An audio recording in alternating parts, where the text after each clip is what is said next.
Spilo. Okay, we're good. I reached now the point to where I've been so long without a haircut that I could shower ages, like hours, legitimately hours, multiple hours, and my hair would still be wet, so you guys are just gonna have to deal with that at this point. So good to see everybody. Roll out Noob, thank you for putting Cager in his place. I really appreciate it. Almux, yo, hello. Brett OW, yo, hello. Not the first time either. It's tragic, Dragonfly. You've been doing so well up until this point, stealing the crown away from Cager over and over and over again. Not that it was his to begin with, but you really let me down today. And especially as a 20-month subscriber, you should be ashamed of yourself. Okay. Wow! Falco Tank, thank you for the 5 gifted subs. Screw you, because I have to hear myself shriek 5 times in a row. But thank you so much. That's super generous, mate. Thank you again. Really, really appreciate it. Congratulations to Kite, Darspag, Bauer Cream, Tweener, and Esnorb, or Easy Norb. A little bit of a boomer pronunciation there, but yeah. Appreciate the subs, mate. Thank you so much. It's super generous of you. If you haven't gotten coaching, you should use the coaching discount so you can give me more money. Gosh, Wally. Actually, really, if you've gifted me 5 subs, you should be... Yeah, I don't know. There should be some sort of additional discount if you gift 5 subs. I feel if you gift subs, in my opinion. Hypothetically speaking, if I were to make a Kariko guide, I hope I'm not butchering that name, what would I need to include? I want to talk about that later in the session, but I will have some thoughts on it. Yeah. What is this sad music? It's not sad. It's beautiful. You guys have 0 tastes. It's beautiful. It's not supposed to be depressing. It was like kind of like, you know, not every minor key is sad. He's quitting. What is that name? Pokey such thank you. Kinema hung. Feels like Legend of Zelda. Yeah, it did kind of sound like Zelda actually. It's Lavinia. What is her name? She's got some beautiful harp music. She's a harpist. Lavinia Major. Highly recommend the album. I'm gonna actually type out the album. If you guys like classical music whatsoever, the album is Are You Still Somewhere? Are You Still Somewhere? Some really beautiful compositions in there. Hair check. Well, it's still there for the most part. It's getting really out of control. I think this might be the longest I've gone without a haircut ever. I think. I'm pretty sure. That tweener, yeah. Not gonna lie, worst music on stream yet. Yeah, shut up, idiot, boomer. If people were rulers, you'd be 11 inches short. I don't care about your commentary, dude. Do you think Kariko and Zenkamu have been strong? I don't know, honestly. I don't know. Like, it's so hard to tell. Like, it just takes way too much play testing. I thought it was nice. Thank you. I can't have bad taste. You like Spilo's coaching. You see, that's the way to defend yourself. Is I can never insult you if you think, oh, I like you, Spilo. I have good taste. Well, then how am I supposed to insult you? If I insult myself, I have to take you down with me. And there's too many of you. I could take down Dragonfly, but then that would leave Cager. And then if I took down Cager, that would leave Dragonfly. So I'm left with no option but to just remain. Pog Spilo stream, time for productivity at the workplace to decline. Haha. Single-handedly bringing down Eastern and Western civilization to a grinding halt. You're welcome. Ruler joke quality. Karko plus BAP thoughts. I don't know. I don't know, mate. We could talk about it later. We could talk about it later, but unfortunately, it is coaching time. Now, before I start, I have some good news, interesting news. We have some more collabs on the way, which I think you guys will be fairly interested in. We have the Lemon Kiwi collab. We have the Overwatch University AMA tomorrow. I don't know why I said that like that. But then here's the other thing I'm working on. I need you, I'm going to bring this up again later in stream so more viewers can kind of see, but I need y'all's thoughts. Would you guys be interested in me opening up a different type of coaching session in addition to the sessions that we have now, to where they're essentially, where is my pen? To where they're essentially $15, okay? But they're only 30 minutes long, and you don't join me in voice, I just roast you. It doesn't, actually, that's not really true. It doesn't have to be roast, but it's just gameplay, like fast fire gameplay, 30 minutes, bang, bang, bang, bang, bang, bang. Look over the replay code, give you some feedback, and we go on from there. Because my concern is this, the in-depth coaching sessions that I'm doing now, to be perfectly honest with you, they're the most valuable coaching that you're gonna get. But I understand that not everybody is interested in sitting in with me in voice for an hour and going through these like soul-searching, like numb-nutting, you know, discussions And so people just want to, they want to get roasted, or they just want some feedback in their gameplay, and they move on from there. And I think that might make, I can be doing chat at the same time, like maybe some more variety. What do you guys think? Not only that, but like a mixture, right? Okay, so I think maybe a little bit of a better, more healthy mixture. Okay, so that is something that we'll probably implement. I'll try and implement this weekend. This week has been crazy for me IRL and in coaching stuff as well. So, but like we'll have a mixture, because to be honest with you guys, I don't want to stop the sessions that we're doing now, because I really do believe they're really helpful for the people that get coach. Boopington. Thanks for the prime sub, mate. I appreciate it. So I don't want to stop doing what I'm doing now, because I think it's helpful, but I also want to provide more options for people and make it more entertaining for viewers at the same time. It's all about like balance, guys. That's what I'm learning here. How in depth would the sessions be? I mean, let's put it this way: 30 minutes of good feedback. It could be roasting. It could also be not roasting. There would still be that option, but it would be, even if it would be roasting, it would still be, I mean, you guys have seen my coaching sessions before, right? If not, you can go back and check my YouTube back. You guys know how it goes. There's roasting, but the feedback is there. It is good feedback. Better for content algorithms. I mean, I'm just saying, like, more entertaining for you guys, most likely. Prices on the in-depth reviews, right? It would be like half the price of the in-depth review and half the time. And then I'd still find a way to like make a subscriber discount as well. I'm just trying to find ways to like open up content more. Lumos309, thank you for the sub, I appreciate it. Roasts are the entertainment, right? And I got to get back in practice. I've been up nights, all night, weeping to myself because I just don't have the edge that I used to when it came to roasting. I'm soft as like a bunny's butt. It's tragic. It's tragic. I really have to be a more unpleasant person. We got to work on that. I'm too sweet, kind-hearted, considerate, and wise, and it's really hurting me. Okay, I guess we should probably get started. So I'm gonna pull up our coaching form for our first coachee, and then we'll get started momentarily. Tuppence a bike. Tuppence. Okay, we will hop into a call. 3, 2, wait. Okay, I was missing the session here. Okay.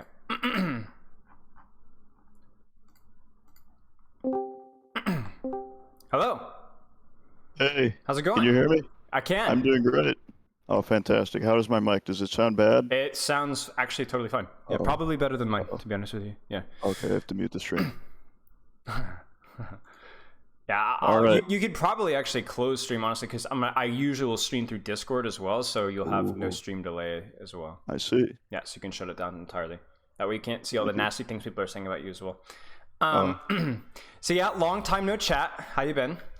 I've been doing great. Thank you for asking, Coach Spywo. Oh, sick. Look at the respect I'm getting. I don't deserve this. Yeah, it's a profession. That's right. You're a professional. Long time no chat. I swear, was it your Doomfist that we coached at some point? It was. I have a clip saved on my phone of like my favorite like little tidbit that you said. It was. Oh wait, hold on. Let me find it.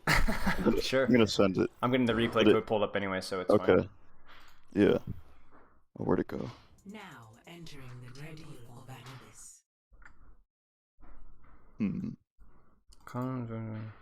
Take your time, by the way. I'm making sure I'm getting all my ducks in a row. Aye, aye, Captain.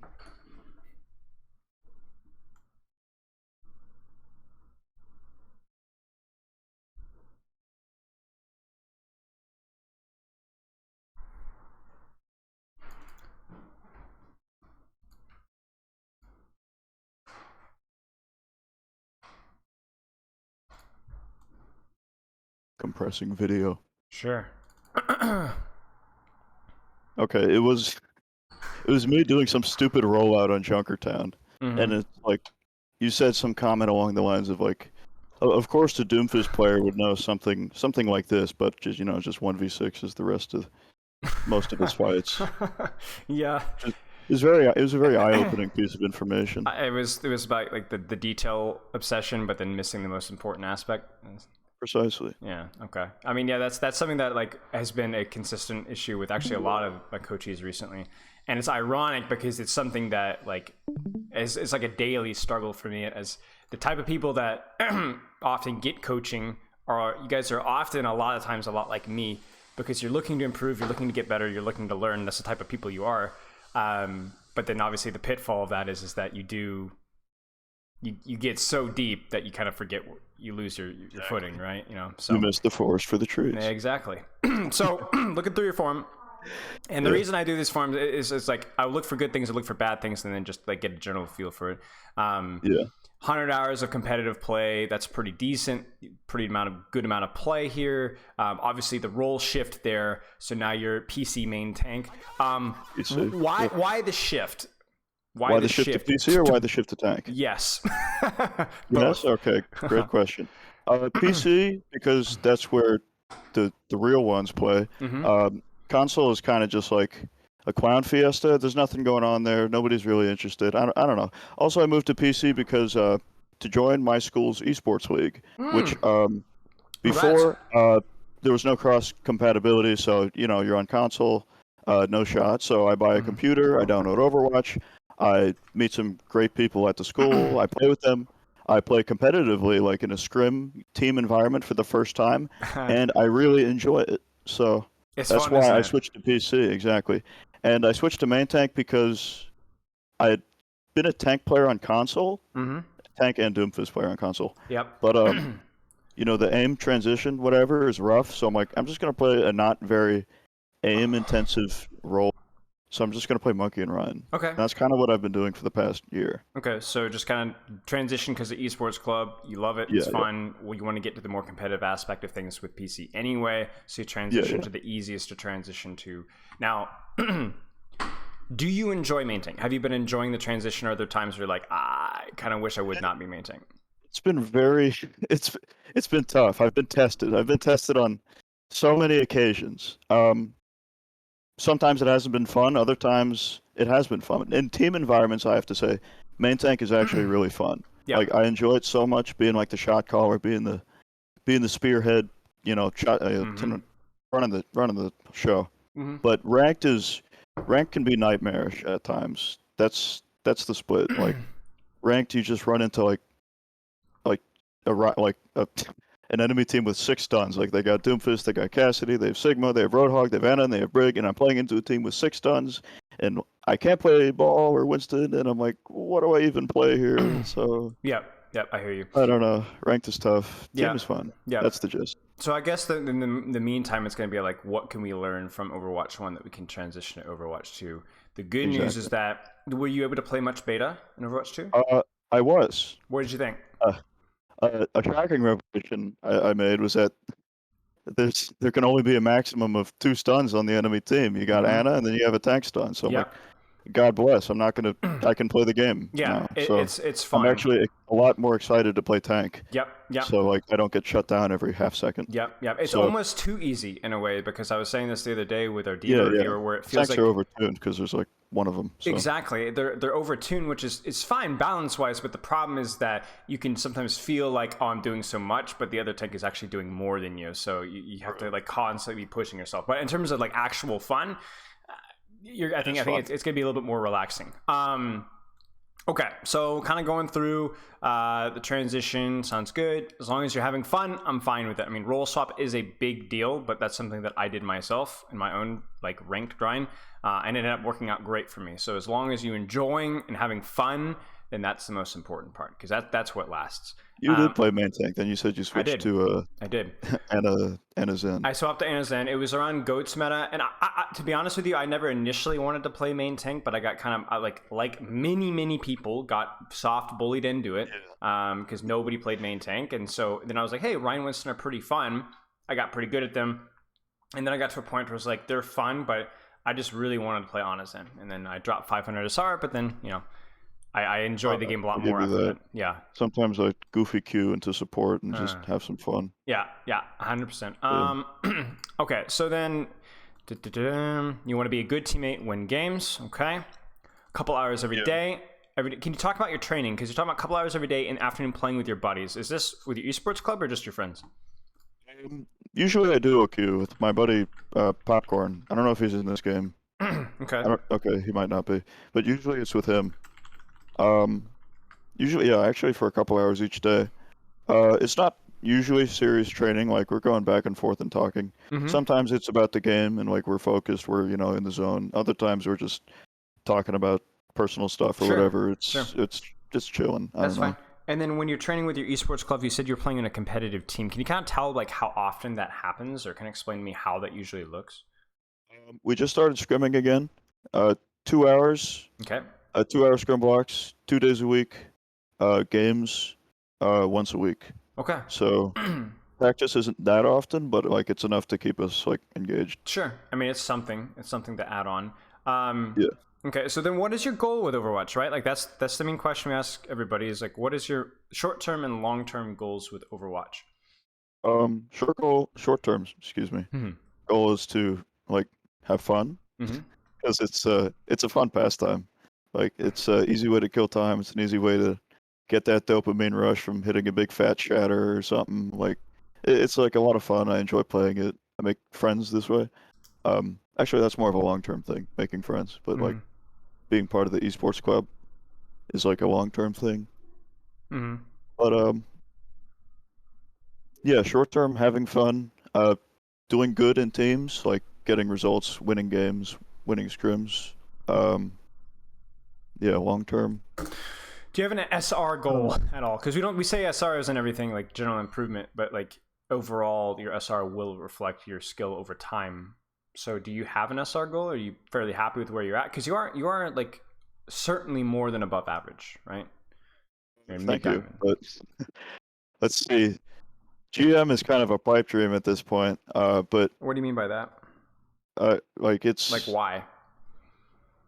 like I've only ever peaked about 3,500 this season, Mm-hmm. but and like that was maybe even that was boosted considering like I was playing with other people.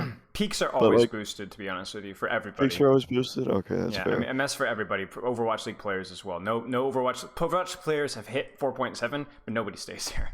You know. Nobody's okay. Yeah. Oh yeah. Goal maybe 3.7, maybe 3.8, Okay. maybe GM. Okay. Somewhere around mid-master I'd Okay. be happy with. Okay. So looking over your training, some things. Okay, last question before we like start talking is you talk a little bit. So you have a pretty robust hero pool. Ryan, Monkey Ball, Orisa. Those are that's a good hero pool. I think have you played much Orisa in Overwatch 2? No, I haven't. I haven't played any. She's a blast, man. She is so much fun. And according to League Good. Patch, she's gotten buff after buff after buff. She's still not really quite good. Like it's League very patch strong notes? hero, but she is so much fun to play. And You with trying to leak some patch notes? well, I'm saying the leaked patch notes may or may not be accurate. So let's put it that way. The ones that, Oh, okay. yeah. I didn't see those. Okay. Yeah, they're on competitive Overwatch. You can dig around, but those may or may not be accurate. But yeah, she's a lot of fun. She's a heck of a lot of fun to play. Love that. Yeah. So then I guess for you, it's like you talk a little bit about your sleep schedule. If you wake up for class, 5 hours. If you decide to sleep through class, 10 to 12. Like, do you notice that affects your gameplay at all? Because that seems like pretty extreme. It is extreme. No, I don't. I really don't notice. Like, if anything, it affects my mood. Like, when I sleep through class, not a bad habit. I know that. I try to fix that. I end up sleeping like 12 hours because I go to sleep late. I'm tired and I hit the snooze button and I keep sleeping and I decide to sleep again. But like, so and when I wake up at 4 p.m., I'm like, oh great, the whole day is gone and I did nothing, and I'm just kind of depressed for the day. Yep. So it Yep. kind of sucks. That probably honestly carries over into my gameplay, but Yep. It does. I don't.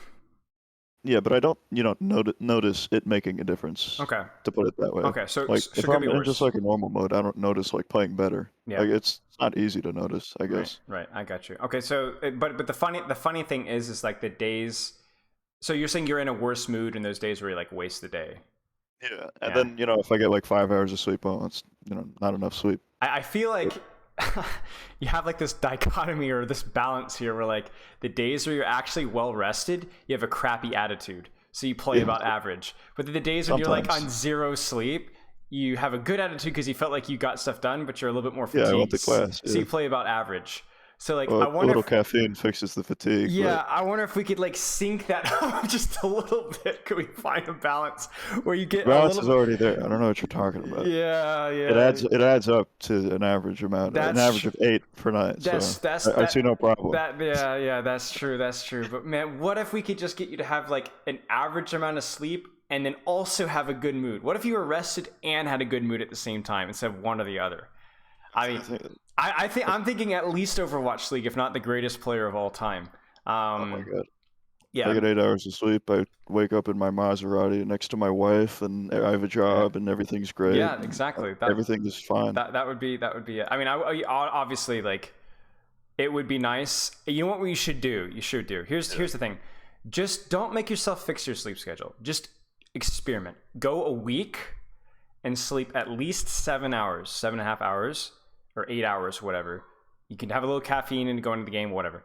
Just for like 4 or 5 days in a row, and see how that affects, if that affects like your energy or your focus level or your attitude during those games at all. It may not be a big impact, and maybe that like mixed up sleep is not that big of a deal for you, but I would be curious. I think it's definitely worth the experiment. Do you agree? I've done a fair amount of experimenting with my sleep. Okay. So I've got 8 a.m. So I'm up at maybe if I'm up at 2 a.m. one night and I got a 8 a.m. like screw this, I'm staying up till class, Yeah. and then I sleep from noon to 8 p.m. Yeah. and yeah. then that's my sleep. Yeah, So I've done a fair bit of experimenting, but Yeah. I haven't. Yeah, I haven't noticed it affect my gameplay. Okay. Okay. I would suggest that you try a normal sleep schedule for 3 or 4 days and see how that goes. If it doesn't It's a affect brave you, proposition. I know it's a brave proposition, but you're main tank, so clearly you're a brave man. Thank you. Okay. In terms of training, I think like training for the most part, like you definitely like your goal is more fun, more just enjoying the process than it is like hard grinding for Overwatch League, which I think is probably a good position to be in, especially with the new game coming up. Couple hours every day in the afternoon playing with your buddies, usually duo, sometimes trio. I think like that's fine and all. What you may discover is that you're putting in a decent amount of hours, but especially when you're playing with buddies, like the mentality shift is there. That's not necessarily a bad thing, but if you do want to be able to make a little bit more improvement than where you're at right now, maybe Queuing is ideal. Yes, well, solo queuing is ideal, but what I would recommend is like, I'm not saying that you have to solo queue. What I would recommend is maybe you start off your training for like with 1 or just 2 games of just hard solo focus, right? And then after that, you get your 2 games of hard practice, and then you and your buddy, duo queue for the rest of the time. You kind of see what I'm saying? Even just that little bit of 1 or 2 games is completely all the way dialed in, hyper focused on what you need to be working on. And then the rest is you can kind of chill. I do think that you'd be able to make a reasonable amount of progress during that time. Okay. Especially given your rank. I don't think like you're like, top 500 here. I think there's definitely some wiggle room with improvement here. Okay. Does that make sense? It makes sense. So your checklist is to toy with your training a little bit, like a little bit more solo focused, at least for a couple of games, and then do the duo queuing so that you have some just quiet time to focus on what you need to focus on. And then I do want you to, if you can, to try experiment with the normal sleep schedule for 4 or 5 days and see if it affects. Because right now it feels like it's just a mixture of either you're in a bad mood because you wasted the day, or you're tired, and we're not really lining those 2 things up. And just in general health, like it's sleep may be the most important thing as well. So, okay. Let's get started. So, what heroes are you playing in this VOD? Monkey. Just Monkey. The Monkey. Excellent. I love Monkey. Me too. What are your experiences with Monkey and current ranked? Like let's just start. Like, well, why would you pick Monkey in this map? I like to play Monkey because I prefer him to Reinhardt in like most cases. Okay. Not most, but like when it's not like King's Row or Lijiang Tower, or if I don't have a Lucio, I would usually pick Monkey. That's usually my metric, and if there's like high grounds and stuff, and I don't know, I just do it based off feel. But like I like playing Monkey, and sometimes I don't like playing Ryan, and I see what my team picks. So Sure. I see all these guys, and I'm like, okay, I pick Monkey. Yeah. fair enough. I think Monkey is actually quite good in Anubis. It allows you to get out of these like really, really nasty chokes a lot more consistently. You play for Primal on second, things like that. Yeah. Playing Ryan on second can sometimes just be a miserable experience as you just get constantly traded over and over and over again. Yeah, the cave is horrible. That's not like going after middle is better. Okay. So how do you create space with Monkey? Like, let's talk fundamentals here. Like, if you're explaining this to like a gold Winston, what does the hero do? Like, what is the goal here? The Monkey has close range utility with the bubble and the zap gun, Mhm. pretty close range items, and he can use the jump to cross a pretty far distance relatively quickly. So he's like he's a dive hero. He jumps in and he makes space and he threatens almost anybody he wants to when there's high ground or when there's vulnerable Okay. support in the back. You know, And how does that create space exactly? takes attention. Right. It takes attention from the front line and their back line. Everybody should be focusing a Monkey because Monkey's Right. lethal if left unchecked. Right. And once attention is taken, your team is free to do what they please. Exactly. Okay, so that just seems like a pretty solid starting point. So we'll just go. Okay, seems good. Unfortunate. Okay, nice trade. So when you're like right here, Yeah. what are you looking for exactly? Because obviously every Monkey is looking for a squishy target. Yeah, I'm looking for a purpose. I'm looking for a dream. I'm looking for something ripe. But what would define a good jump and a bad jump, or a good target and a bad target for you? A good target is usually vulnerable. Like they don't have pocket. Like they're like it's a little hero, like 200 health or something, like that Cassidy down there. Like he's got a stun, but like if I jump him, he doesn't get bubble. Maybe I mean Zari's right there, but say he doesn't get bubble, he's pretty easy picking. So I could jump on him and kill him, or I could go high ground and like jump that Hanzo, who I don't see, but if I saw him, I would probably go up there. Some other factor that you have to consider as well is also like your ability to survive the jump as well, based off of where and who you jump. So if you were to jump like this Cassidy, obviously Cassidy is pretty scary for you, but what is nice about that jump on the Cassidy, let's say? If you were to jump that Cassidy, what would be 1+? He's not that far away even, so I get support from my team. Yeah. So I'd feel pretty safe jumping the Cassidy. Yep. How about that Baptiste or Hanzo's line of sight on you?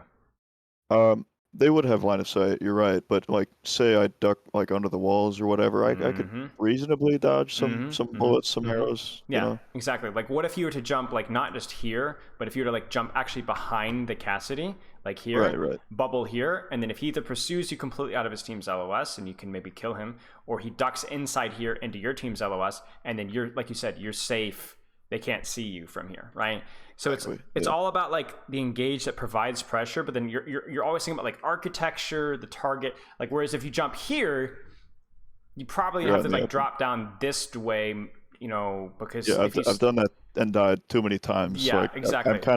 I'm kind of sick of jumping up there. Yeah, it's funny. It's because like people think main tank it's like positioning, but it's really like people talk about corners for squishies, but corners actually matter a lot for tanks too. Because like you being able to jump here and then drop is the difference between life and death, right? And Hanzo insta kills me without a bubble, and that bubble gets blown up instantly anyways. Exactly. If I jump up there, I'm dead. Okay, so let's see what happens here. Okay, getting scouting. So like this is actually like a perfect example of like what we were talking about. So like the target is fine. You force the bubble, so you actually got 2 people with this jump. And then now like what is your mindset here as you're zapping it? Like what are you thinking in the back of your mind? The mindset is the 2 things. Maybe I can get a kill on this Hanzo bubble, and maybe and I need to live. That is the other thing. Yes. So how would you live in this sort of an engage, like generally? I still have my bubble. I haven't used it yet. I go into Zari bubble, and I have my bubble, and I can drop off high ground like behind me. Exactly. Okay, let's keep watching. I mean, this is huge, right? So much value here. It's fat purple. Nice, and a juke on the hog. Yeah, I'm crazy like that. I like the Zarya focus. Probably the most important person to kill when she's charged. Okay, looks good. Patience, good scouting. Was a good jump. Zarya and you were on definitely the same page there with the timing. Really not a whole lot to say besides that. Okay. Now, this is where it gets tricky. It only gets worse from here. Well, that's okay. That it means there's more to learn from it. So, Okay. I mean, it happens. how do you attack? So, like, I understand that this is 2 CP and this is not exactly the most relevant situation. So, like, Oh, let's this not. map is not in the sequel to this game. Right, so let's not frame yeah. it in terms of 2 CP. Let's just frame this in Right, terms of right. like, I mean, this would apply in any situation where it's like an escort map or Yeah. where the enemy team has a strong defensive advantage. How do you go attacking like a setup like this, right? Like you're thinking, if I jump without primal or nano and I just jump here, Yeah. you're dead. It's no bueno. You're dead. But Yeah. if you jump a tank, then you're just gonna get your bubble instantly melted, and then you're gonna have to back up anyway. Yeah. So like Jumping this tanks is suck. this is the hard I don't part, right? feel You nothing. can't jump squishies, you can't jump tanks. What the heck do you do? So, This is when you get creative. okay, what do you mean by that?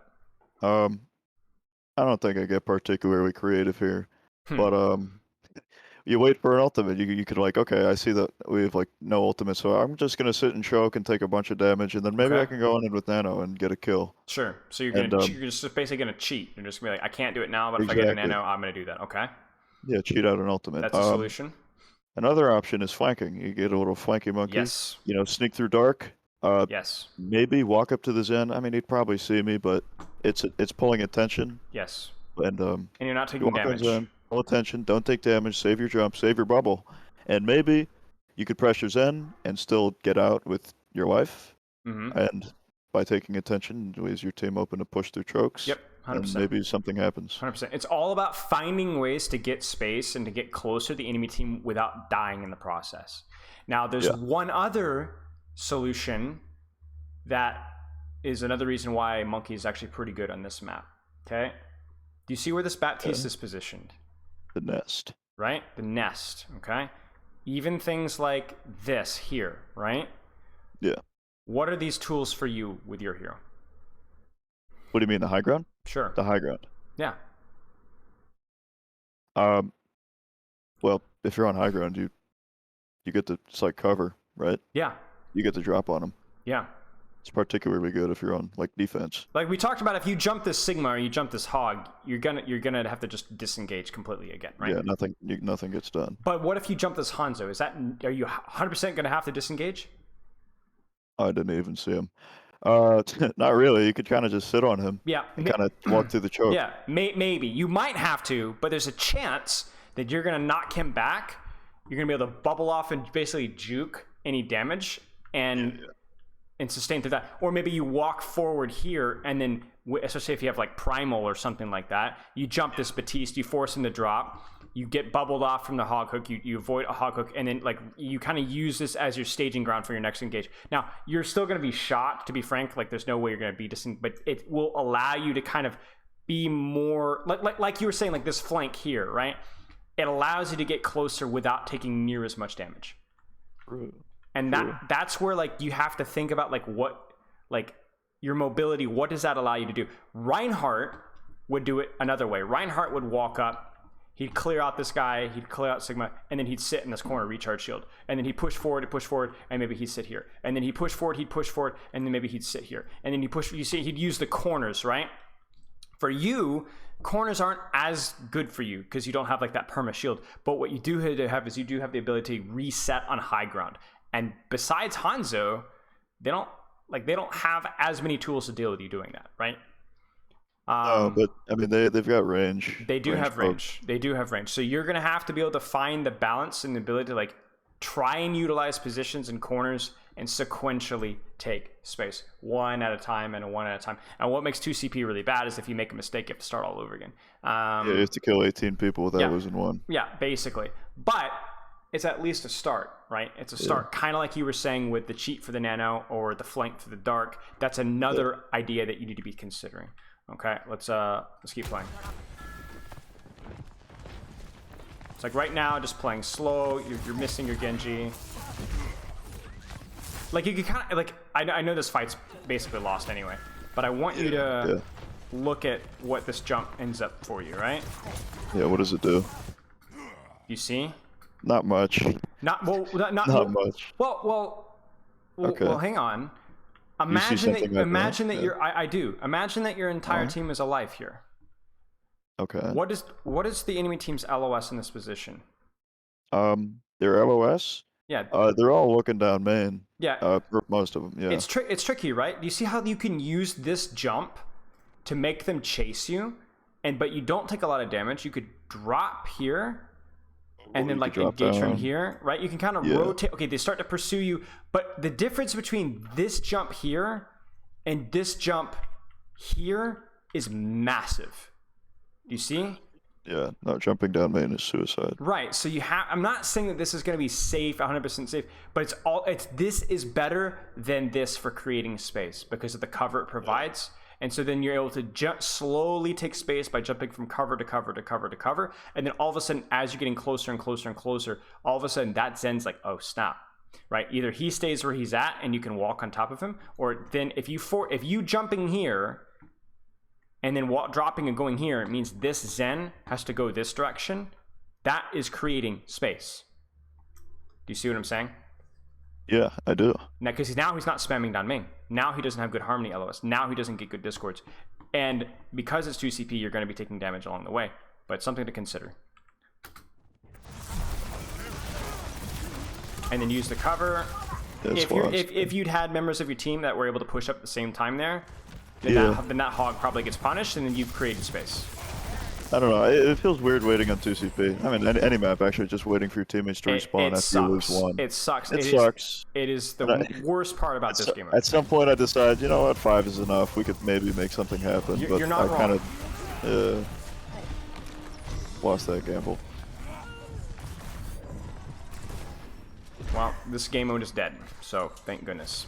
Hallelujah. It's a really boring game mode to where you can win 12 fights, not 12 fights, but like 8 fights in a row, and then you lose like 1, and then you lose the entire map on defense. Because you didn't win hard enough. Right. You just yeah, exactly. And then on attack, it's like on defense, you're like you win, you win, you lose 1, we lost the map. What? Yeah. And then on attack, you're like we lose, and then we win 1, and then we win the map. It's like it's just horrible. Exactly. Not competitive at all. Nope.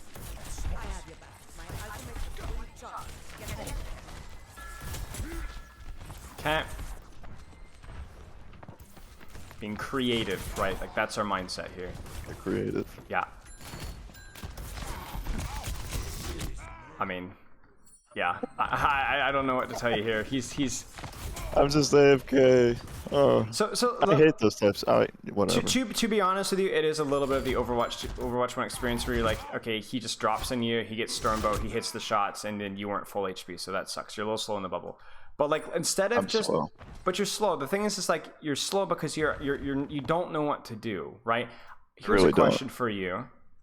Well, I literally just want to treat this like a mental exercise. What could you do? You almost have your primal that opens up so many more options. What are some options? And don't think, who can I jump? Think about what can I do? Creating space without jumping on anybody. My creative little mind, I could just jump into the cave. You know, jump forward a little, walk into the cave, and make them chase some stupid monkey. Yes, exactly. And you'd still have your bubble. You would still almost certainly be full HP. I'll get my jump back pretty soon. Yeah, you could then take this opportunity to flank all the way around behind.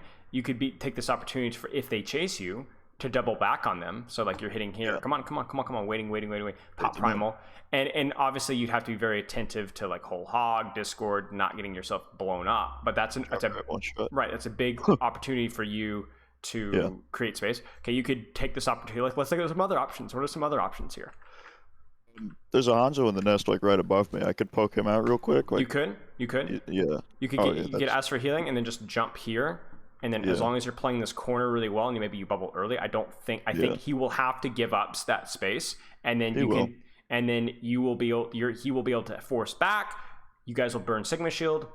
Then you disengage. You play it slow. Play this corner. That's a little bit of space from your team. You've unpeeled one layer of the onion essentially, right? What else can you do here? Jumping point, maybe. That's honestly iffy, because I mean, I take a lot of damage, and bubble would be forced, absolutely. But it's a lot of pressure, and it's in exchange for my bubble. Sure. and my team gets to actually hard walk through choke because all That's 6 true. of them probably walk back. That's true. It's risky though. Okay, so But let's that's say that you were to potential. jump point. How would you jump point? Because remember we talked a lot about the mechanics of the jump being very important. Yeah.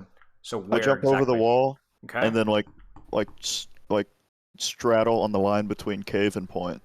Okay. Like I right like there, it. like right there. I like it. Like Or- force point and use right. cover if I need to. Yeah, exactly. Use the wall for cover if nothing else. Like use this wall Yeah. for cover because now all of a sudden that Zen will be right on top of you, but he doesn't Yeah. like that at all. I right? don't think jumping zone would be a good idea. Like, Okay. Getting yeah. Well, but I'm not. But that might not. But that would still be better.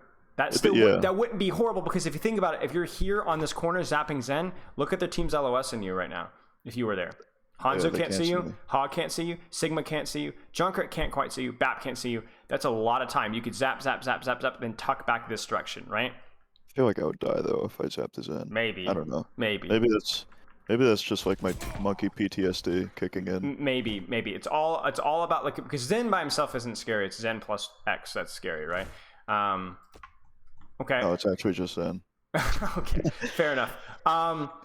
Especially with the new kick, you never know. Oh Okay. my gosh. And then what about like if we were to use this side of the map? Because Hog is doing a good job checking this, but like what are some I options? like that jump actually. I like that jump a lot.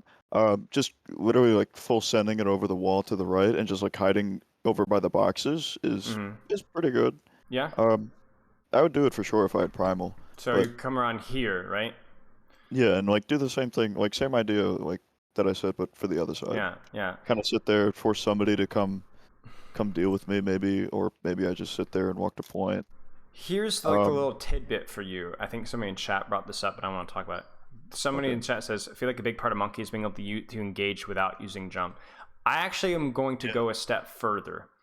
Being able to play Monkey is not about engaging without jump. Being able to play with Monkey is about being able to engage or create space while using jump not on an individual. In other words, being able to engage as Monkey without jumping onto somebody, but onto somewhere. In other words, we've talked a lot about all these engages, and every single one of them has been about using your jump, but you weren't jumping a squishy, right? No. You were jumping an area, controlling it, clearing the space, and then looking to wait. Right. So far this game, I think I've jumped to one tank. And right. That is, yeah. Right. And the jump was good, but like you need to be able to use your jump to go to space. And the reason why that's important is it made space, right? Right. It made space and allows you to, it gets you to that goal that Frosticus is saying of being able to have your jump to disengage. Because if you jump in here and then you walk to here, you have your jump again by the time they get to you. Right? Same thing with this jump, like you were saying over here, over the walls here, you're going to have your jump again when you need it, right? That's the key. It's not just, I have to take space without using jump. It's using your jump to get you into a position. Oh, man, why'd you play that again? You're embarrassing me. It's just fun. It's just absolutely hilarious.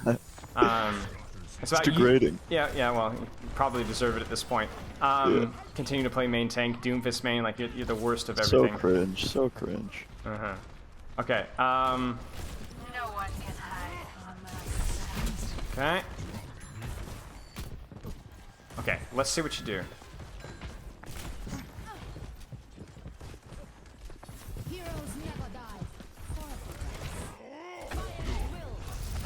It's good. Well, that Zen is popping. See, I'm scared of Zen. Huh. He's crazy, man.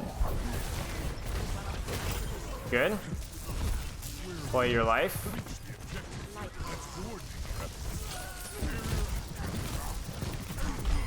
Seems pretty reasonable. In Overwatch 2, you're gonna have a little zap gun. It's gonna do like 50 damage, 45 damage. So you're gonna, you're gonna be able to do like just absolutely one shot that. I don't have to lose 1v1s to Junkrat anymore. Okay. Gosh.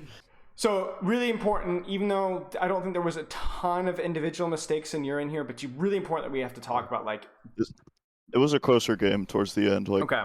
I promise you, there's a lot more fumbling. Oh, I'm sure, but I want to like frame our mindset moving forward. It's like all about like you being able to like jump in a way to where you will be able to take space, but then also have your jump to disengage if they do push you.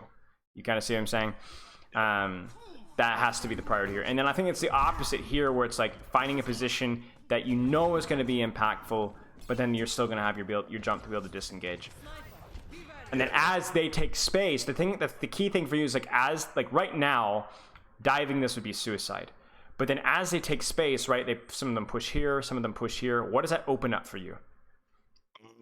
It opens up. Actually, if they all rotate through right side, it literally just opens up the left side. Exactly. Like I mean, like the choke area. Yeah, so I could actually just sit and choke if none of them are there. Yeah. But like, but what if they split? even if they split, honestly, like if they leave like Widow and Mercy like on the high ground at choke, or if they leave them in choke, and the 4 of them rotate through the right, I could pressure Widow a little bit. Exactly. But I still need my jump in case they like double back and try to pounce me. Right, exactly. That's the kind of the key thing is like as the enemy team gets space, you kind of have to either give space, but then giving them space isn't necessarily a bad thing because as they take angles, your hero is really good at punishing those angles, right? And finding those splits and then killing those splits. So it's kind of weird, but like you're not like in a super concerned if they get out of this choke here. No. And it always feels weird because like Monkey do something where like there's nothing for you to do right now. I know. Now there's something for you to do. Yeah.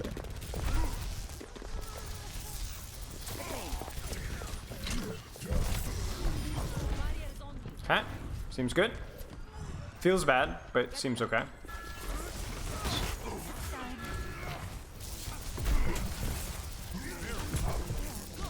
This is okay. You're getting good pressure off of this. I mean, that hog just... This feels bad. Yeah, okay, so... Let me look at this again. I'm trying to be impartial here, because there has to be the mindset of, like, what did I need to do better? I think, like, this seems totally reasonable. I think a lot of this will come down to mechanics just a little bit. I know it feels weird saying that with Monkey, but, like... theoretically, you find your target faster. Probably go on the Mercy. Yeah, you miss your jump. You probably go on the Mercy and then bubble off her. Like you just bubble early to make sure she doesn't get healing. Because like there's no real reason for you to ego your bubble here. Like you're gonna get your jump out. You need this to cut off support, and then you don't get hooked, and then everything goes fine. So mechanically, the idea was there. The mechanics just were not. The decision making, the micro. And then again here, you obviously you don't juke the rock. The jump here is okay, but maybe a little bit better if it had been like on the pole, on the pillar. That's what I was thinking. Right, so then you can cut off his escape and then also avoid damage a little bit easier. I mean, generally, do you think this dive was early? I mean, shooting tanks is never good as Monkey. Like that's like one of my metrics for like, okay, I'm really not doing anything. So, like, okay, I'm shooting Sigma and Roadhog. This is just bad. It's not great. It's not great for sure. But I'm also thinking if you can get a good jump on this Sigma and your team can shoot him with you, which they should be able to, like if you consider the positions that you guys have, then he's also going to be isolated with bubble and he's killable. So I don't think this is the best jump, but I don't think this is the biggest problem with this, right? Because if you think about this right now, like if you're that Sigma and you're thinking about like, okay, your Zarya falls off, that sucks. But like this guy is a really, really high chance of dying. I appreciate your mindset of like you don't want to go for tanks here, but considering how split these tanks are from their support, I don't think it's a bad thing. Like look at this, look at the Sigma. He's not getting healed. And it's not just you shooting him, right? Your entire team theoretically has full LOS in him, right? Look at his HP. Yeah. Look at his HP. Yeah, he is killable. I mean, he is. Oh, yeah. Yeah, he's unbelievably 4 HP. 4. Right? So. Yeah. I don't know. I don't want to say that you shouldn't. The tanks are not your number one priority, but also if a tank is that split and that isolated, and you can bubble off his healing, I mean, I went for it. Yeah, I don't think. Okay. I think again that comes down to a mechanical play rather than the decision itself. Let's just leave it at I didn't jump on him like on top of him. I missed it. It's like the previous engage. In theory, it was probably fine, but the execution of the target focus, the bubble placement, the ability to jump in and out of the bubble, because like again, you're taking a lot of damage from the hog. It's like you take a ton of damage from hog.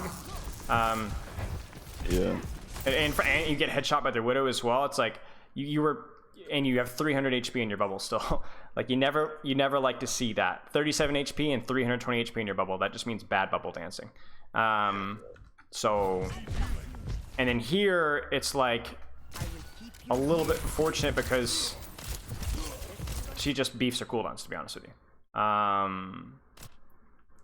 You know, if she hits her nade there faster, or she hits her sleep there faster, I think you're probably fine. So you've messed up mechanically, your Ana then messes up mechanically, and then you get smoked for it. So sucks, but obviously Bozo. you had a lot of responsibility in that goof up as well. This is good, I guess. I don't know what she was doing. This is a nice jump. Oh, I said this was winnable. I remember. I mean, it's a really good jump. I'm in the B line. Much better mechanics. Mercy is just visiting. Ah, that's actually tilting. You're like 90 and primal. Okay. So I frankly, feels weird saying this, but you at least on your defense there seem like have a pretty good idea of what you needed to be doing, but you mechanically just made it too easy for them to survive. There was at least 2 kills there that were left on the table, on that Mercy and then that Sigma. Oh, check this out. Wait, what? What the heck? I didn't know that existed. The stall spot can be used by Orisa, Sigma, tanks, and Doomfist. That's wild. See, you learned something. You learned something I new guess from so. me every Hey, look at review. that! Look at that! Look at that! Look at that. You see a little boing, just pop right over. Actually, Exactly. that is not entirely useless. It's not entirely useless. Not entirely useless because your hitbox is just invis. Yeah, so like this is the type. Like I mean, it's fine here, I guess, just for a little. Just be careful, because obviously this is the type of take damage that doesn't do anything. There's no isolation happening here. No, no, you didn't. I know why you're bubbling this, but it's not gonna happen. I don't know why. Yeah. Why did I bubble that? I'm assuming for res. Maybe I'm giving you too much credit. I think you are. I think I literally just Okay. AFK bubbled. You are a fool. Because now this is like a 12-second window for them to just like walk in for free. And, like, and there's so many things actually you have to worry about with Widow. There's Sleep Dart. There's Rock. Bubble would There's be really Hook. nice for diving the Widow. Like their entire. Oh man! Just get It only goes out! downhill. Eesh. If you're that Widow, I knew it. I'm literally in the process of saying if that Widow hits a shot, she hit the shot.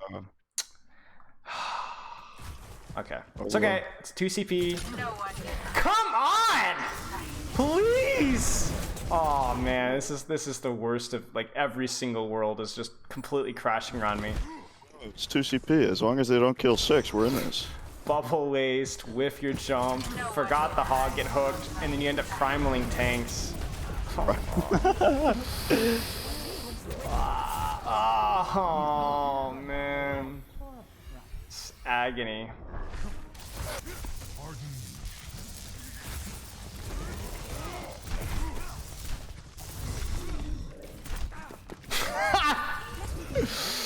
That's okay. All right. I did it. Some choice words are bubbling up within my gullet, but I'm gonna like remain calm. Okay. Yeah. Just you just beefed your mechanics, to be honest with you. I did. Okay. You're right. Okay. So this position is good. Why? When they walk through, I can drop on them. Yes, we have a perfect angle, perfect position. It's actually almost impossible for them to clear you from this high ground. So the only thing they can really do is the hog will flank this side and look for a hook on you, and that's pretty much all they could do. Yeah, and then it's really just miserable. You can isolate a tank with this, you can get on their backline, you can basically gatekeep their Widow from ever holding a good position. It's just unfun. It's a great Doomfist spot. Yeah.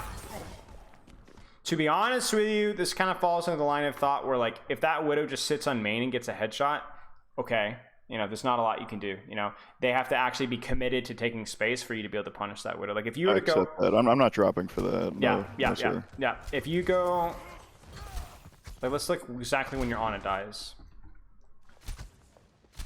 Yeah, she's just an idiot, to be honest. If you were to Say go that. on that Widowmaker now, it wouldn't work that well, would it? Nothing would No. get done. They just feel for her. I will say this though. This is one thing I will point out. What should you be aware of right? Wait a second. 5, 4, 3, 2, 1. What should you be aware of right now? Do you see it? Yeah, the Genji. The Genji, right? Why is that relevant for you? He's in, Yeah. and okay. I think I know what you're getting at. If the Yeah. Genji is in and I go backline, the Genji will not get peeled. And like Yeah. since he's if I'm 1v4ing, Yeah. he is like 1v5ing. Yeah, exactly. And maybe my team kills the Genji. Maybe, exactly. So like this is kind of what we're talking about in the first point defense, where it's like as they start to take space and get split apart, you can kind of start to use that as a cue for you to start looking for splits yourself. Yeah. So like I'm not saying necessarily jump this Genji, but it is, especially when he has dash, but like this is where don't just wait for their supports to walk here. Look at what their tanks and DPS are doing. If that Sigma goes up to like here and that Genji's all the way in your backline and the Hog is like skirmishing over here, maybe now is the time to go for the Widowmaker. Yeah, I would just like jump over that with a wall. Now this isn't fixing this, but something to consider. I'll consider. Like, yeah, I do think this is the play, what you're doing right now. I think your HP means, and the fact that you don't have Primal means that I'm scared to go backline. You know what I'm saying? I'm scared for you to go backline. Because I think you would probably die. I'd be scared of going for Hog, same reason. But what is the mindset right now, especially now that you've lost Ana? Do you really need to get a kill? Okay, all right. We talking 2CP terms here, or Just talk general Overwatch terms. okay, So like, okay. Well, I mean, regardless of the mode, trading is beneficial. I mean, better than just losing one. Right, exactly. So Sigma is killable. His team's not really peeling for him. I could bubble off his heals. Yeah. I could just put a lot of pressure on him in general. Right, make him disengage it's just, while their Genji is in. So right, exactly. It's just reading the room. Like right now, this Sigma is trying to take space, but he's gone too far. He's the easiest and safest person for you to punish. So just go for him. Like it's really not that hard. If this Genji was like in your spawn, please jump him. I mean, honestly, at this point, jumping him might not even be a bad idea. But like right now, he's just easier than like I know like thinking, oh Sigma, why would you go with Sigma? But also, if the Widow's like all the way back here and you're low HP, that's probably not the play. Just go for the easy target here. That's all. Go for the easy target.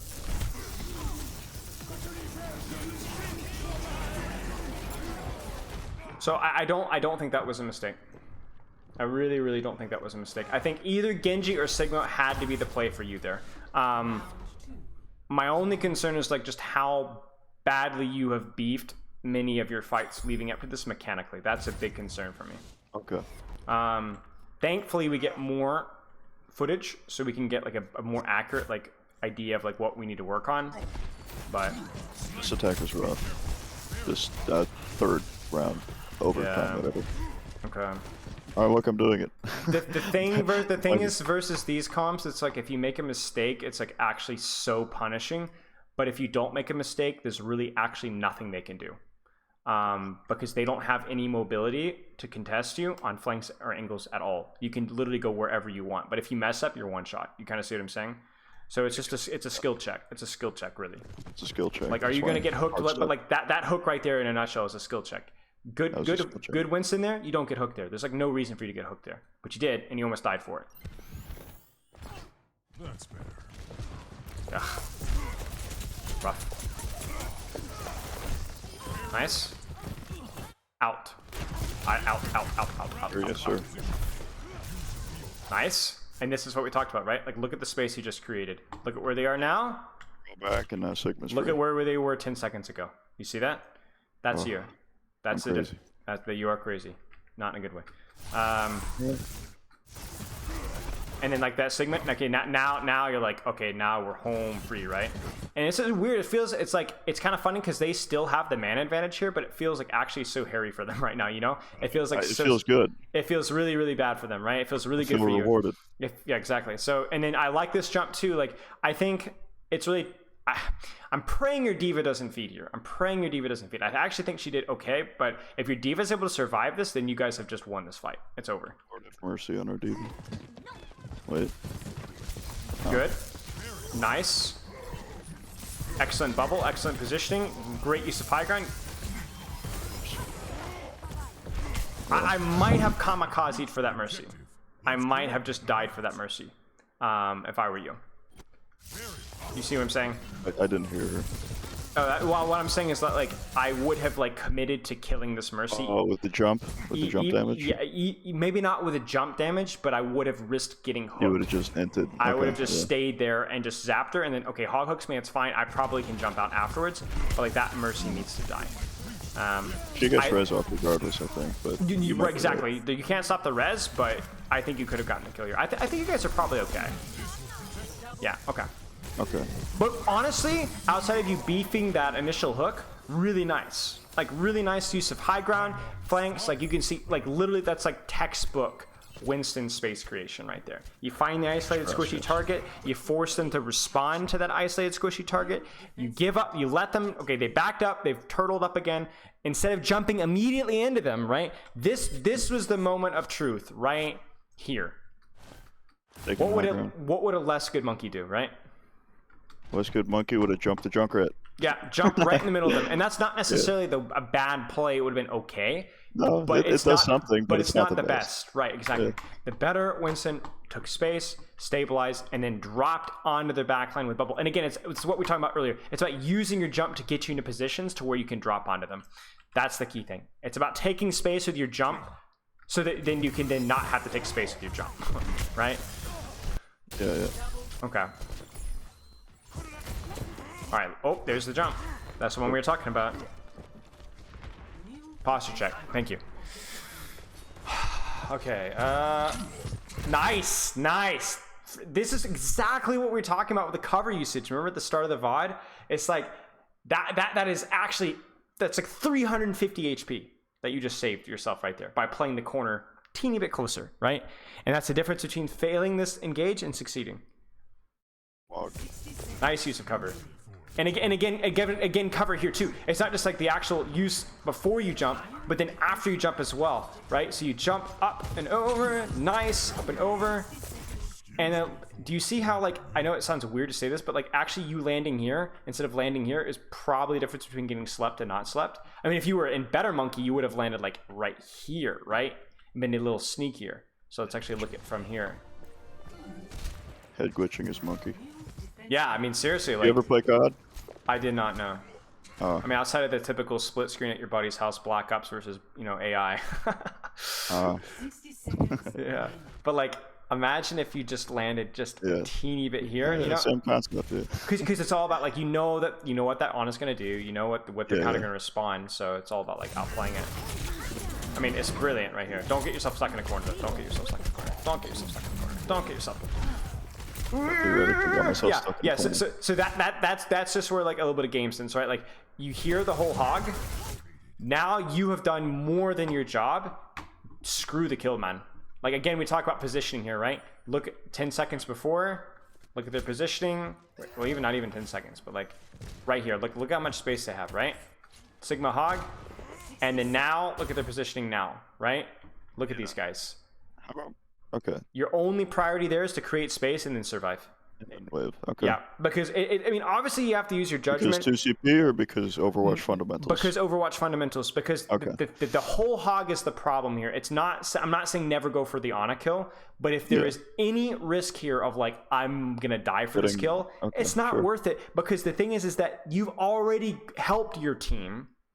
Don't introduce randomness of a trade. You know what I'm saying? Yeah. You've done your job. Get out.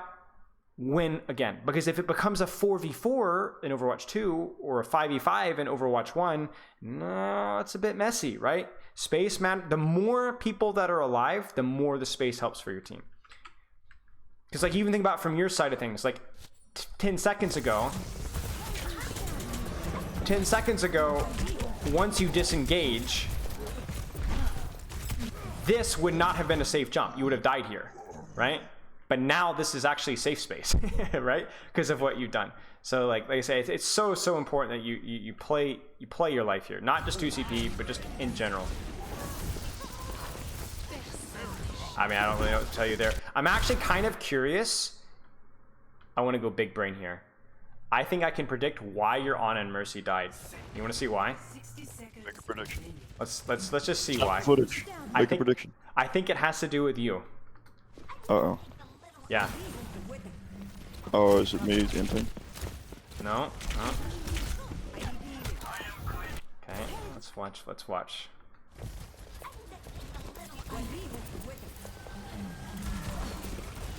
Do you see? I mean, even just a little bit. I know I'm being nitpicky here, but what is that? What is that Mercy and what are the Mercy and Ana looking at? She's questioning whether or not to vow to marry. I mean, Guardian Angel. Yeah, she has it in her head. She's thinking about helping you. Yeah, she is. And so is your diva. Do you see your diva too? Your diva as yeah. well. She's not thinking about just like holding this position here and then looking backline. She's thinking, I have to help my stupid monkey because he's gonna die to this whole hog. So true. But you see? And so now you've got 1, 2, 3 people. And your Ana is a little bit focused on you, but not as much. But your Mercy and Diva certainly are thinking, I gotta help this guy, I gotta help this guy. Yeah. And then this is why you die, right? Because then your Mercy gets caught in a bad position, and then your Ana gets traded. Yeah, I gotcha. So the feed there is like trying to go for a pick with Primal instead of just being okay with getting Nano and the ults out. In the space. Yeah, I'm not saying don't go for picks with Primal, but as soon as you hear that whole hog, you have to know. Get out. You have to know. The whole hog will shut you down. There is nothing you can do about it. Just take the L, and you've created the space. You've gone one for one. You've created space. It's my bad habit of not showing respect for hog players. Yeah.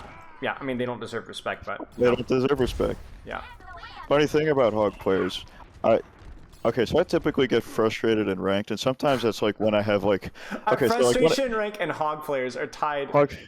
It's a 1-in-1 correlation. They go together like whatever and whatever. I don't know, but yeah. So I made a spreadsheet of hog walking players so that I would know who to avoid, like whatever. I documented my experience with these people. Like I wrote the days that they appeared. I wrote their names down. I wrote like how much fun I had playing with them. You're kidding me, dude. On a 1 to 10 scale, I rated like, did I have fun with this player? It was usually like 2s and 3s out of 10, and then whether we won or not. It was actually 50-50, which is like shocker. A good check. Yeah, because it's Overwatch. I mean, it's 50-50 games. You're gonna win half your rankings. They're at that rank for a reason, right? So.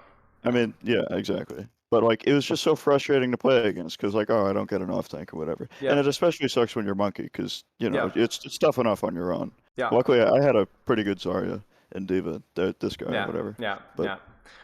Well, in Overwatch 2, excuse me, there's still hog, but you don't have to rely. No, I don't have to make a spreadsheet. Yeah, you can just be like, okay, they have a hog, but at least we don't have to worry about the hog. Yeah. It's for your supports to make the spreadsheet, not you anymore. Putting you in my spreadsheet. Okay. Now.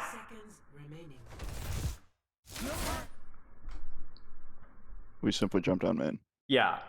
Again, you got a Nano here, and there's 8 seconds to go, so I don't want to nitpick. But let's just think about what would an Overwatch League Winston maybe do here. How would they approach an this Overwatch League Winston? Probably looked for support, I guess. But how would they engage this? Not just because is there a better engage than what we're doing here? I understand the Nano. Instead of just jumping now, like Nano doesn't really matter. You just walk forward a little and then jump like back right where the supports are going to be. Okay. And then touch point and create pressure. Like what about coming from this angle instead and not even nanoing and then nanoing late? I mean, I'm putting a lot of expectation on your Ana, but I'm not saying that's a better plan. That's just a better plan. I'm not agree saying the goal for me isn't for you to win this game. I'm just thinking in a different world, in a different game, maybe where time isn't an objective here. Like, what about jumping here, right? And then 3, 2, 1, drop the point. Now you've got jump in 2 seconds. You can drop an Ana. Maybe you can nano somebody else even. And it still gets contested. Yeah, you can nano your Diva. You can nano your Genji. Like, this is what I'm kind of talking about, right? And you see how much less damage that you take doing that, and how much more of a surprise you would be. I think this will probably be okay. I mean, this kind of sucks, right? No, you can't reach them. Yeah. No. It was too far. You didn't have enough space for the Nano to get what you wanted out of it. Whereas if you had done a better engage, like you were saying, maybe walk forward and then jump later, or do the engage that I suggested, you would have been able to either access the squishies or better isolate a tank off. Whereas this really does neither. So it's all about like brain engages, right? Using your jump, using your mouse one. Maybe you get a tick here. You do? Nice. That's a big deal. I think we get this. Oh, you do? Maybe. Your Diva's popping, it looks like. So is your Widow. I'm literally doing nothing. You're looking pretty. You're doing great.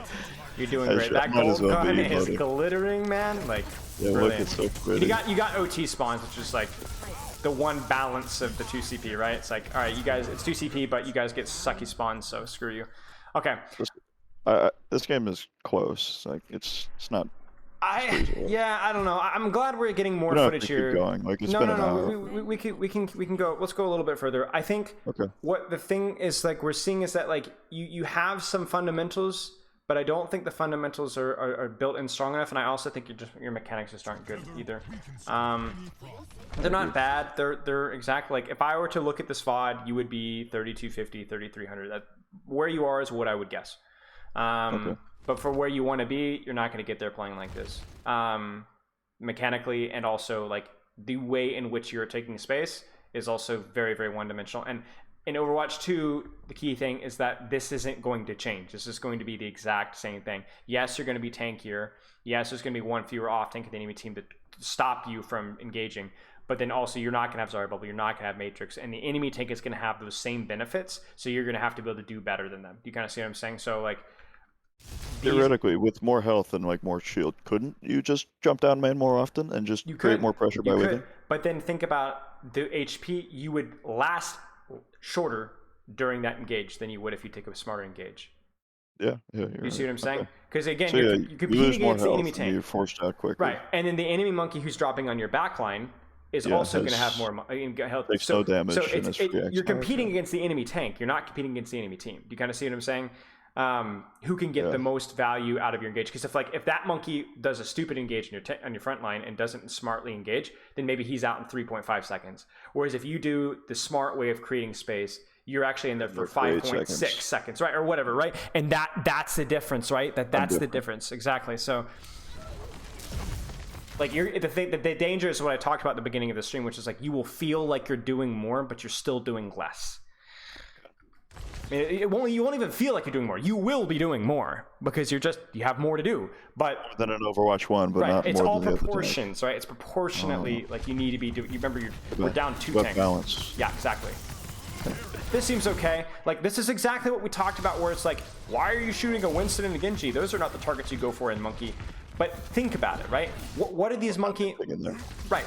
Look They're in. They're in. Their HP is low. They're punishable. They're fighting. My team can see them. Right. They're split. They're isolated. They're low. This is maybe not the best thing. I'm not 100% sure that this is the best play.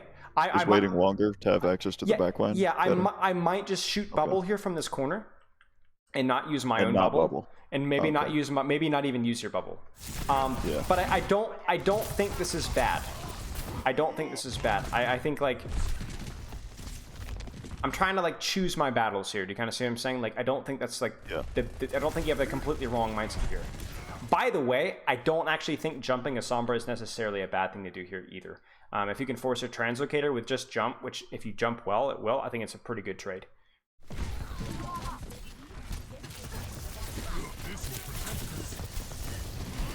Good. Yeah, so let's look back at this one more time. Jump's kind of goofed there. I think maybe my major problem with the bubble set, it doesn't actually do what you want it to do, right? If you're gonna, it really doesn't. if They you're gonna- engage anyways, and nothing happens. Yeah, They get their angles, and they it- just go backline well, and they win. It doesn't split off the target that you want it to split off for, right? Yeah, true. It allows you to shoot the Genji, but it doesn't really isolate the Genji. And a better Ana is going to keep him alive there. So I think You're either right. you fully commit for the kill, or you just play the corner and just like let them come wait. forward, and then you go for that backline trade, right? Okay. So I think the key thing for you is, I don't know how much self-review you do. I don't think you need to do much, but maybe something to do when you're on that first couple of games fully focused is between these queues, this 2.5 minute main tank queues. Take it. They're a minute. I have hardly any time to load up the Okay. VOD. So. Then maybe after or before, right, is taking a just look take the at 2 minutes, just take and really 5 minutes, don't worry look over about a fight. yeah, exactly. Just look at your engages. Just look Okay. at your engages on attack and defense. Be like, was that the best target? Was that the best positioning? Was there a different, more creative way of taking space? Like, we remember what we did here, where we were thinking about like, what are the different ways that I could attack this? That is actually like S tier value for you doing that on different maps. Go like this fight right here and be like, why am I positioned here and not here? Bit of there. Okay. Right? Now, is this a bad spot for you to be? No. No, but it could be better. Well, maybe this is actually better than this here. Maybe there's a world where like, okay, their Genji is like using this high ground right here and just right clicking my head over and over and over again, and we can't stop him. Then it would be bad. Right, then it would be bad. And then all of a sudden maybe something like this where you let them in a little further is better. But you don't know that, right? This is where like I really think you'd benefit from just practicing thinking about each fight. Like right now, okay, so like we have like you're in this position here. Am I aware of where my team is going? Am I aware of like what's happening right now? And this is it right here, right? This is good. I would commit to bubbling this, yeah, 100%. Oh, this is brilliant too. You didn't even have to use jump to get out, right? Feels a little clunky mechanically wise. It sounds like, it looks like you're second guessing yourself, right? Like right now, drop, bubble, go. Boom, right? But this is really good. Like they've used all these resources and they've gotten zero space, right? Because you've completely stopped them in their tracks, right? And then now you can turn to look at their squishies. Really, really nice. Nice. This is not bad. This is good. Okay. Now you go for a deep jump, right?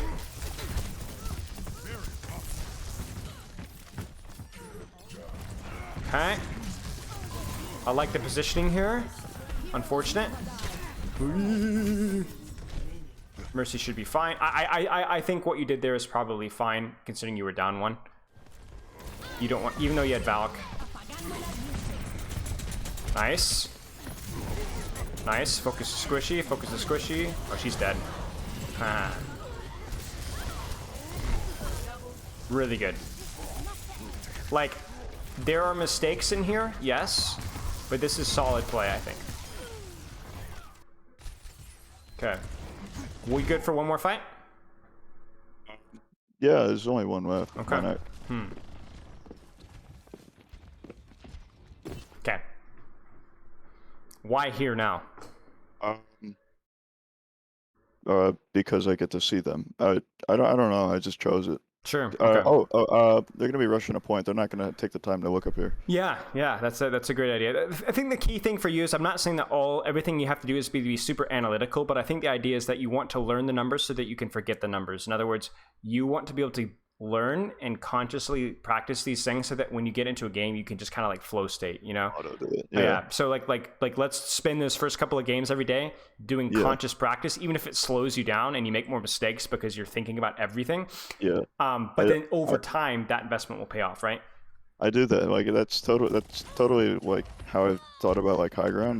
No matter what hero I play, I would just auto high ground on every single hero, no matter what I'm doing.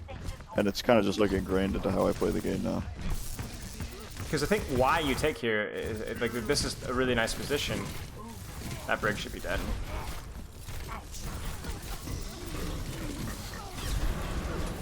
Yeah, so like still some mechanical issues, right? It feels like you lose targets a little bit. You don't quite get your combos, don't quite get the bubble where you optimally want it to be. Like even this here, it feels like you primal, but like It's really nothing. it doesn't really get, like there's no actual kills here. You guys will probably still win it, but 2CP. I mean, had that not been 2CP, it could have been closer. Yeah, you win. Yeah. Okay. So goals for you, like we talked already about the training for you, things that you need to clean up in terms of your training mentality, your training structure, maybe the first couple of like conscious practice, maybe a little bit of just a teeny bit of review before and after, looking at specifically the engages. But what stood out to you from the actual gameplay itself? That's not the most important thing, but what stood out to you? Definitely mechanics. Like, I've been on PC for a year, and like I just have a tendency to fumble these sometimes under pressure. Okay. Just because why not? Because I do. I don't know. That's just me. Mechanics, like you said, and engages. Thinking about like better ways to engage. Yep, exactly. Without committing jump on a target. Yes. Using your jump to create space indirectly, not by actually jumping on top of somebody. The goal is to jump so that you can walk onto somebody.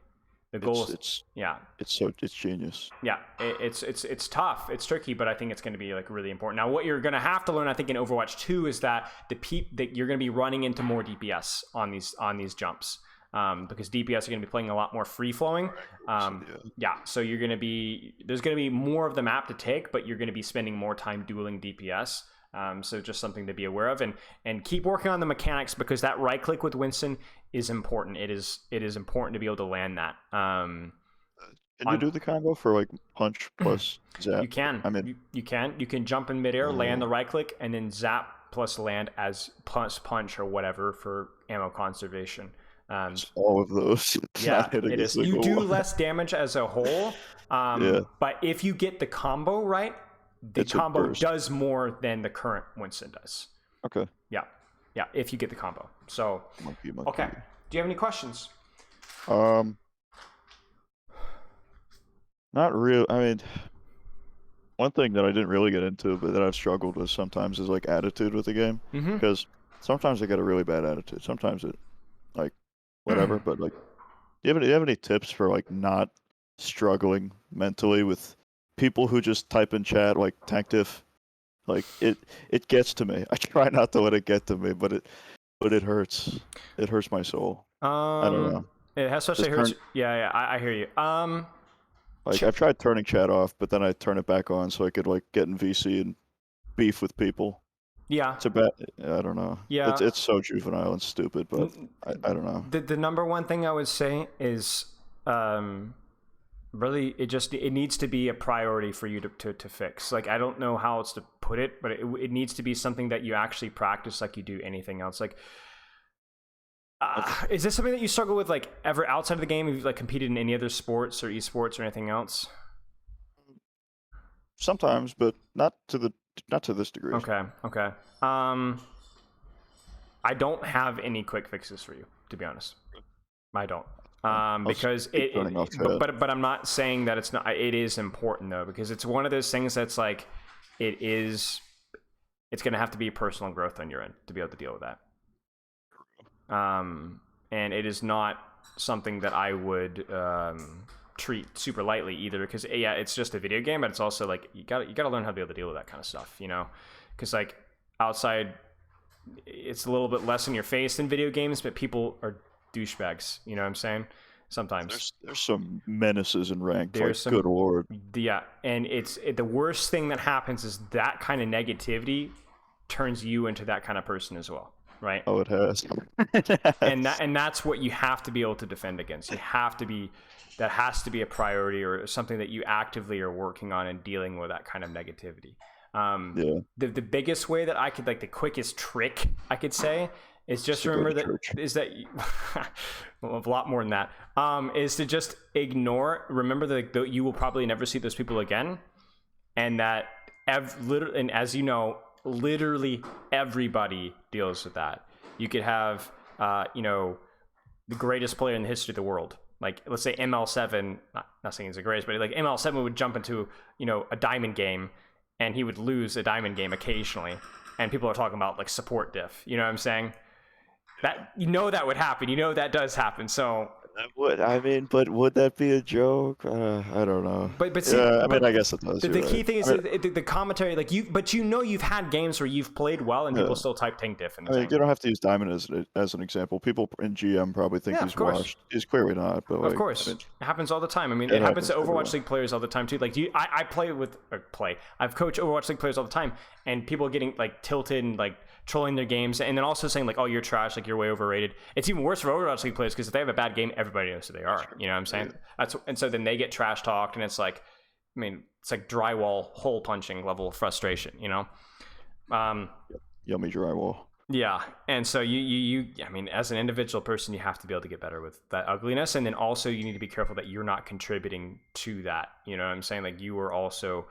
Are you the guy typing tank diff? You know what I'm saying? At any point in time? No, I've never typed tank diff. Okay, not specifically tank diff, but have you ever, have you done the equivalent of trash talking this or trash this? Not even in terms of response.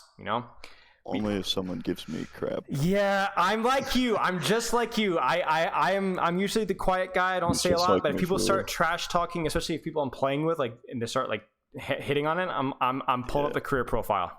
I I'm don't like, do that anymore. Everyone is private. yeah, Like, everyone is private. They're all scared. They're all scared of me. But we got to be better than that. We got to be better than that We because have to it be doesn't. It doesn't make you play better. It doesn't make you can't have go on more like this. fun.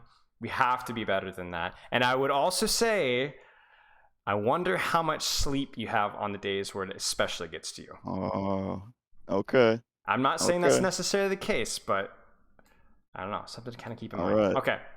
Shoot me Well, if you have any questions. Keep in touch. Thank you. And like I said, my DMs are always open. Thank if you very have much. This anything. was much cheaper than therapy, Yeah, and it was very you're helpful. welcome and much less effective. But all right, Oh, cheers, yeah. mate. Have a good one. Okay, see you later, bro. Okay, that was Hoam, one of my old. I probably butchered his name. One of my old coaches.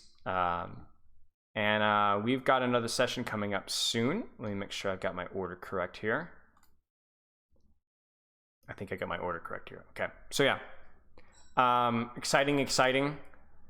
Transitioning from console to PC, and then completely role swapping. Hope you guys found that one interesting. There was a lot of discussion about like being creative and setting up with your engages, and the fun thing about that is a lot of that kind of stuff applies to like literally every hero. Like it applies to Reinhardt, applies to Diva, applies to like a Tracer, applies to Sombra. Because like you always are thinking about like, what do I want to do as a Reinhardt? I want to swing at people. What do I want to do as a Tracer? I want to get on the flank. What do I want to do as a Sombra, right? And any teams will set up to stop you from being able to do that. So then it's on your second, third level of big braining to be able to beat them at them trying to beat you. For example, think that 2CP example. How would you, as a Widowmaker, find a good sightline there? How would you, as a Sombra, set up for an engage on the backline and be able to min-max your duration of staying in there? How would you, as a Reinhardt, slowly take space and clear space and get to a point where you could actually hit people with your hammer without getting shot at from 7 different angles? And that's the game in a nutshell, is being able to be confronted with those issues and then being able to sit and think outside of the box, or even inside the box, but the box is a lot bigger than you think. Okay, hair check. I honestly, hey, Pepper, is there a brush I can use? Thanks. I want to give you a proper hair check here. They're just people on the internet. Exactly, Shiz Nasty 09. Bad news. What's bad news? She's super hyped up in the bed. Uh-huh. She teared in the bedroom, ran across the bed, jumped off it, skidded and slammed into the wall. And Oh. sat there. Mari did? Yeah, and then now she's currently climbing up under the bed sheets. My cat is high as a kite from catnip. Oh dear. Okay, Well, not the little one, he's underage. highlight message. So I missed start of stream. Did you already discuss new hero? Not yet, no. We're gonna try and do that, like actually do a proper job of it, so that somehow is worse.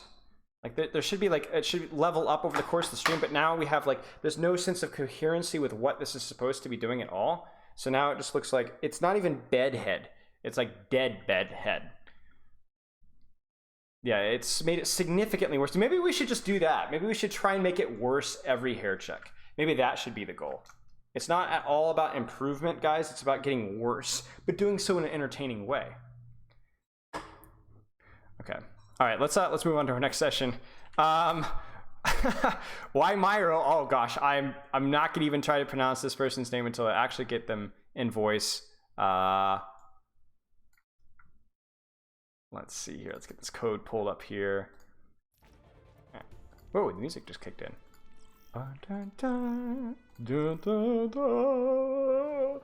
Okay.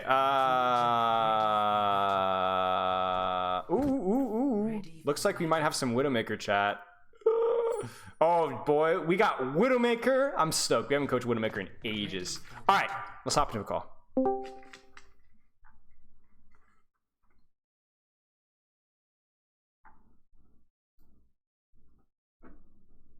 Looking at the form here. Hello. Hello. How are you doing? I'm doing alright. Good. I'm just checking out your code. I was like freaking out because I saw you Widowmaker. Yeah. So I'm super stoked. So you just I swapped. don't know if it's a good hero to coach on. Oh, it's a great hero to coach. Super underrated hero to coach. Everybody thinks like Widowmaker is such an aim clicker hero, but they're just totally dead wrong, man. Totally dead wrong. So I'm super stoked. That was kind of what I was hoping to hear. Yeah. No. Widowmaker is awesome. So you swapped to PC at the end of season 34, have 75 hours in ranked right now. Nice. So I guess a similar question to my last session. What made you swap? What was the plan? I was planning to swap to PC like for a while also because I just needed the PC for like a proper PC for schoolwork. Yeah.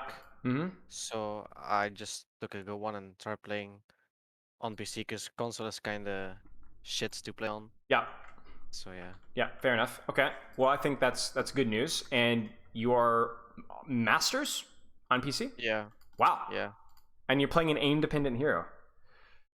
Yeah, I mean, I play everything. I'm like a flex player. Okay, so you're which is not ideal because I just watched one of your videos where you said you should narrow down your hero pool, like I saw it yesterday.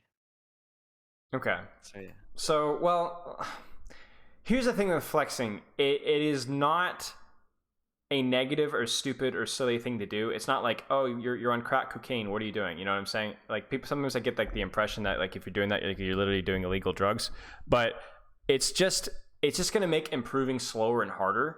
But if that's what you do for fun, that's fine. Like for example, I right now don't really play to improve. I play occasionally just for fun. And so what do I lock? I lock flex. I'm going to be playing Sigma, Roadhog. I don't play Roadhog. Don't worry, guys. Winston, Zenyatta. It just depends on the game, right? Yeah. But for the tricky thing is like when you come to me and you want to get coaching, you want to get improvement, I have to at least let you know that this isn't the fastest way to improve, right? Yeah, but it's more out of necessity because I've been scrimming for like 3 years, and then like I'm always like the flex player that plays everything. Well, let's talk about that. When you say flex player, does that mean role or just within DPS? Well, depends on the meta, but if there's like need for someone to swap role, or if like someone of the stars can make it, then I'm usually the one to swap over. Okay, and is that because you're the nice guy, or are you just like playing a lot of different heroes?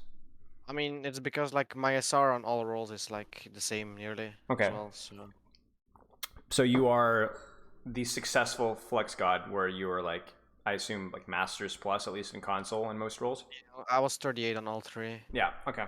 So you are. So I guess then let's tie this back in then, because I've coached people who came to me with coaching and they just wanted to understand the game better because they wanted to be a flex player and they didn't care about getting to top 500 Overwatch League contenders, or they just wanted to enjoy the game but understand the game better from every role, and that's totally fine. I don't have a problem with that. So you tell me. That's what I'm trying to get away from that, really. So you're trying to get away from that? Yeah, I want to focus on my DPS and get it up. Okay. So then you don't need me to basically repeat what I've said before about hero pools then. Yeah, no. Okay. So then you tell me, what is the goal? What's the optimal? Okay, first off, how do you pronounce your in-game username? Just say Myro. Myro, Just okay. skip the first Y. Okay, Myro. Okay, so Myro, your goal is to kind of like tighten up your direction. How are you doing that? What's the optimal hero pool for you?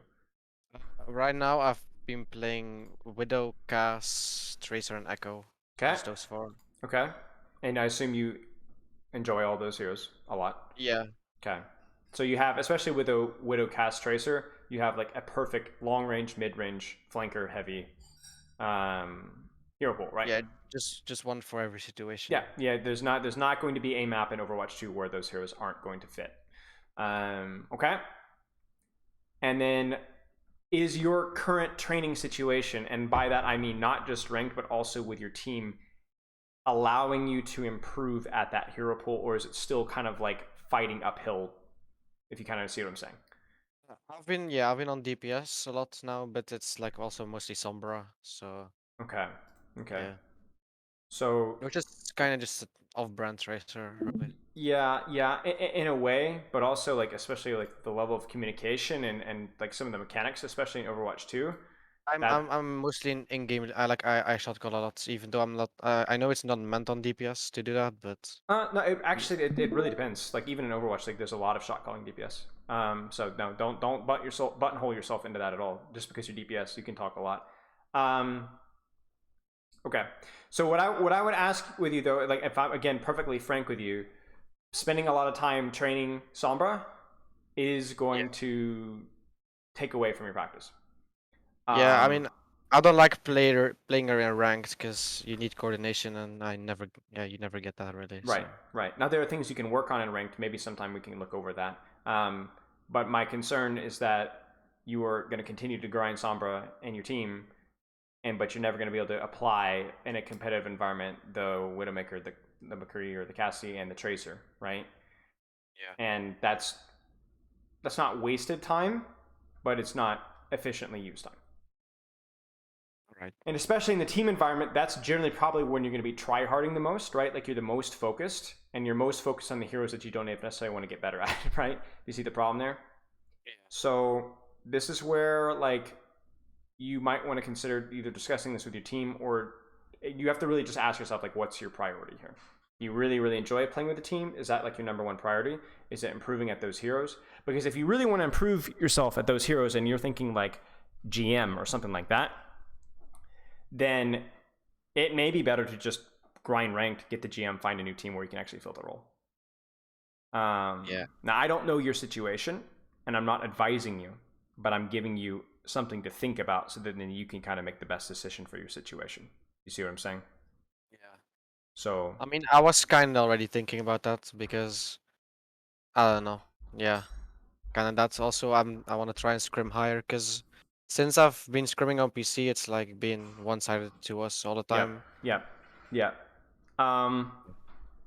Yeah, no, I agree. It's also a little bit strange to me that you're playing on like what appears to be like a low master. Like what's the average SR of the team that you're scrimming with right now? I think it's 3.6. Yeah.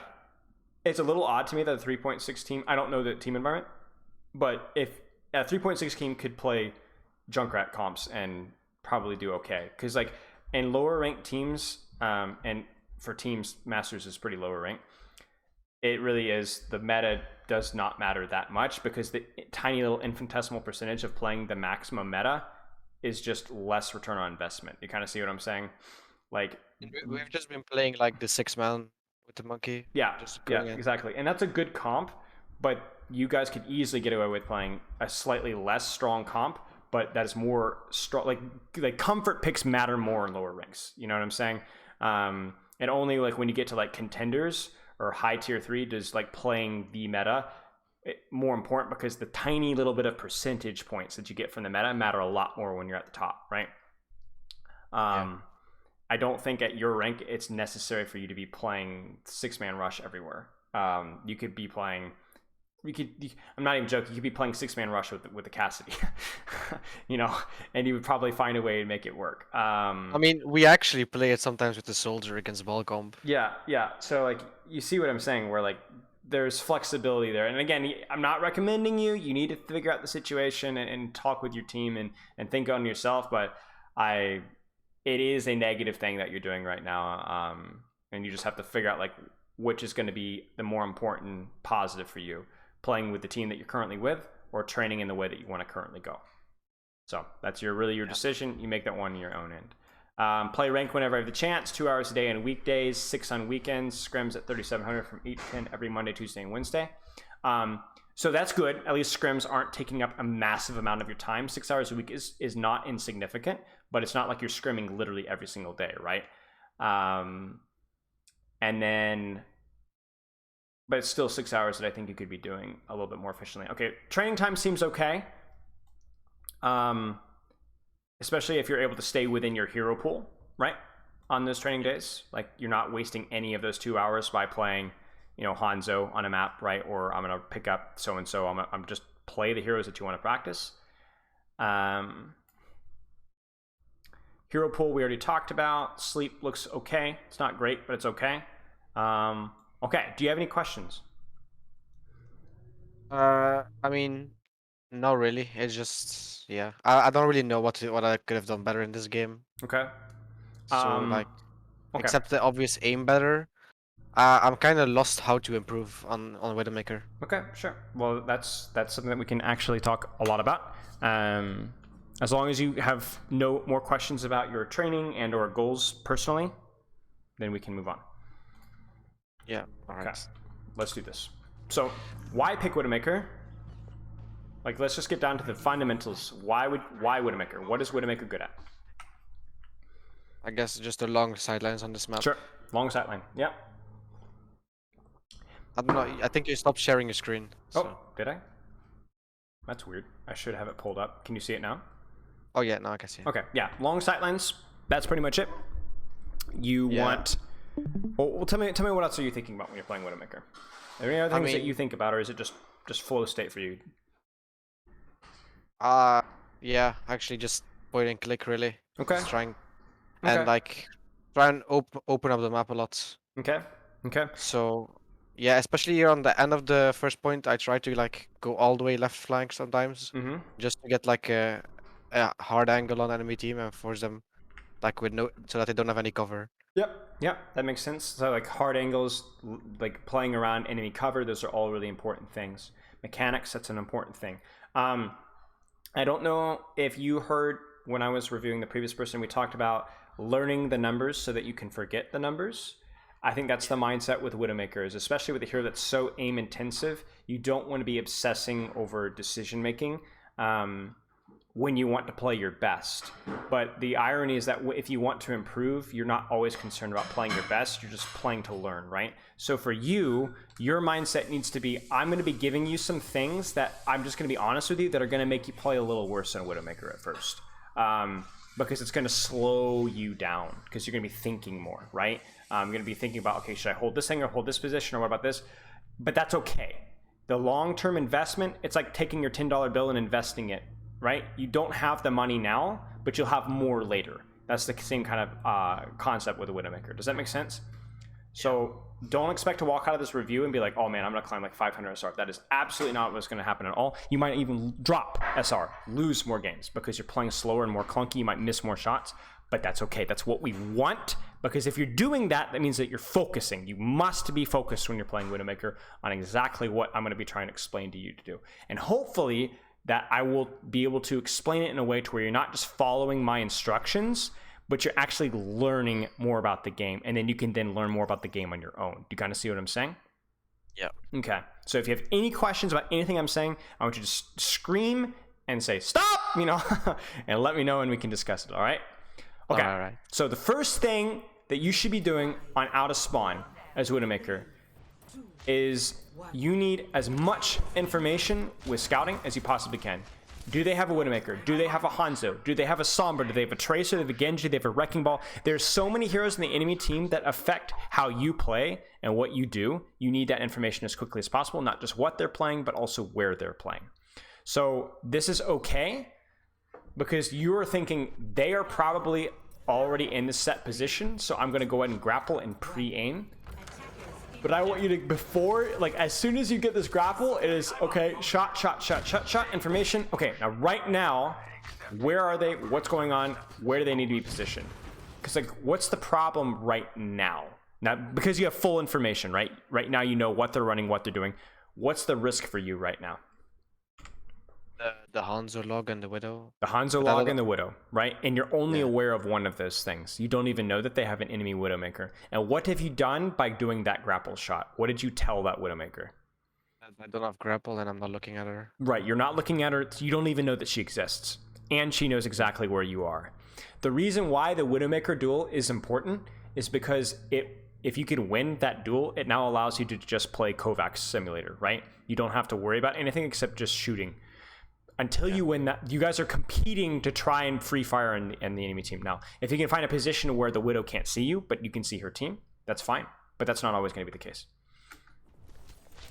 This is fine. There's really no need to overthink this. Like, your job as Widowmaker is not necessarily even to get picks. It's just really good burst damage if you hit the shot, right? Like, look what you just did right there. You force Vate, you force Hog to drop. Perfect. Like, he cannot stay there. But do you see the problem here? Was this a mechanics diff? Was she a better Widowmaker than you in terms of hitting her shots? It's just not being aware of her. Yeah, that's it. It's really not. There's nothing like you. It's not like she did more Kovacs than you. You just didn't know she was there. You didn't even know that she existed. I mean, to be honest, I didn't even know that that spot existed. Really? So. Really? Oh, this Yeah. is a PC special. Welcome. Yeah, I mean, also I thought that was clear from anything going over there because my Hanzo was there with my hog and shit. So Yeah. I don't yeah. think your entire team saw her, to be honest. I think she just. I mean, actually, I want to look at her POV now. I'm pretty sure she just sat there. Yeah. Yeah. So. Yeah, happens. Okay.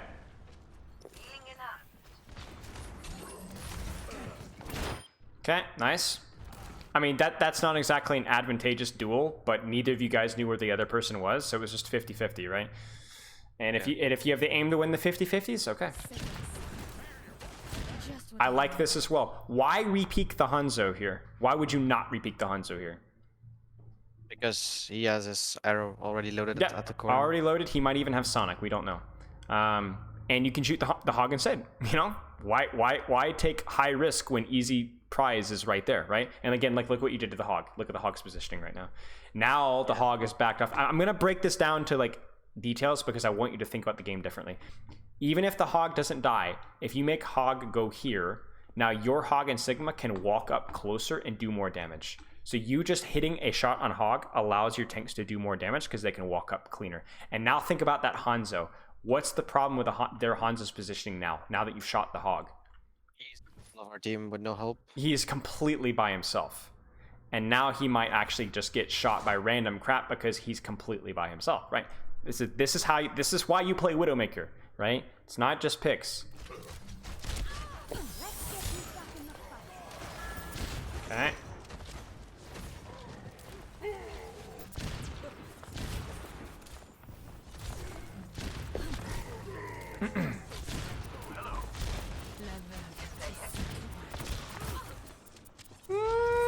He gets saved by the orb. That's so annoying. Okay, you still get the kill though.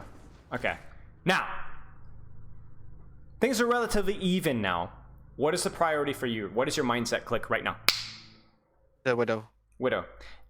Here's the thing though. I don't want this entire review to be about Widowmaker. If this was the ball on the enemy team, or this was a Sombra, or this was a Tracer, it's the same thing. You need to kind of understand what are the things, like every single time you log into Widow, you need to be thinking, what do I need to be aware of? If that Sombra, you force her locator and she's out 10 seconds ago, what are you thinking now?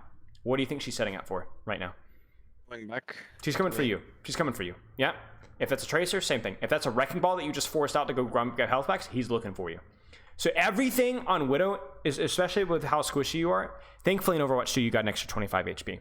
But still, the concept still applies. Where you need to always be thinking about what do I need to be worrying about. Right now, I'm thinking that Widow is back. If it's Sombra, she's setting up for me. I need to be ready to respond. Because it's not about reaction speed, it's about anticipating what is going to be coming for you, and so that you're able to react faster. If somebody just rolled out of your window right now with, you know, a knife and just jumped at you, right? Getting a little bit intense here. You'd probably freak. You'd be like, what the heck, man? But if I told you, yo, Myro, there's a guy about to jump to your window with a knife in about 5 seconds, get ready. You'd probably still freak, but you'd react a little bit faster, right? Yeah. Same kind of thing here. You have to be always on your toes, always thinking, here it comes, here it comes, here it comes. That's a Widow. And you're doing it right now. You're thinking Widow. But remember, it's not just Widow that you have to worry about. It's anything that can potentially threaten you. Okay? Seems good. Now. Nice. No one can Okay. hide from my sight. You know, I have the advantage with the sides here, so I just decide to pop it. Yes, of course. Of course. Go for it. Nah, I'm a little irritated at that. So, what's the problem here? Think No one combat, can hide right? from my sight. Think strategically here. What's the mistake here? What's the mistake? The Xana and the Ana can see me already. No, I guess. I think that's a risk, but I want you to think even more detail oriented. I actually want you to watch their Widowmaker. You will see it when you see their Widowmaker. Personne n'échappe à mon regard. She's like, oh shoot, you know? So she thinks you're gonna peek there, she's not sure. Oh, did you just see that? Oh, the railing. You knocked out the railing and then peeked from the same sight line. I'm 90% sure that their Zenyatta reacted to that information. Personne n'échappe à mon regard. Yeah, she sees. They see like maybe the Zenyatta also sees you, but this is like the biggest tell in the world, right? Widowmakers also do this with Venomine all the time. If you're too close to the enemy team and you like throw your Venomine out here and then peek, that the audio cue of putting Venomine says that I'm here, you know, right? Yeah. So you don't do that either. So I think this is fine. The angle that you take is fine, but please, please, please be sneaker, right? Be sneaker. Widow's kiss. Nice. This is an issue. I have an issue with like not charging my shots enough. I always Okay. leave them on like 1 HP. Yeah, I mean that's something that we'll have to keep an eye on, and that's something that if that is an issue with you, that you will just need to like honestly practice more until it's no longer an issue. Make yourself do 1,000 push-ups every single time. No, I'm just kidding. Okay, do you see the value from what you're doing with the sights though? Like let's say that you just killed a Widowmaker and you failed to kill the Ana. What is good about what you've made the Ana do though for you? I mean, she's basically useless now. Yeah, She she's has no useless. sight right Zero now. chance. She can maybe heal her team, but that's literally all she can do. She cannot sleep. She cannot do damage. She cannot land her nade. She can do nothing. So you've now. I mean, this fight's over. Fight should be over. And then now all you have to do is worry about like, is that right click? Is that a Hanzo? I mean, there's really nothing to worry about at all. Okay. If you have time here, this is always a good time to set up a Venomine here. You can be like, I'll throw a Venomine like up here. Maybe somebody will recontest, or maybe I'll throw a Venomine down here. Doesn't really matter. But okay, let's keep watching. Eventually, I'll hit the right button. Uh-oh. Exactly. Do you see how like, oh, I see a shot. Now imagine if that Widow took the duel right now. Like, let's just say that your Sigma Hanzo aren't there. If that Widow tried to peek you, would you win or would she win? Because she has no idea where I am and I know Exactly. where she is. Exactly. She has absolutely no idea where you are, and you know where she is. You're gonna win. Very, very, very, very. The most important thing that you can know about with Widow duels is positional knowledge advantage, and then also utilizing your teammates as a distraction. So in other words, if you're peak timing your peaks well, so that like your Sigma Hog are taking space, that Widow will be focused on shooting your Sigma Hog, and you will win the duel. You see what I'm saying? Like right now, I want you to shoot tanks, but only if you know where the Widow is. Do you see what I'm saying? Do you see the danger right now? Yeah. That's the danger. It's not that I don't want you to shoot tanks. We've seen many times where you've shot tanks and got a lot of value, but those were times where you knew that you could avoid the Widow sightline because you knew where she was. You don't know where she is. Now you're shooting tanks. She should kill you right now. That was her shot to kill you. Yeah. Do you see that? It's very important that you understand that.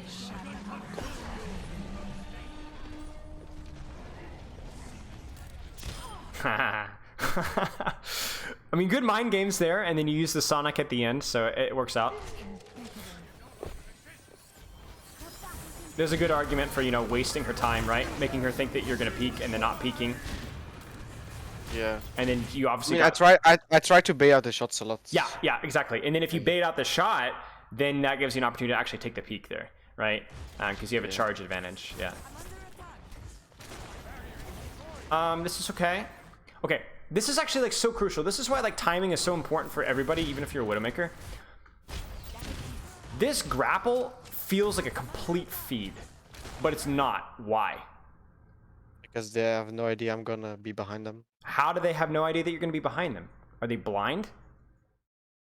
Well, they can't see me now, and my Sig is behind them. This is it right here. This is why. Yeah.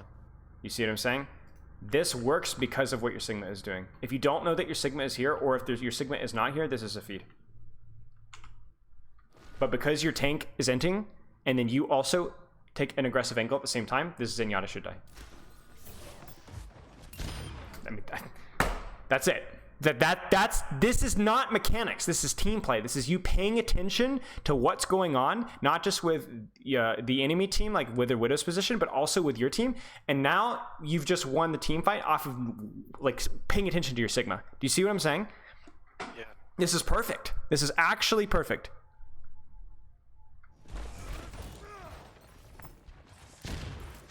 And now you don't even need to really ego duel this guy. Like he's just gonna die to the Sigma. It's over.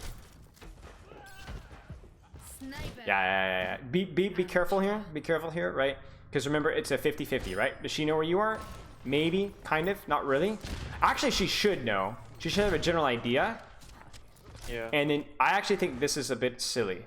I think I would have played this a little bit safer. I would have done like a little bit of peek, like little bait here. Like, okay, where is she at? Where is she at? Okay, she left or right. Oh, I see her.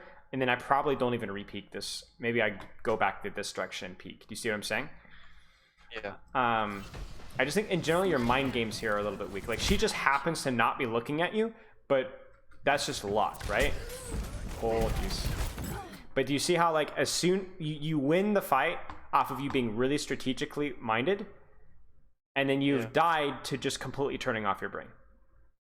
Nothing about this had anything to do with mechanics. It had everything to do with your simple decision making off of the fight. You lost track of the enemy team. You focused on a duel that you didn't have an advantage on. You were not using your team's timing. If you had waited just a second later, you could have just dropped out. Your Sigma or Hanzo could have pushed this Widow. Then you take the duel. She instantly loses. And then you also survive with their tank line at the same time. You see what I'm saying? It's all about being like strategically minded. It's about doing all the fancy big brain stuff and then winning, then clicking the head because your mechanics are good too. All the best Widows and the best Widowmakers in Overwatch League are all strategically minded. All of them. Not a single one. Everyone talks about Ons, you know, formerly of the Gladiators, who's like, oh, he's like, like crazy mechanics. The guy is also like wicked smart when it comes to taking duels. Super smart. It's so hard to play against him because the mind games, it's like so difficult. Yeah, I think, did you review him or it was another coach? I think someone reviewed a match of him. I honestly don't know. Not recently. Not recently for me, so. I mean, what I'm doing right now is something they said. It's like a grapple shot is like low risk, so you can just go for it. Yeah. Well, the thing is again, like if we go back to what we were talking about earlier, why does this grapple shot work? So I have sights on them and they don't know. I have the sonar on them and you have the sonar, but what else do you have right now? What's on the right side of our screen? Sigma, right? Like you hit the Hanzo, but like what is a Hanzo looking at? Right? Sig. It makes the shot so much easier, and there's so much less risk. I mean, even the Widowmaker, right? Look what she's looking at. She's not looking at you at all. She has absolutely no idea where you are.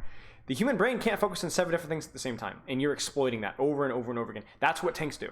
That's what tanks do. And if you go into Overwatch 2 and you're paying attention to your Doomfist, your Winston, your Roadhog, your Zarya, and you are playing around like when they're taking attention and using that as your cue to take duels or take timings, like you're going to have so much of an easier time hitting shots.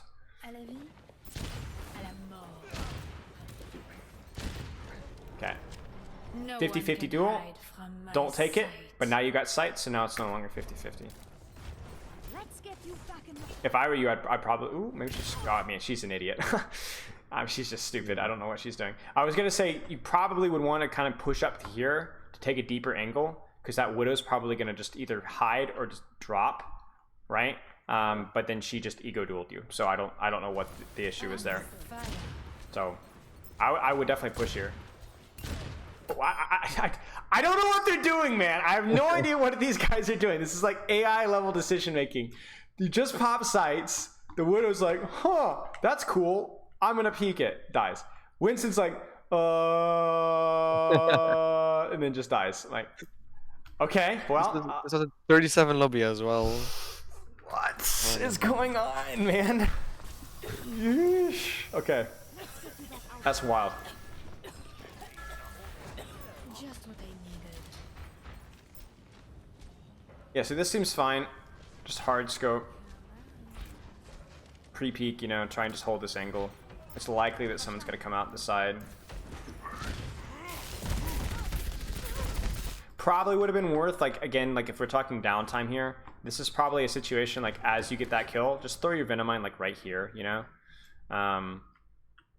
Or even can like put it on this wall here. I wouldn't throw it out like here because it's gonna tell you where the sightline you are from. But again, if you're thinking Winston might jump me, 75 damage is not 0, right? It's something.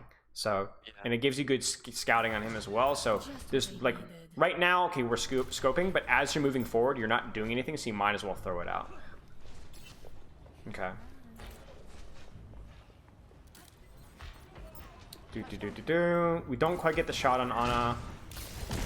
The Winston jumps us. We should be okay. I think you're as long as you're getting pocket here, I think you're doing the right thing. Just kind of hold your position. Just SMGM out. If you get pocket, you should be able to stay here. Okay, now you have the high ground and he's dead. Okay. Ooh, shot through a hog. Nice. Yeah. I don't know if is there like a tip for shooting through people, because this No. is like no. No, there's no tip. Position Like, like, always- position where you don't have to shoot through tanks. Let's just put it that way. I always see like these high level players just shoot through the people and it still hits everything. Well, here's why. It's just mechanics. Like they in their brain have already pictured where this Ana is in relation to their screen. So then when the hog goes in front, their hand is already doing the micro adjustment necessary to hit the shot. You see what I'm saying? Like it's like they've memorized. Okay, that's where I have to move. So like they would hit the. I mean, you hit the body shot there, right? Yeah. So clearly you're already better than I am. In terms of like your mind body connection here, your hand body connection. I mean, Crosshair was already on her before we moved in front, so. But that's also a lot of like what the pros are doing too. Like when that hog runs in front of them, they've memorized how much they have to move their hand to move it that much on their screen. Like right here, they see like just okay. My crosshair was like let's say their crosshair was here. I have to move it this much to get to that position there. They've already memorized that. So if somebody like if you could blindfold them, and they'd make the shot. It's the same thing. You know what basketball is? Yeah. How you could like blindfold an NBA player and he'd still make the shot if he could see the thing for like half a second, because he'd already memorized how much he needs to throw it, how he needs to aim it. Right? Same thing here. Yeah. I mean, this is like part of it is I don't even think this is really Infocyte. This is just Hanzo, right? Like he had. I think this is a little. The angle on me. Yeah. He's already like pre-scoped on that corner, and he's just gonna be spamming logs like right on that like little one corner. He just is like he's just throwing stuff down that sight line, right? Like there's no real possible way for you to be able to peek this one and live. Like whether it's versus Hanzo or Widow or even Zen. Zen is actually lethal for you picking that too. So then let's, instead of saying that was idiotic, don't do that again. What could you have done instead? I mean, dropped or like taking another high ground. Yeah, taking a safer angle I think would have been good. So like there's the sights. Okay, there's the sights. What about rotating here? Right? Take a pot shot at the Ana. Get some scouting on Hog. Maybe you can push this Hog with your Sigma or like play a little bit further back. Maybe you can just sit here and play super conservatively behind Sigma shield. Maybe you just AFK. You know what I'm saying? But obviously like peeking 3 snipers is like, yeah, it's not gonna work. Oh, easy. Okay. Nice. Okay, unfortunate. Yeah. That's okay. You guys are kind of already lost that fight anyway. You have any questions so far? Not really. Okay. This again charged too low. Yeah, but you also didn't really have the time to charge. Okay, you saw her. Yeah, I mean, it's a little bit unfortunate, yeah. It's just gonna come with practice. Do you see that Venomine placement from her, though? This isn't, like, super important or anything, but it's something. It means that you're like, oh, boy, I don't know if I want to peek. Like, I think you guys Sonicked her or something, but, like, for example, like, let's say she grappled to this high ground here. Now, all of a sudden, you're kind of spooked to cross out in the open, right? Because you're Venomed. So just a little bit of an advantage that you can get between fights. Okay. Going off of Sigma timing. Good. No one can hide. Good from my sights.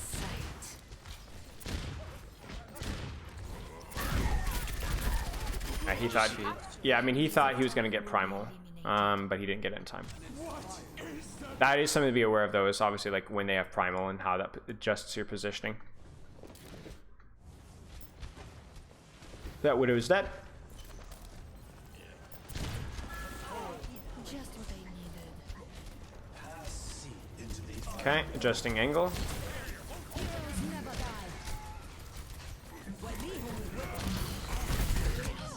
Yeah, it's unfortunate. I'm like, obviously there's some things that you can clean up there, but I'm trying to like, we have a lot of footage here to look at, so like, let's focus on the big picture stuff, right? The more important mistakes.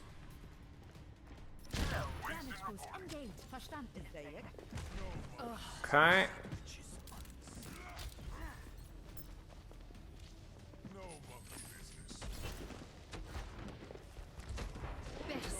I would be a lot sneakier here with how you're taking this angle, because you have to think like when you're what's the tough part about this right here? What's the tough part? I don't know. They have the high ground overlooking me. I guess. Yeah. You're in a choke, right? Like you are stuck. There's nowhere that you can go. There's not like any sight lines. So every angle or sight line that you peek is going to be risky, right? Yeah. So what's the solution then? How do you beat this? Wait for my tanks to attract attention. Yeah, wait for your tanks to track attention, or when you do peek an angle, how should you do it? With what mindset? Just one shot and then go back. Yeah. Just be really, really cautious. So what's the problem with this right here? Listen. Not yet. This right here. Jump. Yeah, you're so loud. Like you have to think, if I peek this, I got one shot before this Hog or Winston's on me, right? And I get sonicked. So you gotta be so sneaky, right? A lot of your mistakes so far, there's been different types of mistakes. Not paying attention to your tanks, forgetting about not scouting the enemy Widow, not being like breaking railings and then peeking anyway. You need to be so strategically minded. And it's cool because like real snipers have to worry about this stuff too, right? Like it's all about like making the shot as easy as you possibly can, being strategically minded, setting up the perfect angle, utilizing your surroundings as best as you can. That has to be the goal for you. And so you've been clunky, you've been loud. Okay, now you got a Nano Monkey in. So then now you don't even like, even if like, let's split it this way. Even if that Widow was alive, can you peek this still? I mean, I know they have walls on me, so I tried to bait the arrow first before I go outside. Yes, exactly. So you're still concerned about the Hanzo, but if you're going off of your Nano Monkey's timing here, this is less scary than it was before, right? Whereas before I'd be like, you can't peek at all. Now I'm like, you can bait a little bit and then maybe you can peek. Yeah? Okay, now the Hog's hooked. Okay, you're all set, right? That monkey's looking. Uh-oh. 60 seconds remaining. Oh no, who shot him? Yeah. Aha, I mean, he's dead either way, just that primal. Let the dragon consume you. Oh snap. Got him in Swan. I don't love this position. I actually think it's kind of hard for you to hit shots from here. I think just like, I know it sounds dumb, but just like going back to one of these high ground angles probably would be okay. I know you got a little bit of PTSD, or you could like go all the way back to like here, right? You see where I'm saying here, and just cover the entirety of point from this position here. This position feels like the worst of both worlds. You're close, but you don't have good sight lines, whereas you could either be close and have good sight lines from here, or far away, but you're completely safe. But now this Reaper can like walk on top of you. No way this guy wins.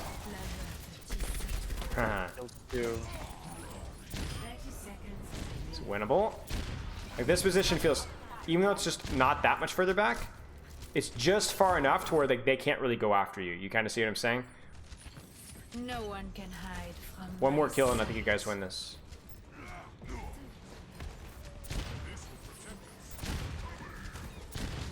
I don't know if just shooting the Hog here is a good call, though. It was okay. They just needed to be headshots. There was nothing else for you to shoot, I think, at the time. Like, let me look again. I mean, for your position, I mean, yeah, you could have kept an eye on Lucio, for sure. I mean, there are other targets to shoot. Oh boy. Uh oh.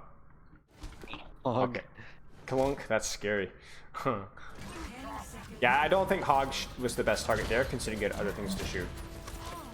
And we're not getting the headshots either, so it's going to take ages.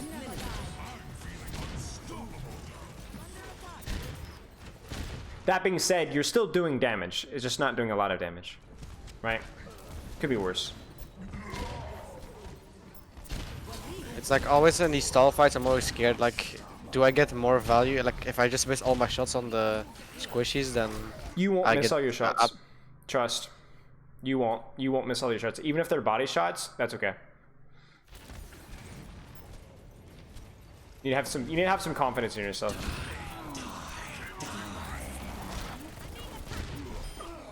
Oh no, this Reaper. Ah! yeah. I believe.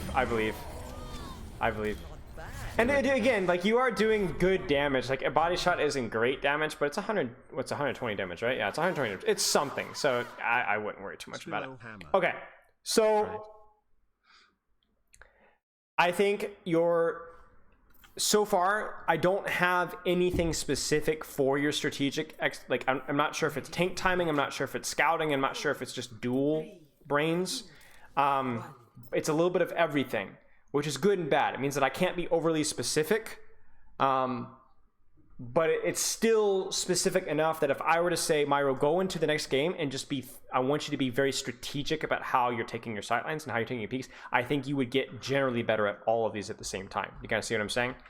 I think it's like a mindset shift for you. Like you even said so, is this even a good hero to coach? And yet, look at how many things that we've talked about in just the attack. You see what I'm saying? There's, I think, a lot to learn from you. A lot of it you already know, but you don't really think about. You're just kind of like, oh yeah, I guess you're right, you know? Okay, so what's the priority right now? Number one priority, start of the map, is what? Just waiting for the 15 seconds so I can check their Yeah. heroes. I wouldn't even say you have to wait for the 15 seconds. You just need to assume the worst. You need to assume that there's a Widowmaker. You need to assume that there's a Wrecking Ball. You need to assume there's a Roadhog looking for the flank for you. And scout for it, right? So like what that might mean for you is you might sit here. Okay, there's no Widow. There's no Widow. Okay, now I'm going to drop here. And I'm going to hold this sightline here. And hold sightline, hold sightline, hold sightline, hold sightline. Listening for Widow grapple. And, you know, maybe land a couple of pot shots. And then, okay, 15 seconds have passed. Now I have full scouting. Now I know what I could do, right? I'm not saying sit completely AFK, but you want to play like really, really, really safe until you have full information. You know what I'm saying? You could even do something like this here. If you want to play more aggressive, the map starts, you go for a grapple shot here. You look for a shot here. Okay, you get full scouting. You get a pot shot in, and then you run away. Because it's extremely unlikely that if they run Widowmaker, that she's going to be ready for a grapple shot from the side of the map and will punish you for it, right? Yeah. You could get away with that if you wanted to, and you would get full scouting. But this is what I'm talking about. It's not one individual thing for you. It's like your whole mindset. There's a lot of little things that you could be doing, and a lot of pretty big things that you could be doing as well to make your life easier.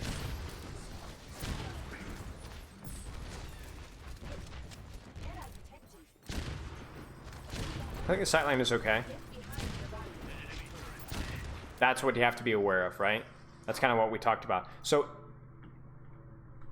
how could you be more aware of this, Hanzo? Place my Venomine there. Yeah. As you leave this position, put your Venomine like here, right?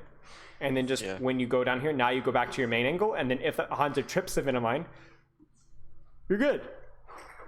Yeah. Totally good.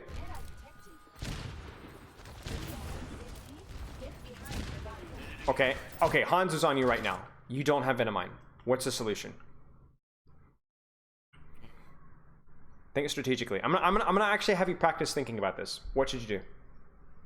Not put like some distance between us. Yeah, so it's perfect. logs Exactly. harder. Perfect. Exactly. I would turn around. I would grapple back here or to this high ground here, and then all of a sudden be like, okay, now we're gonna hold the sightline here, or I'm gonna hold this sightline here, right? And where I still have a good sightline down main, or maybe even like back to this water tower, right? Create more distance to where my hit scan advantage is a bigger deal. But what do? You ego, right? You ego peek him when he's already hard scoped on you at a range to where it's like not actually that bad for him. It's actually pretty good. You ego peek him and then you die. Do you see what I'm saying? Was this a mechanical mistake? No. No. This could have been Ons. He would not have been able to get the kill here. He would have died. It's nothing to do with mechanics. It has everything to do with your decision making and your strategy.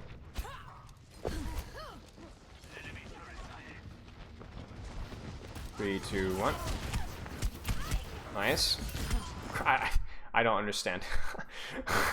I don't understand. She gets headshot once, and then she hard scopes again at like 5 HP. I do see what you're saying about the HP charge, though. By the way, that's like the 3rd or 4th kill, so that may be something that we just need to practice more.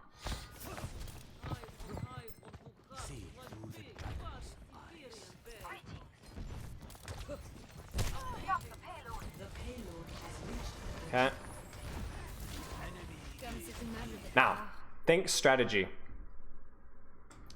Where do we position? Do we use our Venomine? What sightline are we looking at here? Let's go. I want to do this for all of our team fights moving forward.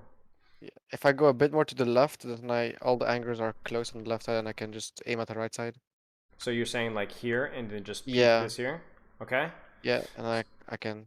Yeah, that seems good. I'm not getting shots. If you were to have time, or you were to place your Venomine, where would you place it? Probably on like the exit, like here, the underneath my Hanzo. Like here? Yeah. Okay. What would that do? If someone's gonna come from there. Yeah, okay. Seems good. I like it. So you're smart. You're smart strategy-wise, even though this is not something that you apparently think a lot about. You just need to actually be able to use that tool. The thing that you need to get better at is actually using what you already have. It's like having like a massive like all these delicious spices and ingredients in your pantry, but you just still order takeout every single night. You know what I'm saying? Like you have so many things in your brain that you understand these things, but you're not using them, right? Okay.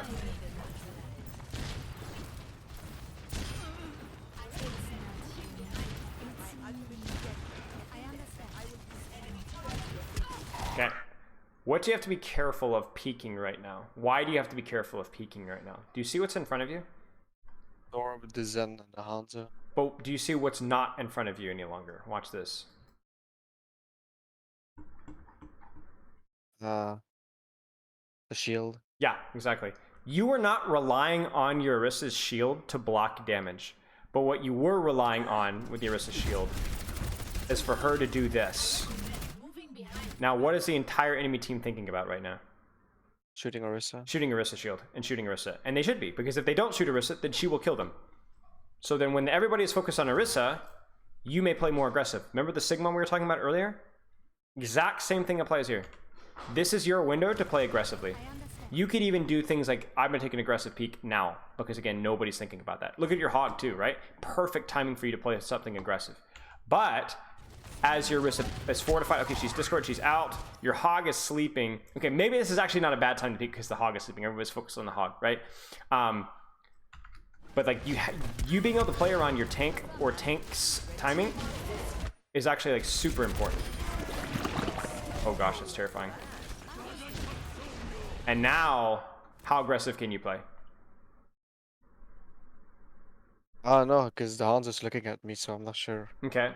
Okay. I think I just sit here and wait till Okay. Orisa walks a bit further. Yeah, you wait till Orisa walks a bit further, and you also have a dragon actively being pushed out as well. So then now, now literally nobody on the enemy team is thinking about Widow, right? Literally nobody. They might have just forgotten that there was a Widow that even existed. There's a Nano Orisa inside of them, and a Hanzo dragon, right? So you could even, if you wanted to, grapple across here and take an even more aggressive angle. You can do literally anything you want. And I think your position is fine, to be clear, but there's nothing that they can do. Nice. That monkey's having a hard time. Okay. I mean, even now, are they thinking about Widow? No, they're not. They're thinking about the Hog and the Orisa, and oh no, right? So easy shots here. That Zen should die. And he will. That's brilliant. Again, not mechanics, just strategy. Ah, he's terrified.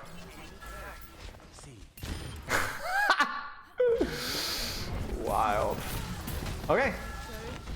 Easy peasy. And this is, by the way, this is what I would describe as team play. This is where it's like you're not necessarily coordinating with your team in voice, but you're using your eyeballs and reacting visually to what your tanks and your DPS are doing, and using their aggression as an opportunity for you to also be aggressive at the same time. That's what I struggle a lot with, actually. Adjusting from scrim environments to ranked. Because especially when I'm playing Tracer, I go in way too aggressive sometimes and just feed, because in my head I'm like, yeah, my tank should go in now. Yes. And then he doesn't, because I know my tank in a scrim, he would go in and make space there, so I'm ready to go in, and then I just end Yeah. in rank. So then it's about you being better at responding to visual feedback, I guess, if saying it. It's because if you're playing a tank, your tank will do something. He might not do what you think he should do. He might not go as aggressive as he ought to go, but he will do something. He or she will do something. They will walk down main. They'll attract some form of attention, even if it's accidentally. And it's then, okay, I use that opportunity to go in at the same time. What you might be doing with Tracer, and this is something that will apply to a Widow as well, is you might be saying, now he should be playing aggressively. And so then you go in now. Yeah, that's what I do. And then everybody focuses you. And then your tank goes in after, or like right at the same time. And the problem is that's tank mindset. Tanks lead the charge. They have the HP for it. If you're leading the charge as a Tracer or Widowmaker, if you are going, okay, my Orisa is hiding in this corner here, I'm going to ego peek this because she should be putting down her shield, and then you get Hanzo logged, and then your Orisa walks forward and puts down shield afterwards, congratulations, you've screwed it, right? You've really screwed it. Your Orisa probably should have peeked earlier with shield, but is that something that you're willing to die for? Oh, if my tank doesn't go at the exact right millisecond, I'm going to die for it? That's just stupid, right? And that's something that's going to apply to your Cassidy, your Echo, your Widow, whatever. It's you have to respond to what you're seeing your team do and not what you think that they ought to do. Do you see what I'm saying? Like we get one more thing is like, remember how your Hog was stuck out here sleeping in their backline? Like, should your Hog have gone in that deep? No. But what are you going to do about it? You're going to cry? You know? What are you going to do about it? What is something that you could do about it? Use him sleeping. Yes. As making space. Yeah. Okay. The thing is that the key thing in playing with ranked isn't getting your moronic teammates to play like non-moronics. The key thing is to use those morons and to actually use them as bait. Okay, you're gonna go do something really stupid. Okay, well then I'm gonna capitalize off of that stupidity and do something that's a little bit smart at the same time. And so many people, instead of like actually using the stupidity of their tanks and DPS and supports as impetus to complement their stupidity, they just shut down entirely. Or they'll even go, I'm not going in with my tank, I'm gonna back up to spawn. And it's the actual opposite thing that they should be doing in that instance. You see what I'm saying? Yeah. That's the real trap. It's an ego trap, really. It's like where you feel like you know better, and so you would rather see them fail than you would to actually use what they're doing. Like it's like you're literally willing to like fall in the knife yourself and lose the fight if they get punished for it, you know? Yeah. Okay. Like if you think about it from their perspective right now, that Winston's kind of feeding, but now they can actually get out of spawn, right? They use that as an opportunity to rotate. That's just Overwatch. Okay. Yeah, nice shot. Your I figured I'd go for it. They didn't. I don't think anyone expects me to do that. So. Yeah, and because that monkey's down, you don't have any use for grapple anyway. So I think it's okay to go for this kind of a plays.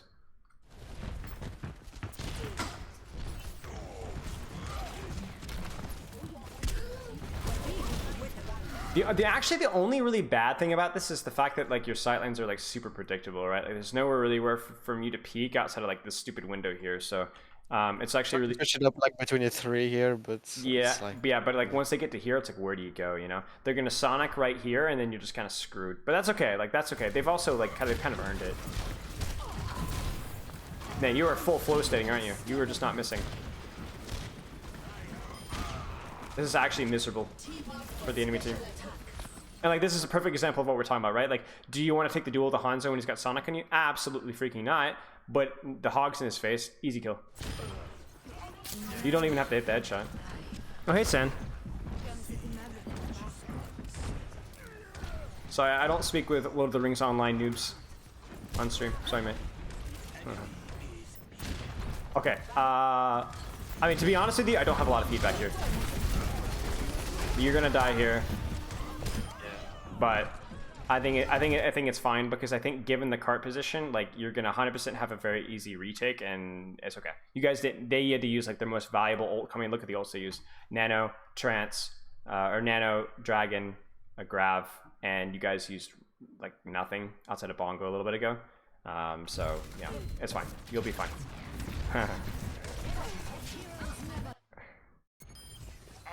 Okay. I think sights out of here is okay if there's enough members of your team alive, just because it gives you guys information on how to take space. Like, you have to think of sights as like a team ult, not an individual. Okay, okay, this is perfect. This is actually like exactly what I was talking about earlier. You are, with all due respect, a fool for doing this. I am the first guy to encourage people to use Venomine, but what's the mistake?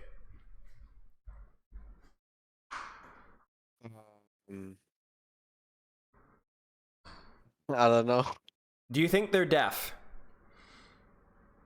Oh, like that's Yeah, No. they will hear that. That Reinhardt will hear that. That Zarya will hear that. Supports might not, but if these guys are actually like taking space like they should, you know what I'm saying, and not all sitting in cart, like that Tor would have been like up here, 100% hears you, right? 100% hears you, and that completely ruins it, right? That completely ruins it. Like, I know you're gonna pop sites anyway and kind of give away your spot anyway, but like, I don't know. I just don't think you're thinking strategically.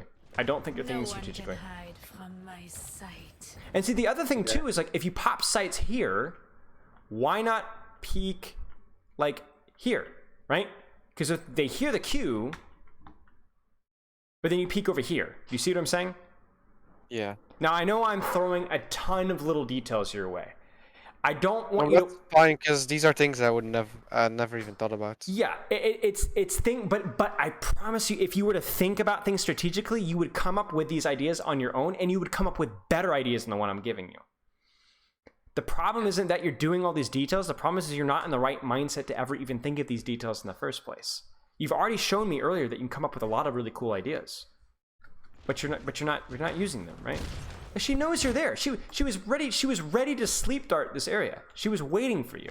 And she's still kind of an idiot standing out in the open. I mean, even look at the Rhine shield, right? And you're fixing to re-peek this angle. Man, give up.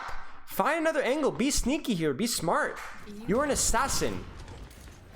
This isn't Kovacs. This is so much more than that. And look. Are you kidding me? Right?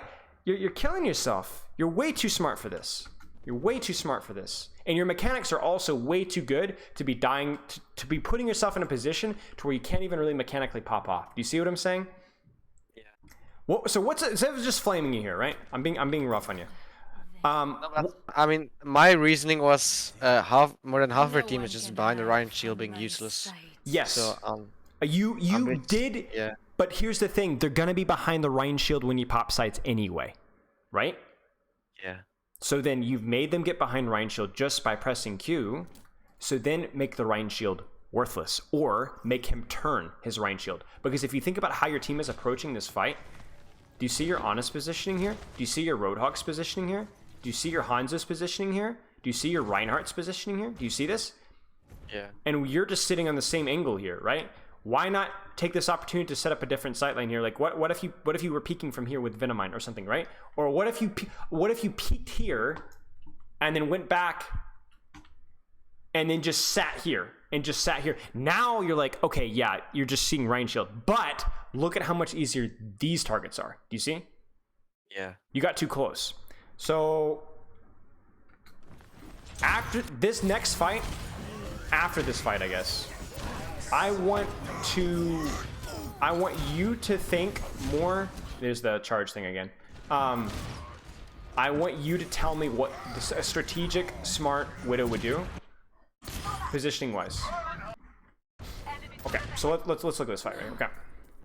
So there's no Widow on the field. It's just Genji. So it's actually like super easy for you. You only really need to think about your positioning, and you don't need to really worry too much about threats. Is this the correct move here?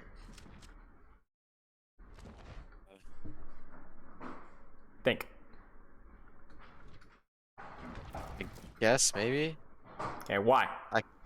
Because now I am on the left side here, and they can't really stand on the high ground there No. on the rotating platform. No, they 'cause can't. My team is on the right side, and I'm on the left side. Are you peeking at the right time?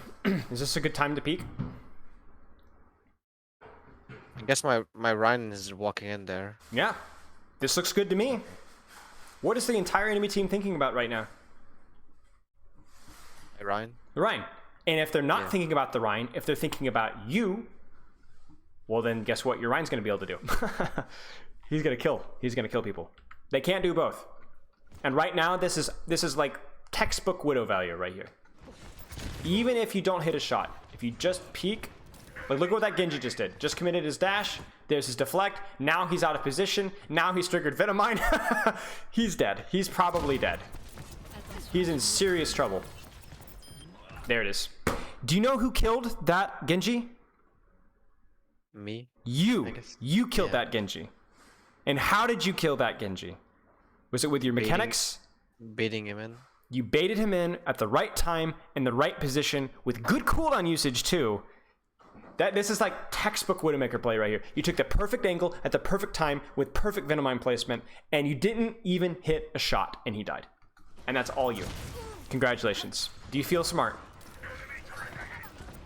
Not really, because I guess it was mostly unintentional.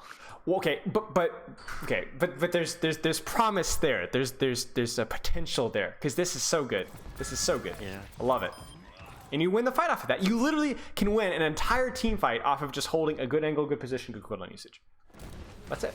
These guys are terrified of you, man. You've completely taken their lunch money so many times in this map, with like the most like it feels like completely helpless. I don't even want to know what your stats were during this map. Okay. I know it feels kind of bad, like I wasn't like popping off there either, but like you kind of did your job, you know? You've given your team an advantage, you hit a couple of extra, like a little bit of extra shots, help the team fight, you're fine. There's the deflect, there's the personal bubble, and he's dead anyway. There it is again. Remind me never ever to queue up against you. Oh my gosh, man! Take some breaths or something. It's cringe. All right. Strategy. You've got Infocytes. They're on Monkey now.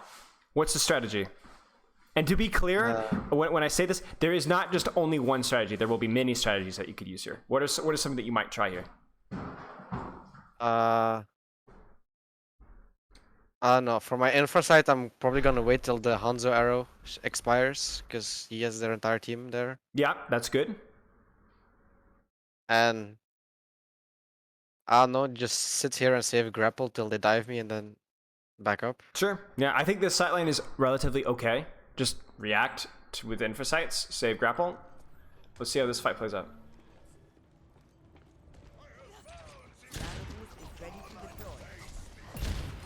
Jeez. I don't know if shooting turret is worth it there. It's okay. It's tricky. I think no, because of the turret placement. Because if you think about like how their turret is placed, like is that turret gonna do anything? Not really. Not really, right?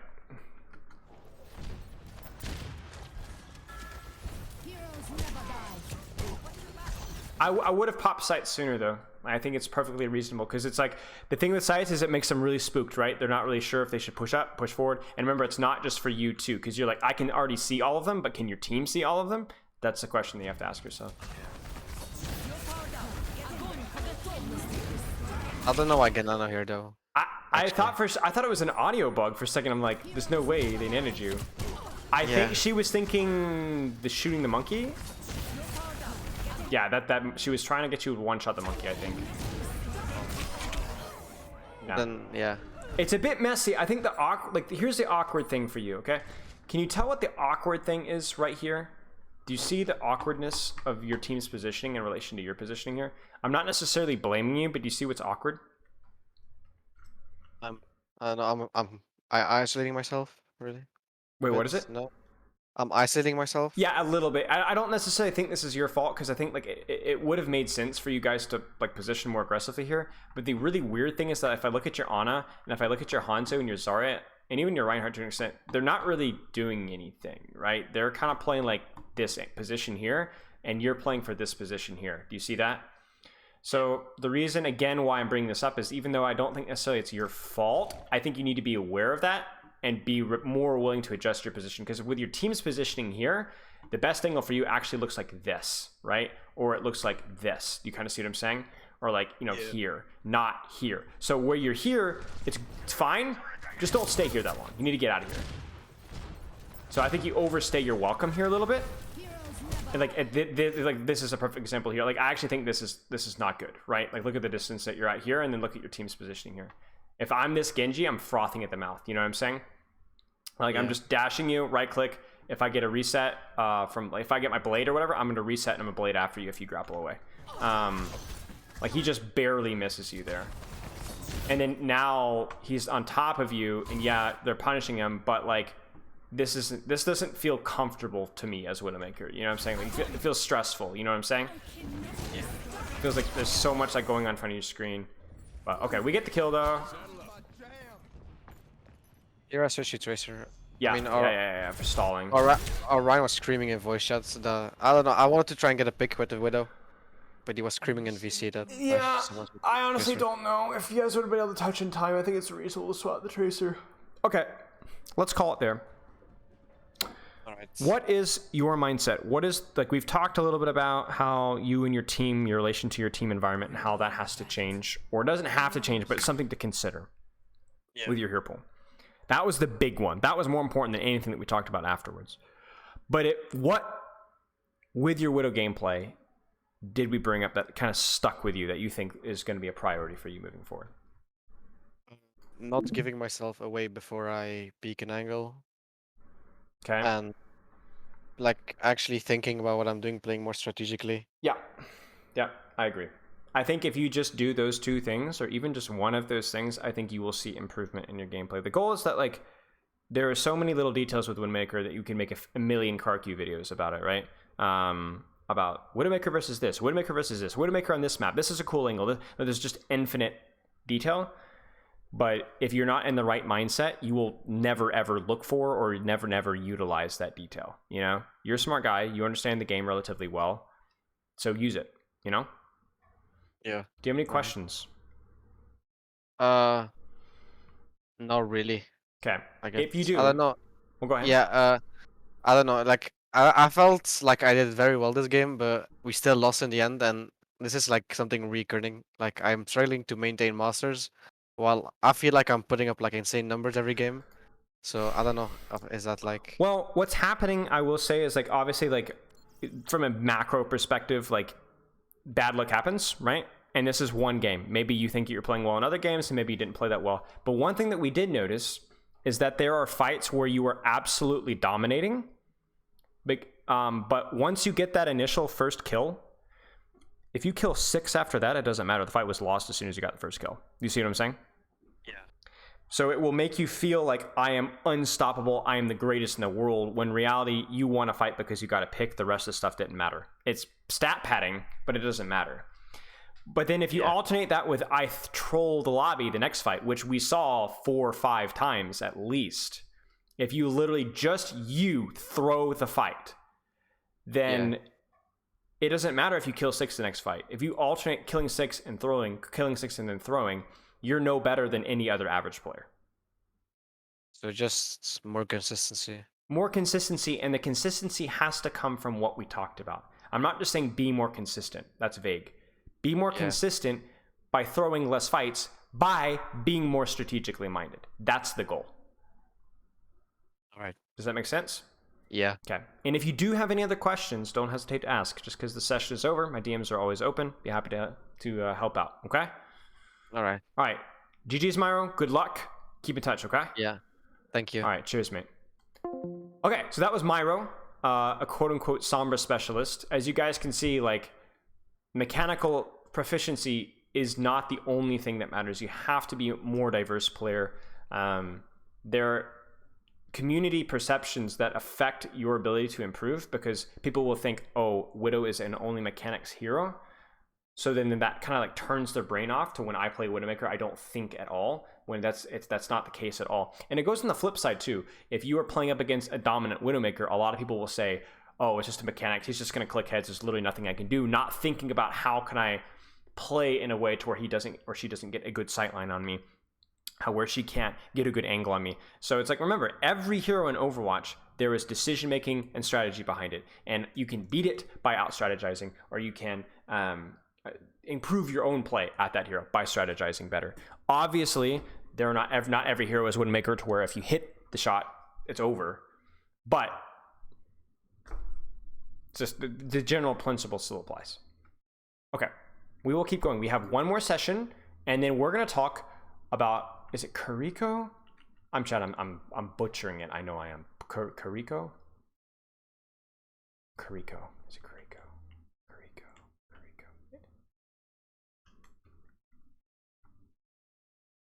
Yeah. Kariko? I think it's Kariko. It's Fox Girl. Okay. Keiriko? Okay. Let's get started. So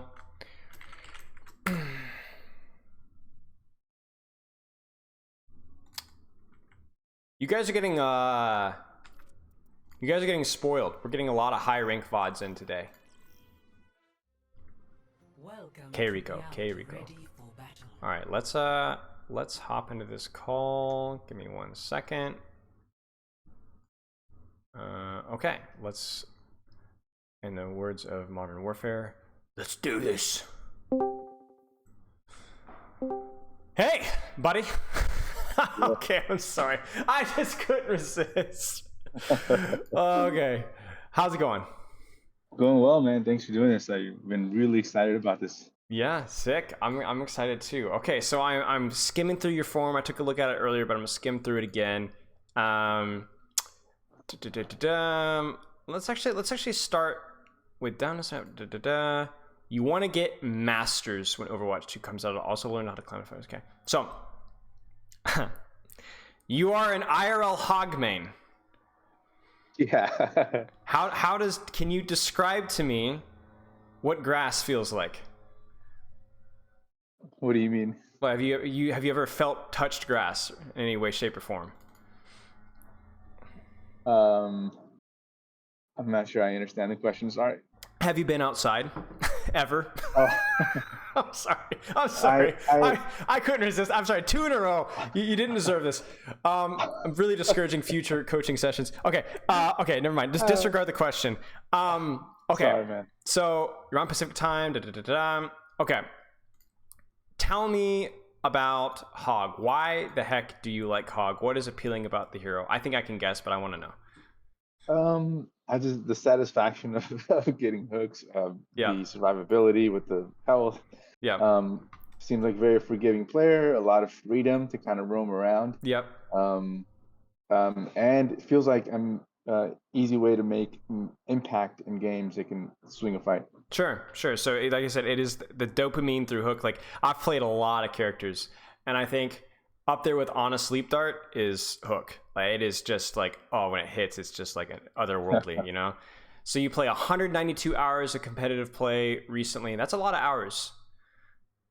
Yeah, spread across, multiple accounts, but I literally my goal is eventually to hit, I don't know, maybe like 4K. That's like long term, like a couple years maybe, but I literally, like, I see these guys that play Hog and end up, 4K, 4.6K, and I'm not saying I'm aiming for that necessarily, but I really dislike switching. Like I feel like there's got to be a way how these guys are able to carry games consistently with Hog only, and I'm just trying to figure it out. Yeah, of course. I mean, there always is. I mean, you can one trick anything, and the key thing, and this is like, I've coached a lot of one tricks before, and the key thing for you is to make you a better player by making you a better teammate, and you can do that by not pressing H in the spawn room. You can do that by finding different ways and understanding your hero better, other than I just have to hit my hooks, otherwise there's nothing else left in there, right? Being able to adjust your playstyle and understand the game better, so that then you're able to contribute more. Like, we want you to be the Hog main where like, oh sick, I got a Hog main that like can, even if they play like full dive, or even if they play something that counters Hog, this guy is still going to make it work, right? So I think like this is why, as a Roadhog, it's important that we talk about Hook and Hook mechanics, but also that we are able to expand like why the hero is good, right? So, okay, goal is to sign up for multiple sessions. Okay, so you've been stuck 3400 forever. Can you define forever for me? How long is 3400 forever? About 3 months. Okay, that's pretty long for considering the amount of hours that you put in. Yeah. What does your typical training week look like? review my checklist of items I'm working on before comps. Review. Okay, can you give me like an example of some of the things that maybe you've worked on in the last 3 or 4 months with Hog? Sure. So one of the things I've kind of identified for myself is I I tend to I have a tendency to play in vision quite often, which reduces the value of my hooks. It also tends to feed ult quite often to the enemy team. So I'm working more on playing out of vision and getting hooks from different angles that don't put me in vision of the enemy team. Okay, good. I've also identified that um, I I try and during team fights I try to make I tend to fight in the center of the fight, which gets me killed quite often. Mm-hmm. So when there's a team fight, I also make an effort to play kind of around the fight as much as Mm-hmm. possible, Mm-hmm. so Mm-hmm. that I don't die and also get better picks.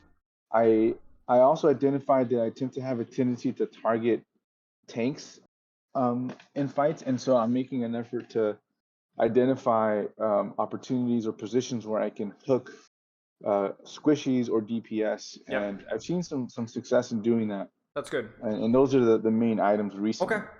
That's always tough with the tank thing, right? Because it's like the dopamine thing. I mean, really everybody struggles with that where like I'm a Zenyatta mid fight, I'm shooting tanks because sometimes that is the play, but also sometimes it's just, oh, clicky feels good in my head, instead of like Exactly. I miss more shots, but if I get that kill on the squishy, it means so much more.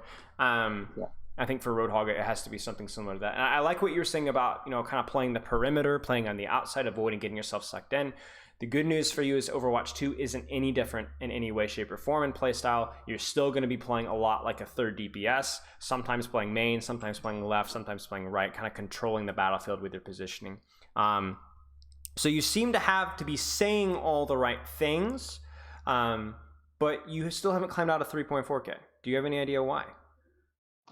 Yeah, I took a look at. I was trying to analyze the types of games that I tend to lose, and I have found that I lose most often against like Lijiang Tower against a Ryan Zar composition, Shocker. or yeah, or any map really where the enemy team commits to full dive more or less. I find myself really confused as to how to prioritize my attention and my resources at Okay. cooldown. Does this VOD have any of those matchups in it? Yeah, definitely. Okay, This perfect. I believe the VOD I sent you was it It's Rialto. Rialto, right? Where I was dealing with a Doom and a ball, maybe an Echo, and I was just really confused. You could probably even see it in my movement. I was kind of confused as where to commit my position to best maximize my team's Okay. chances of winning. Okay. Requesting VODs from streamers. So do you watch like pro players or whatever? Pro hogs? Yeah, I watch Six a lot. I watch MC a lot. I watch Romani or Romani Okay. a lot. So I try to emulate their playstyle, but it just seems like what works for them doesn't quite work for me. I'm not sure why. Okay. We'll take a look at it then. What does your general training look like? Because you've talked about like the everything but playing, I guess. How does your general play time work? How many hours? How consistently? Just give me some Sure. general rundown. Sure. Generally speaking, I like to split up my week with a couple of days. Like I'll have my checklist, right? So like let's say I'm working on maybe some tech, right? Like turn tech or headshot tech or whatever. I'll spend maybe an hour or two doing that, and then I'll do about an hour and a half of warm up, and then I don't do a lot of comps. I per day I do like maybe like one or two comps max, and then I spend about an hour and a half reviewing each replay to kind of pinpoint what I can do better. So you said how long was your warm up again? My warm up is about an hour to an hour and a half. Okay. And what do you do For a during that couple warm up? games. Can you like, because you told me, but can you break down like exactly what you do in the warm up? Yeah, sorry. So my warm up will be a bit of just like bot trainers, and then I mix in some comp matches on some alternate accounts to kind of get me going, and that's about it. So you include warming up on alt accounts as part of your warm up, Correct. and then you get onto your main account and you put in the hours. And when you say your hours in competitive play are 192, does that include the hours on your alternative accounts? Exactly. Okay, and you only play a couple of games, and you spend about an hour and a half self-reviewing. Exactly. And how long has this been consistent? Consistent. I With wouldn't. the VOD reviewing, the hour and a half warm up, all that kind of thing. Yeah, I wouldn't say I'm consistent every week. I'd probably say, on average, I do about a week or 2 weeks of that. Then I kind of get busy, and then another week or two of that, and then I get busy. So on average, I'm probably more consistent 2 weeks at a time. Okay, and how long have you been at this schedule tentatively? For about a month, I would say. Okay. What made you transition into doing like this? What were you doing before, I guess would be my question. Before, honestly, I was just watching videos of hog players and just trying to emulate them, and I kind of came to the conclusion that it wasn't working because I wasn't seeing. I was noticing that I kept losing to the same types of fights, so I began thinking like maybe I need to get more strategic about this. Yep. Have you noticed any return? Maybe not in your SR, but do you feel like you've noticed any like improvement during this like last month of play?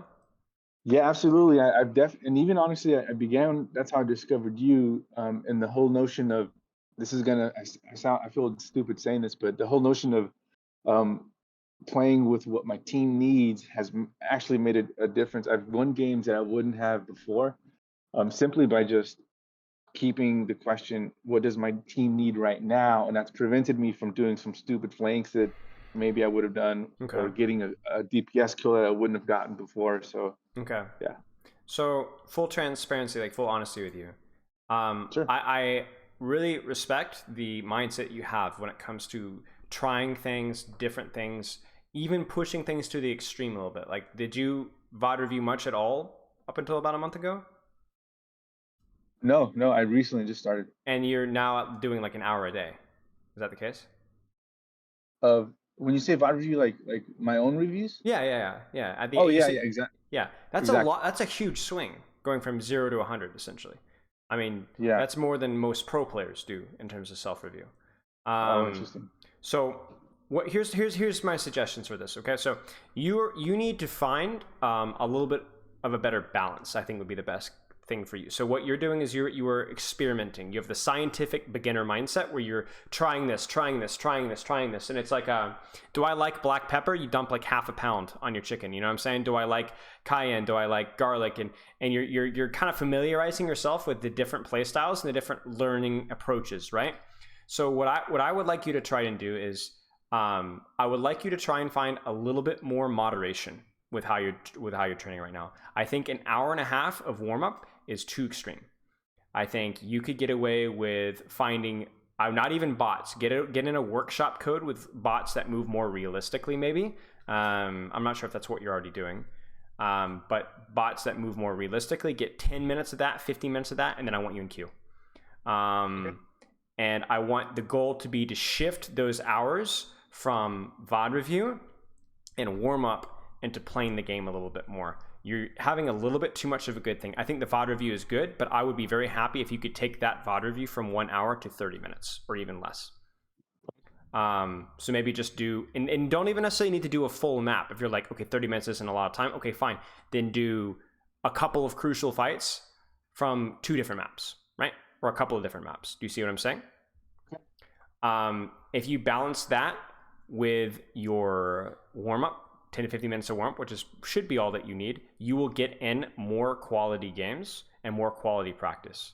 I think the return on investment for reviewing for an hour is really, really, really high. Really low, excuse me. The diminishing returns is really, really, really high. Because after you start looking over multiple team fights and going over, okay, I need to work on this, then it starts to, you get lower and lower return on investment, right? Does that kind of make sense? Yeah, thank you. Definitely. Okay. So that should be a positive thing for you. Maybe not immediately, but I would test with you. And every person is different, right? You might be the person that benefits from doing a little more review or a little less review. Keep experimenting, but I want you to kind of go to like right now you're 100 or 0, 100 or 0, right? Now I want you to try 75 and 25, you know? Maybe try 45 minutes of review, and then try 50 minutes of review, and then try a 30-minute warm-up and a 10-minute warm-up. Keep experimenting, but I want you to kind of go closer towards the middle. I think you'll find a little bit more return on your investment. Make sense? Can do. Okay, let's experiment with that. Do you have any other questions? Nope. Thank you very much. Yeah, no worries. I'm looking through here if there's anything else that stands out to me. Sleep seems good. Okay, let's get started then. Let's not waste any more time. Get the Discord stream rolling, so you don't have to worry about stream delay, and then we should be good to go. Okay, so you were talking a lot about your struggles versus compositions that just don't seem super intuitive to you. Okay. Yeah, exactly. So for Hog, you're going to be a little bit different. It's a little bit like Widowmaker, where you really just need to kind of look at the enemy team and be like, that's important, that's important, that's not important, that's important, that's not important. If you look at the enemy team right now, who are the important ones for you?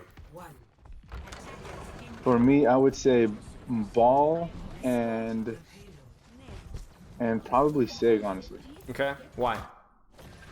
Because Ball can disrupt my back line, keep my Ana, my Ana occupied. Yep. I can't really, Lucio is going to be probably roaming around too much for me to chase down. A good Ana is going to be way in the back, and Echo should be out of reach. So the only people I can hit are those two in my mind. Okay, so I look at this composition right now, and I'm thinking like two things, right? I'm thinking, number one, who do you need to worry about for your own purposes, and who do you need to worry about for your team's purposes? I agree with your Ball tick. I think Ball is something that you can be aware of, because Ball might mean that you don't go as flank heavy. It might mean that you can play controlling angles, right? But that you're kind of playing within your backline's LOS so that you can punish Ball engage, right?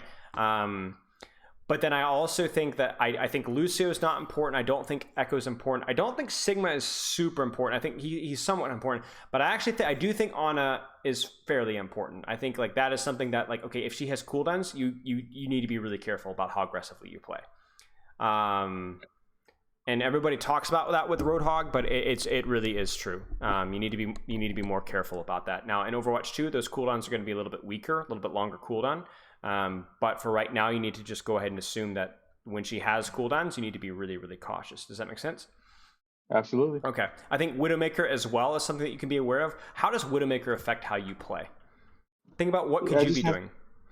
Yeah, I just have to kind of keep an eye on where she's positioning herself so that I don't expose myself to her LOS. Does Widowmaker encourage a more flank-heavy playstyle or a more main playing style for you? It depends on kind of the portion of the map. In general, I think it would mean a more flanking style. Agreed. She tends to be down main, yeah. Agreed. If you can think about you as, remember how, like, I don't know if you were watching the previous review, but it was like basically playing like as Widow, there's a constant awareness of I have to be worried about Sombra Tracer, I have to be worried about Ball, right? You are a threat to her as well. Because like, let's say if we go out here and she's like playing in the sight line here and you are here, she's got to be really, really scared. And if you, even if you don't kill her, if you make her reposition to more defensive positions because she's scared of you in the flank, that's already a win for you. You see what I'm saying? That's already a win for your team. So we were talked about a lot of different things here. So let's actually see how this plays out here.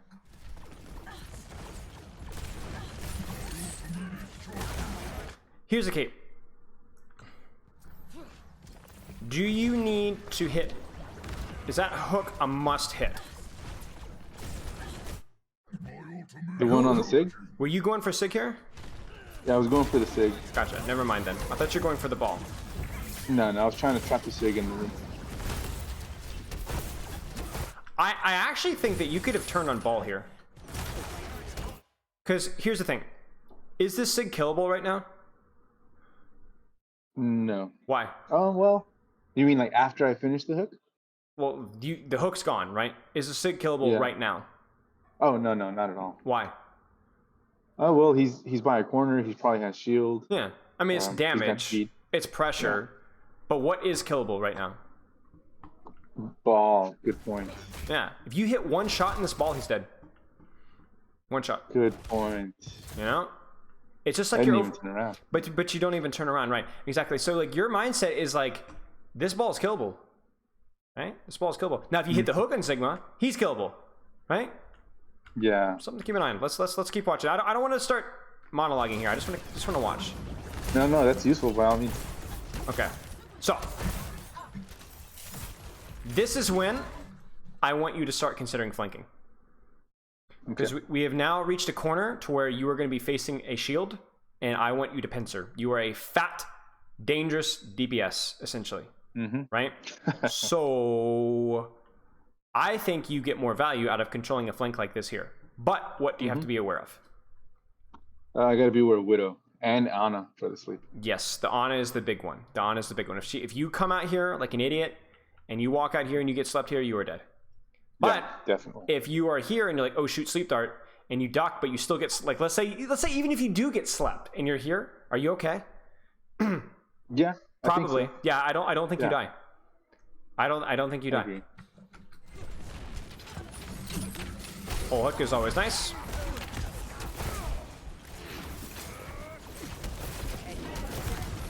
Now.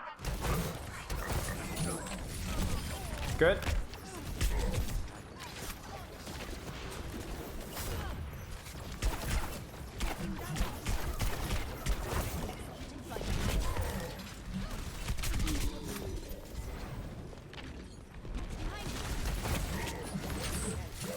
Yeah, the reload there.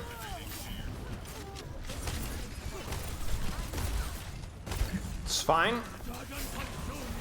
There's not a whole lot to talk about right here. Good hook.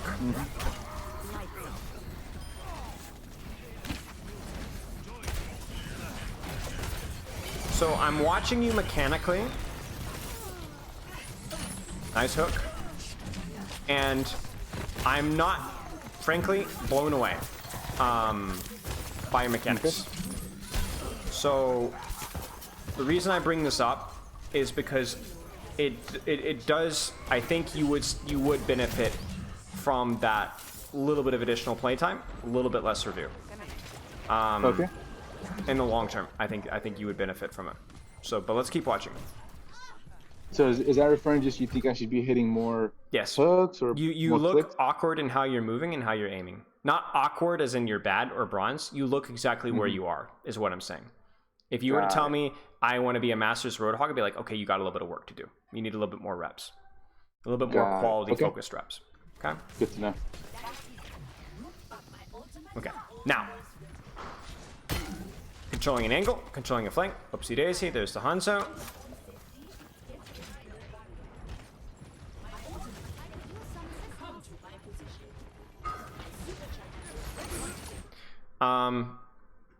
Yeah, I mean, unfortunately, I don't think you really... There wasn't really an opportunity to hit the hook here. You know, it's like it's there and it's gone. Yeah.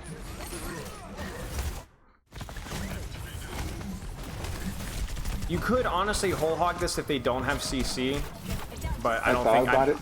But I think they were in a point where you were just getting brute forced. If you had whole hogged immediately, maybe you're okay.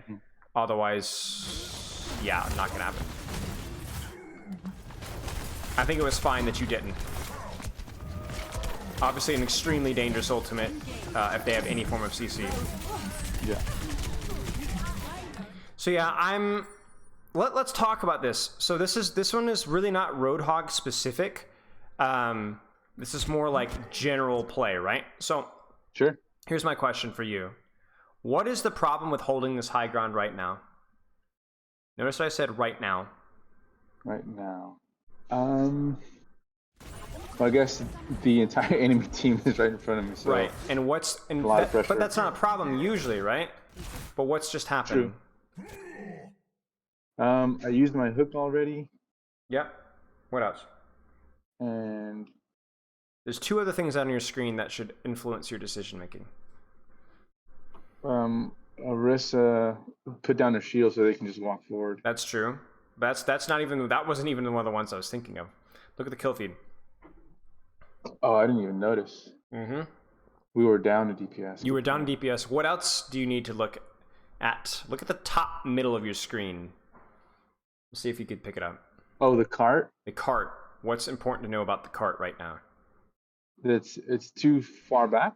Well, it's not only too far back, there's two people on it. What is that? I'm not sure. I'm understanding what that Are, the significance. are these people contributing to the fight right now? Oh, You see what I'm I saying? see. They're not Yeah. doing anything. And you are.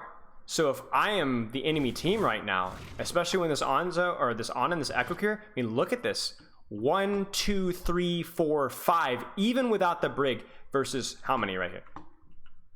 Just 2, really. 2 or at most 3 with a Mercy Beam. 3. There's Yeah. actually no way that you guys can win this high ground. No way. I'm not Great saying point. don't hold high ground. I'm saying as soon as you get that initial hook and you realize, okay, you have to drop. You got to go. Get out. You have to get out. They will win it. Unfortunately, you guys have to push cart. At least one of you do. So there's no actually zero way for you to be able to win this. Got it. So the problem is that I would what is this? I don't know what it's from. What is you are already dead? I know Hansa has that voice line, but I swear it's from something else, like a TV show or something. Like I look at this here, and I'm like, oh, you're dead.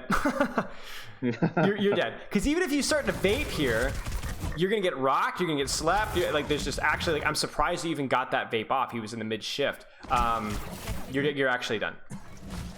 Because as soon as you overstayed your welcome and did not pay attention to what was going on around you, it was over. Got it. Okay.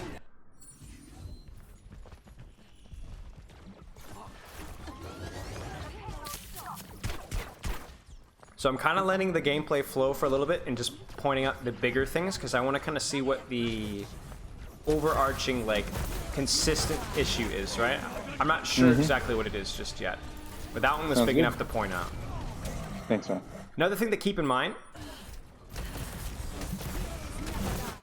is what we talked about at the start. Do you remember the very first mistake that you made on first point? Yeah, not focusing the ball. Not focusing the ball. I wouldn't even say not focusing the ball. You just didn't think about the ball. You weren't processing anything at all. I'm not saying you should always focus ball, but you just didn't even consider or think about the fact that the ball existed, right? Mm-hmm. Do you know where ball is right now? No idea. Here's a little hint.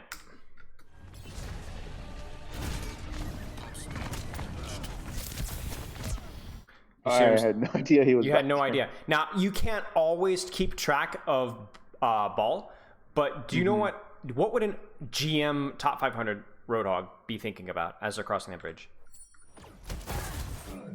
Not being booped off.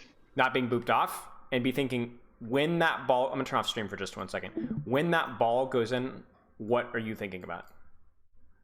When the ball goes in, trying to making sure that he doesn't have mines if he does try and hook him out of it, or Yeah, hook sure. him as he tries to roll through. Sure. I mean, yeah, it's really not super complicated. It's not like about the boop. It's not even necessarily about the mines. It's just kill him.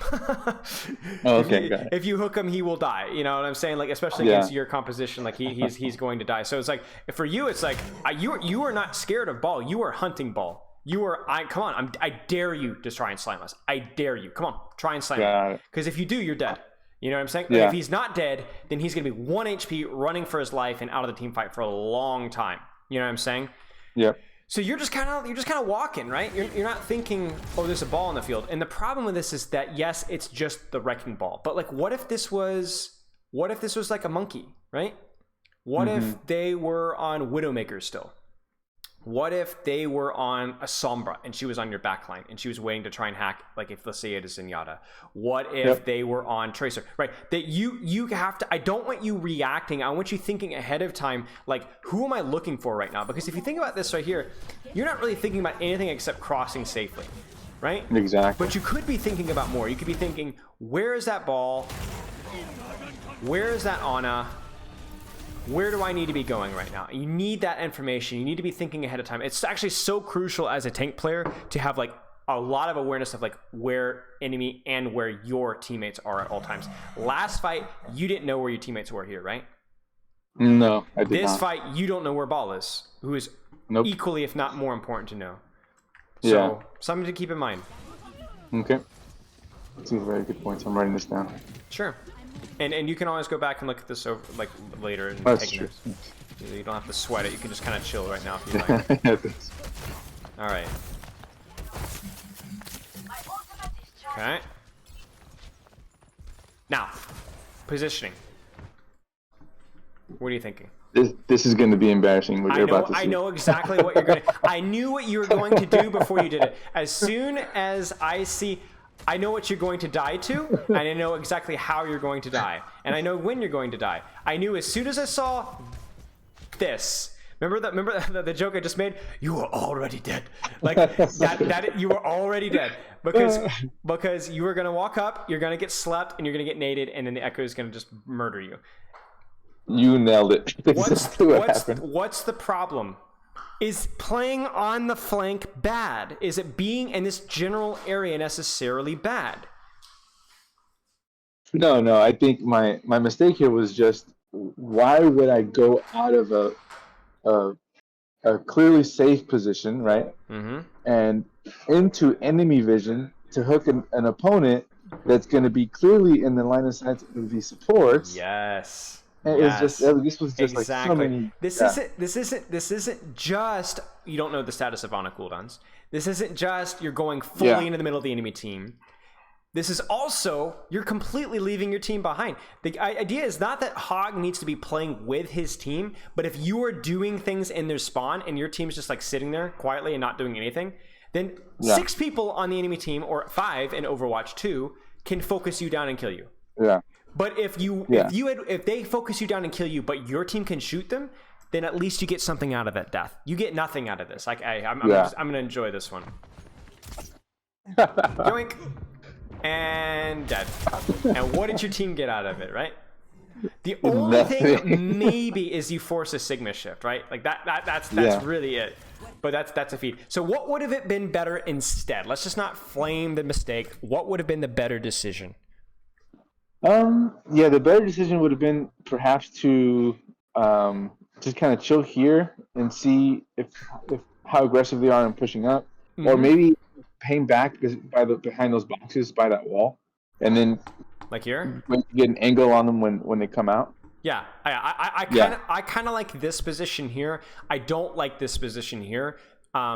It's because of the Ana that this kind of scares me, because this Ana can peek out here. This Ana can even peek out main, and if you're slept here, I just think you die. To be honest with you, I don't think you survive. So what I would like you to do is I'd like you to play here, or at the very least play here, right?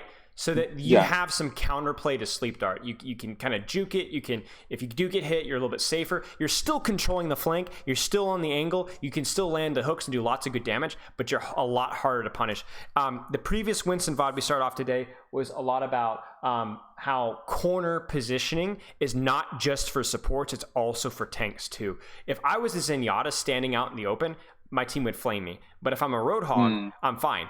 That's just not the case at all, right? It's just as important for tanks. It's just as important. You got to find cover here. Like, you have to be able to be like the Jiggle Peak monster. All right, so it's not just this, but I think even just staying here, for example, was really not the best position for you to be. Yeah, that was stupid. Sleep Dart or no Sleep Dart? Yeah, that was dumb. And then now you lose the fight as a result. Okay. Yeah. Same thing here. I don't have a problem with you walking forward, but you got to be sneaky. You got to be aware. You got to use your cover. Yeah, like this is it right here, right? This like kind of what you're doing now is a little bit of the Roadhog juice, you know, where you're lurking around, you're hiding, you're being sneaky, and theoretically that Brig makes one mistake. Maybe she just loses focus for 1 second, and she's dead. Yeah. You kind of see what I'm saying? You really need to be like in the, not all the time, but if there's nothing that you need to peel versus on your backline, you kind of need to be like the scary monster mindset. You really need to inflict fear. I'm not even joking. Like, you need to be unpredictable, sneaky, and terrifying, you know? Yeah. Like, the reason this hook fails is why? Was it a bad decision to go for the hook on the Brig? No. No, I don't think so. I think that I should have stayed crouched until I hooked, right? I want you to She heard me and then pushed me away. Watch her PV. I don't even think she heard you. Oh. Watch. You see that? Watch again. No, she saw you. Yeah. You peeked, ducked, and then peeked again. And she's like, oh, okay. So she might have seen you there, but she definitely saw you there, right? And at that point, it's too late. So your failure was not the wrong hook target, the wrong position. You trolled. The problem was you weren't sneaky enough. You weren't terrifying enough. You know what I'm saying? You need to get in the horror movie mindset, right? Got And it. then even here, okay, even here, what's the problem here? Well, now they know I'm here, so they're going to be out of range of my hook if they're smart. What if here, like, I'm gonna blow your mind, okay? What if your team rotates up here and you are doing one of two things? One, you sit here and you're waiting for ball. And as he does this, he gets completely turbo blasted. Yeah. Or the ball isn't there at all, and your team pushes up here, and then where could you go? You said if my team what? If your team does what they do here, right? They push up top. Where else push. could you go? I could go bottom or around front. Yeah. Imagine you doubled back, and they're like, surely he's with the team, and you're just like hugging the wall, right? Yeah. I mean, look at this here, right? Or even do the exact same thing from here, you know? Or then you continue to, like, do you see the options here? Just expand your mind, think differently, because you are thinking about flanks, but do you see the problem here now? Again, like, what's the problem here? I mean, yeah. At this point, I mean, I'm just pushing 4 people. Yeah, there's no They possible. know I'm there. I mean, Yeah. You can't land a hook here. You're gonna get slept or rocked or naded or both, or all 3 rather. And the other problem too is it's like you're not really aware of what's happening behind you right now either. Do you know what's happening behind you right now? Can you guess? No, I have no idea. Probably the ball swinging through again. Yeah, exactly. Like the ball just went through, and then your team had to turn around and drive him out. Like your Orisa even dropped the shield for it, which I think is stupid, but like she dropped the shield for it, right? I mean, you very easily could have died there, you know? Yeah. And even if you don't die there, you're still not doing anything there. Oh, this is so scary. Okay, unfortunate. But yeah, like think about. I want you to reframe this fight. Imagine if we had done what we could have, like the little lurking here. You stop the ball. The ball dies, or comes very close to dying. Your team walks up, shoots them, right? You continue to deepen here. Maybe you get a hook, maybe you don't. But you see how, like, even being in this section of the map here, like, look how much more, look at how much vision you would be able to provide on these guys and just discourage them. Like, you guys actually lose because of these DPS positions that you can't help. Remember, when you take angles and take flanks, it's not just the fear of killing the enemy team. It's also what you stop their team from doing, right? Right. Their Echo wants to be spooky too. Their Hanzo wants to be spooky too. You stop them from doing that because no hero in the game can beat you in a 1v1. Nobody, right? Yeah. I mean, Sigma, maybe, right?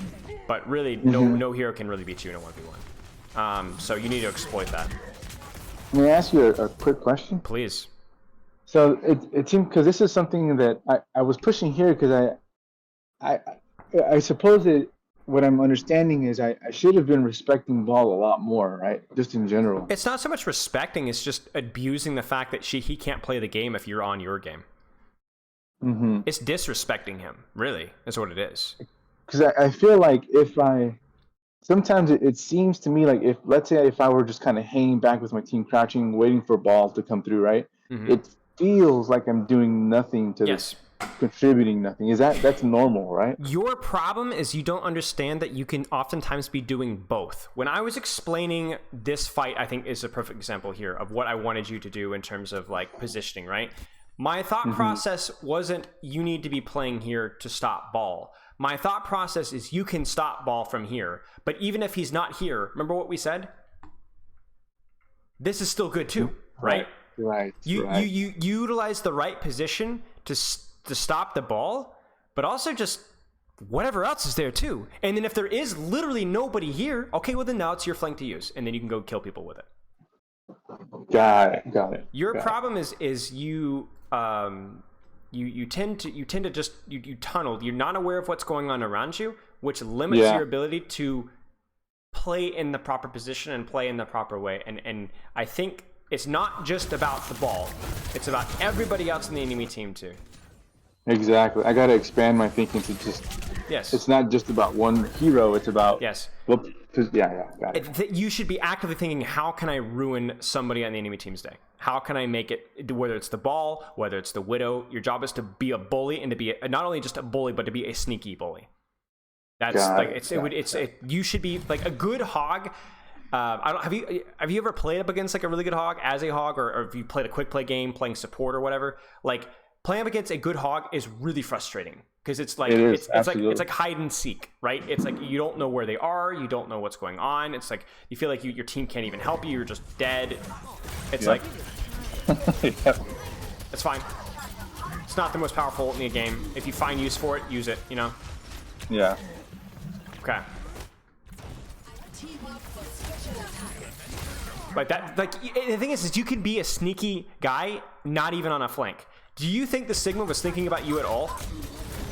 No way. No, He he's had an completely Orisa. total. He's completely like he's not even thinking about it. He's like, oh shoot, Orisa pulled me. I'm okay though, right? What the heck? I'm one shot, right? That's the thing. It's like I don't want to create the rule that you always have to be on the flank every single time, but I want you to be. Your whole mindset has to be unexpected, unpredictable, with good cover usage and good timing. Got it. I like the Ana focus there at the end, making sure that you get the kill.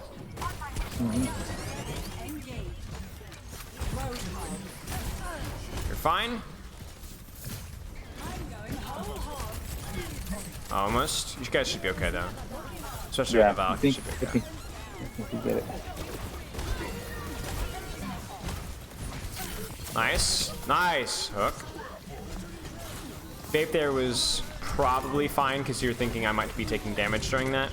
Let me look back at this fight because this fight seems to slip out of control, right? Let me see if there's anything significant that you could have done better. I don't really have a problem with that. You forced the copy because of the hook. I mean, obviously not killing the ball there is pretty tilting, and then not getting the copy in time is also pretty tilting as well. What I would have done here, let's pretend we're going back into the sneaky mindset, right? We're not losing our focus, right? Your sneaky little rat mindset. What is the biggest return on investment thing that you could be doing about right now? Return on investment, probably. Let me think. Getting Brig for sure. Yes. And it's not about Brig or Ana or because Brig has rallied or because Ana has nano. That's way too big brain. Nobody thinks about that stuff. But what it is going like these kind of kills are going to be kind of awkward to secure, right? And you don't even have hook yet. So why not just reposition in a more aggressive flank and hide and lurk, right? I'm about that poke again. I'm going to set up for my next hook to be really, really, really valuable. It's like right now. Okay, don't tunnel main here. Lurk out this way. Just go sneaky mode, right? And get one of these suckers. You know what I'm saying? Look at this. Look at this.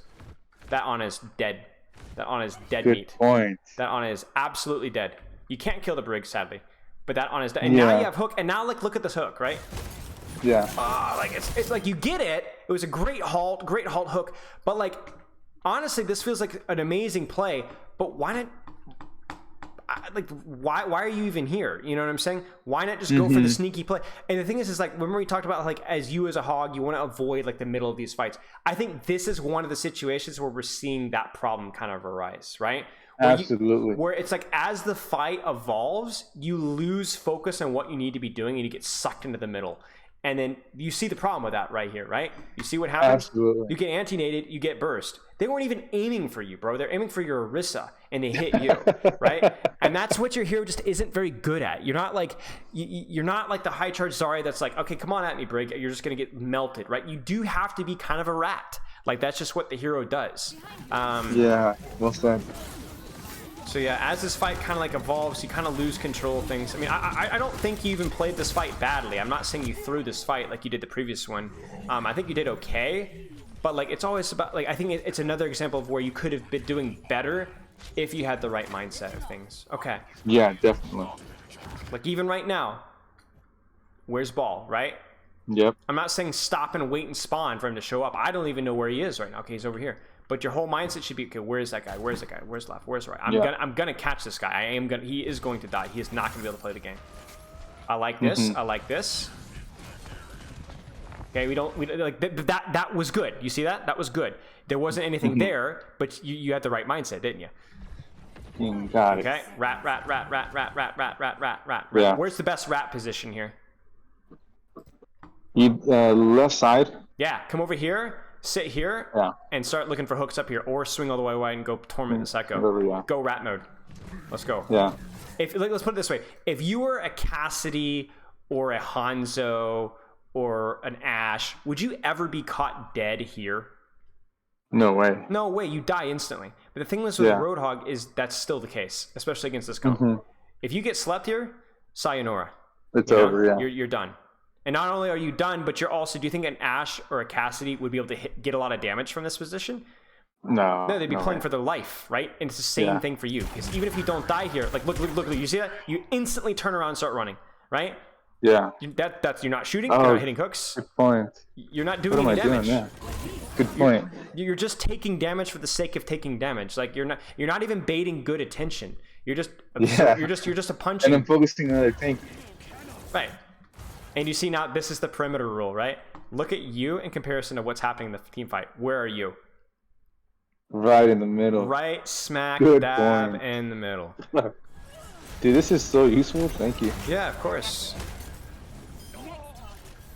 Like I don't even notice I'm doing it. You're right. And this is so if you want to make your review sessions more valuable, we're going to try and give you things to look for. Rather that'd than be just great. saying, rather than just generally reviewing. I'm not saying self-review is bad. I think self-review is very good, but I want you to self-review less and then actually have something specific to look for with that self-review. Not just generally like, oh, I should have hit that hook, or maybe I should have used that ult later, or whatever. I see the little micro there. Was you purposely jump with ball? Is that correct? Correct. Yeah, nice. It's a little bit of micro there for the extra pellets. Somebody's been watching their CarQ videos.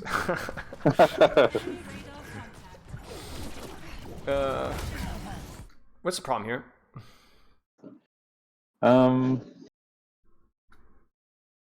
Expand your brain. What is the mindset with Hog? To be sneaky. Oh, I'm doing main again. I'm just pushing cart. You're I pushing should cart. be lurking. No, Yeah. Sometimes I think it's okay for you to push cart, but if I look at the situation here, you've got 1, 2 people pushing cart. Now 1, 2, 3. You don't need to be here. Now you've got 4 people pushing cart. All right. So what's the option instead? I can push wide right or wide left. Yeah. Come here and just sit and listen. Mm-hmm. Listen. Peek, bang. Or you go here and you sit and you crouch. Yeah. And then you're like, okay, I see somebody coming up. Bang, right? You hit the hook. And not only will you get more kills that way, but you will create more space that way. Because if you think about it, even if you miss the hook here, like let's go to when they actually engage. Okay. If you miss the hook here on this brig, what's the response from the enemy team going to be if you miss the hook here? Honest probably going to try and throw a dart. Yeah. Maybe a nade. Brig's going to push me back. Yeah. What about the Echo or their Roadhog or their Hanzo or whatever else that come back from spawn?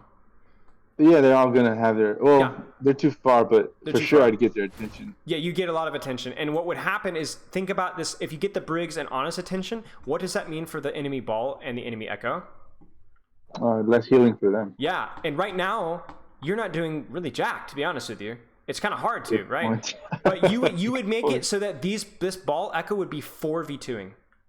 And you would be 2v1ing and doing so easily. 0 chance of death. You take the much more favorable matchup for your team. You create space by making them spooked over here. Meanwhile, everybody else is on easy street over here. Because there's no on a nade. This Echo doesn't have armor packs. This Brig's not swinging. There's no healing for the ball. There's nothing. You see? Let me ask you something. Sure. If, in this case, right, because I don't even know if I even did this, but if I decided to, I know this is something stupid to do now, right? But hanging Sure. by the cart here is stupid because it's not a good position. But if I, like you showed me before when we were crossing the bridge, if I wanted to ruin that ball's day, I could still do it by not having to sit physically on cart. Right? Exactly. If you wanted to, Got okay, it. let's. I'm gonna give you absolute worst case scenario. Let's say all your DPS are on flanks and you're the only one that's pushing cart. Okay. Mm-hmm. How could you push cart in a sneakier, more efficient, more useful manner than what you're doing right now? Let's go. Let's wait. How could you do it? Push it from behind cart. Push it from behind, and you are like crouching, and you're just waiting to surprise somebody. Good And, point. and your entire mentality is sitting. I'm waiting for that ball. Come on, ball. Come on. You're like the Joker in the Dark Knight. You know, hit me. You know, you're like you're just wait. Your entire mentality is here. Whereas here, you're just kind of generally standing out in the open. You don't know who you're hooking. You don't know what you're looking for. You're just kind of tootling around and like, okay, that's a hard hook to hit. You're gonna miss it. There's your bait. Okay, now what are you doing now? You've done nothing, and you will continue to do nothing. So I'm not saying you always have to play on flank. Sometimes you have to play on main, but then have the right mindset about it. Resource light, be threatening, think about what you're aiming for. This is so much more than just playing on the. This is like so much more than just playing flanks. Yeah, like right now. This like actually this is kind of decent right here. It's not. I don't think it's gonna work out because you don't have hook. But do you see kind of like what you're looking for right here? This is kind of like what we're looking for. Look at what you're locking on. You see this? Yeah. Here it comes. I'm gonna get this guy. Oh, he rolled on. If he had stopped and shot, he would have died. Yeah. You see what I'm saying? Because you were ready for it. You were dialed in. You knew exactly what was going on. Your positioning was good, considering you were on main, and your focus, like you were fully engaged. That's what we're looking for. It's not just the flank style hog. It's the entire mindset. Got it. Okay. Like, oh, oh yes, something's gonna get landed here. Oh, what a boop! Woo! Okay, nice. It's okay.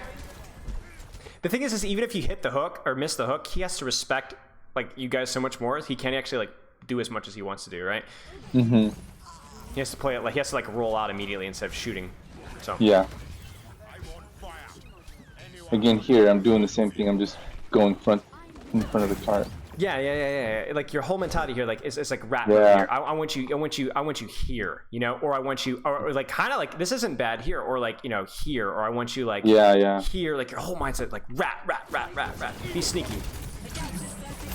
Like you're just kind of clueless, right? Like you're just kind of like bumbling around in the night, you know, and yeah, just like in front of 6 people. There's no way I survive. Yeah, the thing is like a hog. Even if you're main botting, is you have to be so much smarter with how you position because you die so quickly.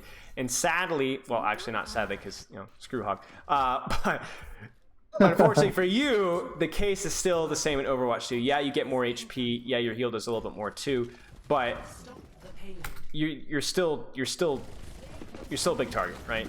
Yeah. Okay, even here, okay, think rat mode. Is being in this high ground bad for rat mode? Not necessarily. Okay, so then what does your mentality need to be here then? But let me see, hold on a second. So my thinking here, this was after I had seen one of your VODs reviews where you were saying that ask what the team needs, right? So I was thinking, well, I saw they had Tracer, so I was trying to just keep Tracer off of my healers here, and that's why I hung around. Sure.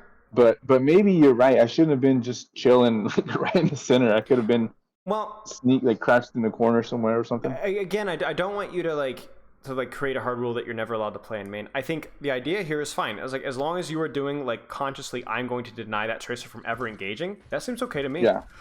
Okay. But as long as you're fully dialed in on that, you could be doing. You could sit inside your backline with this comp and completely deny their Tracer and ball from ever taking angles and ever getting a dive. Mm-hmm. You know what I'm saying? Yeah. So that would also be okay. Now we would like you to hit the hook, but I'm fine with that. Mm-hmm. To be honest, it's just you just missed the hook, really. Yeah. And then that Tracer is able to re-engage. We're not able to get the shots. Now you have to disengage, and then the ball gets a free engage too. Okay, so now, what are your options? So in my mind, at the time, I was thinking, okay, I need to watch the flanks to keep Tracer again from getting around our backline. Mm-hmm. And then since I noticed Echo was at the bottom, I was like, okay, I can control this flank at least, this lane. Yeah. Keep them from coming through. Yes. And then if the Echo is not here, what can you do with this flank? I can use it to get picks as well. Yeah, you can use it to get picks as well. You got to be careful of their hog, but you can use it to get Yeah. picks as well. But now there's no Ana in the field, so. Mm-hmm. Okay, so you missed the hook. You need to disengage a little bit.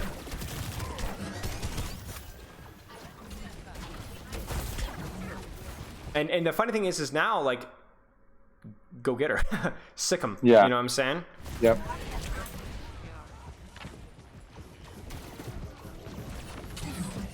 To be honest with you, a lot of this fight just feels like you just beefed mechanically, to be honest. Did the missed hooks, right? Yeah, the missed hooks. Okay. Yeah. It's all about anticipation, right?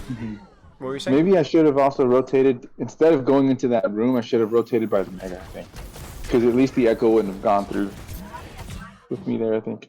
Oh, I see what you're saying. So you when you're here, instead of going back here, you actually go into here and play around the Mega. Is that what you're saying? Yeah. Yeah, that seems reasonable to me. See, this is the type of review you need to be doing. It's like where you're positioning, and what you're focusing on every team fight. You know, I wouldn't want to get caught up in the details, but like looking about like that, you're exactly right. You're a better coach than I am now. I mean, that was 100% right, because then you would have been near the Mega and you could have stopped this ball from staging. You could have stopped the Echo, and if they put 2 people on you, okay, you're gonna vape, you're gonna run up here, and then you're gonna drop towards your team, but you're gonna make them put like 2 or 3 people on you, right? Yeah, exactly. Yeah, I mean that seems totally reasonable. Okay, keep going. That fight was a little bit weird, to be honest. Mm-hmm.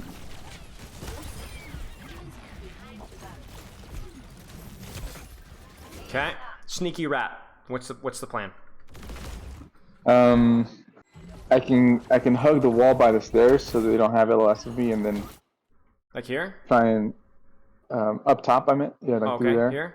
Yeah. Try and get a hook maybe. Yeah. Prepare for when they come around corner. Maybe hit someone towards the end. Oh, they got a hog too though, so I have to be careful. Nice. Unfortunate. But that's okay though. What did you do with that combo? You didn't We get the kill. forced vape.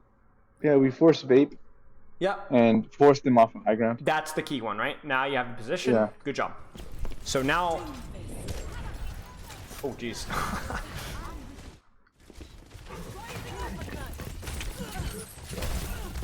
This is interesting now, because given what I've just learned from you today, right?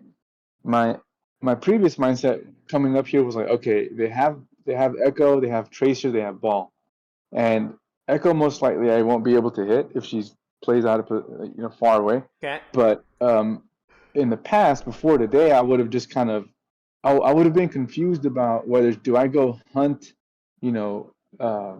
Tracer, or just chill by the corner and wait for Ball. Mm-hmm. But now, I guess, given what I've learned today, is I can be sneaky and wait for both Ball and Tracer, right? Because they probably Exactly. flank. Exactly. Yeah. The mindset here is that, like, I think you make the right decision. You're like, okay, I might need to help my backline out versus these guys. But by helping my backline out, that doesn't mean standing on top of my Ana out in the open. That might mean I'm gonna play like here, and I'm just kind of hovering around this area, and I'm just waiting for that Ball or Tracer to overstep. So you're not going deep for their backline. Like there will literally be time. I mean, you know this. There will be times where you were literally in their spawn. Literally in their spawn. This isn't one of those situations, but you're still playing with the same mindset. You're still playing with the same mindset where you are waiting, you are anticipating. You're like, come on, right? Come for my Ana, come for my Mercy. I'm waiting for you. And then you position yourself around that mindset too, because like here, the problem with positioning here is I'm gonna blow your mind. Okay, you ready for this one? The problem with positioning next to your support, literally on top of your support, essentially, is what is their Ball Tracer trying to do? Who are they trying to sneak up on? Probably the Ana, right? Yeah. So if they're trying to sneak up on your Ana, and you are on top of your Ana, they will also sneak up on you. Oh, good point. Do you see what I'm saying? The way to scout them is to not be on top of the person that they're trying to hide from. It's to be here. They're think about how cover works here. They're like, okay, we're avoiding this cover. But if you're here, that's not cover from you. I see you. You know what I'm saying? So you actually get more scouting information by not being on top of the person you're trying to protect. especially because point. you don't have a shield. You know. Yeah, So exactly. you outside of just standing on top of her with your body, there's it's way more important for you to kind of be like, I know you're trying to sneak up on my Ana, so I'm gonna meet you before you get there.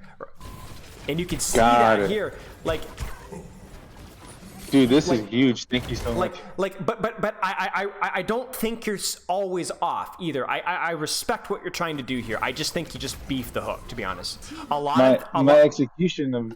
Oh, I'm sorry. Go ahead. No, you go ahead. I'm just saying I had the right idea, but the wrong execution of it. Yes. Sometimes you have the wrong idea and the wrong execution. Sometimes you have the right idea and the wrong execution. I think this is an example of where I think you had the generally right idea. You knew where Echo was, you knew where Ball was, you were ready for it. You just missed the hook. That's where maybe we can talk about your training schedule with how much time you're warming up, how much time you're VODing, maybe a little bit more, a couple of extra ranked games, at least with this focus, will pay off a little bit. So I think for you, it's going to be really a two-pronged focus. This is great. This is exactly what you should be doing. It's not going to pay off, but you know what? I think you have the right mindset there. Whenever you do something right, even if it doesn't work out, we should applaud it because we need to, like, that was it, right? That was it. Just do it better. Yeah.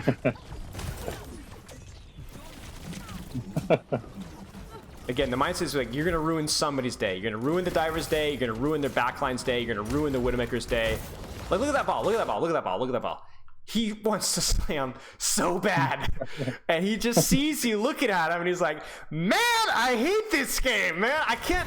And like, who does he end up slamming? Azaria. Whoop. You know, like, does absolutely jack.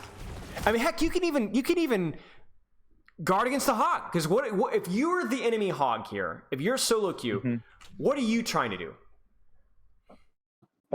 If I was the enemy hog, let's see, I'd probably be trying to get an angle on the Ana or look at the Doom when he dives in. So you can't help with the Doomfist defense. Like he's gonna, that is what it is. But if he starts looking for flanks on your Ana or Mercy, and then you're just defensively hooking him, you're hiding on the same flanks as him and whipping him out in the open, and then you pull him in, and then he gets naded. Goodbye. He's done. Good you know, point. right? So Good point. nice. I mean, that was just more of just an offensive hook, but you know, hey, a hook is a hook. Yeah. You know. I'll take it. Fucking ball, dude. Yeah, it's rough. It's rough. It's rough. I mean, you were already down a bunch at that point. Yeah. And then I even think here. I think here. What? Okay, she's dead. I don't necessarily think you need to be on cart just now. I think you would do better controlling the perimeter on either side, because I understand that cart is a problem, but it's not a problem yet, and you already have your Zarya on cart. Do you see the problem with your positioning now? Do you see? Yeah. This guy gets a free slam. Now, Yeah. you don't have hook, but you don't get any damage pressure on any of the angles that you're controlling. And think about the mines. This mine is really stressful for you guys right now because you're smack dab in the middle of it. Yep. I don't think you win this fight if you position better. I think this map is already over. Yeah. I think over the course of the games that you play, you're going to be able to make more better decisions if you're in the right mindset. So what's the main takeaway from you? What are the actionable things from before the review, during the review that you can actually be working on? This has been so helpful, man. So the number one thing you pointed out was I need to get my mechanics more refined so I can get some more games in to help accomplish that.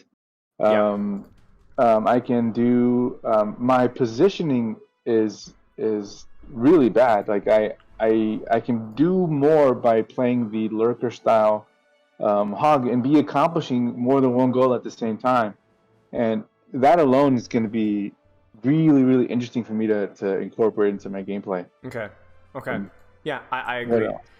Remember the thing is, it's like, it's not just like your specific positioning when it comes to flank versus main. It's just even when you're on the flank, you're not flanking intelligently, right? You're flanking out in the open. Right. You're loud. You're giving yourself away. And when you're on main, there are times when main is great, but you're not being smart when you're on main. You're being very like obvious, up forward. You're not playing with discipline. Exactly. The one fight where you were like anticipating that ball, and you're playing with a little bit of cover on stairs, was like, we want to like dial in on that and go with that. You know, we want that. Your playstyle is going to change, but what will not change from map to map is your ability to use cover and your ability to think, I'm going to ruin somebody's day, and deciding who that's going to be. Definitely, man. Super helpful. Thank you so much. Okay. Do you have any questions? No, man. I'm super excited to start the next one. I'll take a look at your link to sign up. Okay, sounds good. Do you know what you're looking for in your review? Now, what are you going to be looking for in your review for the next couple of weeks? Let's just say.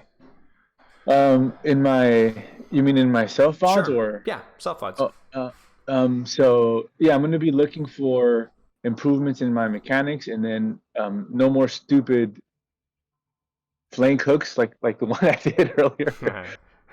And also just being aware that I'm more strategic about how I position myself during fights with my hog, with my hook. If I could give you one thing, that would be it right there. For sure. If you go in a review and you only look at how, like, am I positioning strategically, am I thinking like a scary rat, then I think you will be able to decide whether that was a good decision or a bad decision. I think there's a lot of things that we talked about today. So if you go into your self-review and you go into your ranked games and you're just thinking about that, I think that's going to be your biggest return on investment. You see what I'm saying? Dude, I can't wait, bro. I can't wait. Sick. I'm glad to hear it. I mean, keep in mind, this stuff will take time for execution. You might beef a lot because you're thinking really hard about positioning, and then you end up missing a ton of hooks. Don't get discouraged. Yep. Just be patient. Not at all, brother. And if your training environment is a little bit better too, from some of the feedback I was giving you, then you're going to get that return on investment as well. Okay. Absolutely, man. My DMs are always open, so let me know if you have any questions. All right. Thanks, brother. Appreciate it, man. You too. Have a good rest of your day. Take care. Cheers. Okay, so that was Hey Buddy, our Roadhog OTP, proving that Roadhog mains are indeed humans too. Super nice guy. Hope that you guys learned a little bit about that, so that you can defend against good Roadhog mains, because that's the whole mindset. Is it's trying to be as general of a nuisance and just letting your guard slip for just a second, and it goes. The thing with Hog is he is the hero that doesn't do anything if you're on your toes. If you forget about him for a second, he's the greatest tank in the game. But if you never ever forget, you have perfect communication, perfect scouting, you're always on your toes, then there's really nothing he can do. Which is why you don't see him at the pro level, because when there is perfect scouting, perfect communication, his hero design fails. Which is why a lot of people think his hero design is outdated and should be replaced. I don't disagree, but I hope you guys learn from that. Does Battle Pass give currency like Warzone front now? I don't have a lot of details in the Battle Pass, actually. I know they did a little bit. It wasn't a YouTube video. They did an announcement about it. I'm not super familiar. Did I drink water? Yes, I'm drinking water. Yeah, exactly, Aiden. It's if the enemy supports have any awareness. The problem with it, though, is even Overwatch League players have lapses in focus, especially in rank. Nobody is fully engaged during rank. Nobody. So that's why Hog continues and will continue to be an okay hero. I mean, he's not a good hero, but he will continue to be playable in GM as long as people aren't AI. If people were AI, Hog would never work. People aren't AI. That's what it is. Check posture. Thank you. Sorry. It will give you enough for the next season and the one after that. Okay. That's good to know. Where did the rank hero thing in the middle go? Yeah, I'm so out of practice. I basically said this a couple of weeks ago. Like, I'm like new streamer guy again. Like, I'm still like remembering my keybinds, figuring stuff out. I still, what did I do? Like, my bit rate is horrible. It was like 3,500 or something garbage because my internet was a little worse. So I was doing that collaboration with Costa a couple weeks ago, and I'm like, oh my gosh, that looks terrible. And so I bumped it up to 4K. Hopefully it's looked a little better. I think I could get it to 5K, but I'm not sure with my internet. So I'm like slowly bumping it up over time. So you guys let me know how it's been looking recently. Is this console? No, that was a really strange thing. It was like his aim did feel a little clunky. I definitely got that impression. Obviously, like from the way over the course of the game played, you're like, okay, this guy's awareness, the enemy team's awareness. He's definitely diamond. He's definitely belonged in the rank where he did. But at times it was kind of like, it did feel uncomfortable sometimes. My upload is that low. It's only like 10 megabytes per second or something like that. It's I don't remember the exact details. It's not super high. I'm also paranoid because I remember when I first started streaming at this new location that I had a lot of issues with it, so I'm always paranoid. You're here because of the Custa visit? Ah, sick. Appreciate it. Yeah, Custa was great. I really love talking with Custa. It is awesome that you have somebody that is so like genuinely nice and also so genuinely educated. That's like such a cool combo. Hey, you too? Yeah, Custa's great. Like he's just so friendly. I reached out to him, was like, hey, do you want to do a collab? He's like super friendly and like was like, yeah, totally, sure, and gave me a platform to talk about things I want to talk about. Really cool guy. Bro has no fan in his room. Yeah, it's a little warm. It's a little warm. About Custer or me? I don't have a fan in here. I'm surviving on like sheer testosterone alone. Okay. Let's do this. You guys wanted to talk about the new hero. I promised that we talk a little bit about the new hero. So let's do that. What do you guys think? I'm thinking maybe ML7's video, because I hear that I saw that ML7. I watched most of the ML7 video where he talked about the abilities. Would it be helpful if I went over that video, if I reviewed his review of the thing and kind of talked about my thoughts on like the overall balance? And would that be helpful or entertaining? No, I have AC. I just have it turned up right now. No reviewception. I'm getting mixed signals here. Yeah, so ML7 had prior experience with the hero, which is why I'm like tempted to look at this stuff, because he's also a really good player as well. ML7 might be the best pro player streamer. He and Super, I guess. Like overall.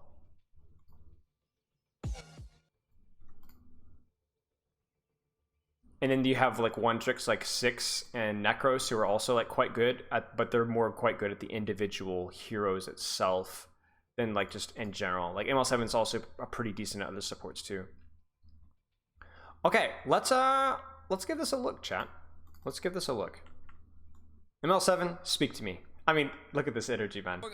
I wish I was this clean cut, man. I'm a complete hoodlum. It's awful. Oh, also, I have other subs. I haven't even checked this. I'm so sorry. I got a gifted sub from Teen Eldon. I appreciate that. Lumos with a sub. I think I saw Boopington. I didn't even check subs. I'm so distracted. I really appreciate that, though.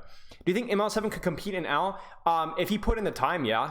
I mean, there was a time when they were doing like the meme contenders things, and his team was actually doing pretty good. People in EU were saying like, "Whoa, I like this guy is like actually like competing in the competitive environment." The question always with like, could XX player compete in L? The answer is almost always yes if they actually wanted to.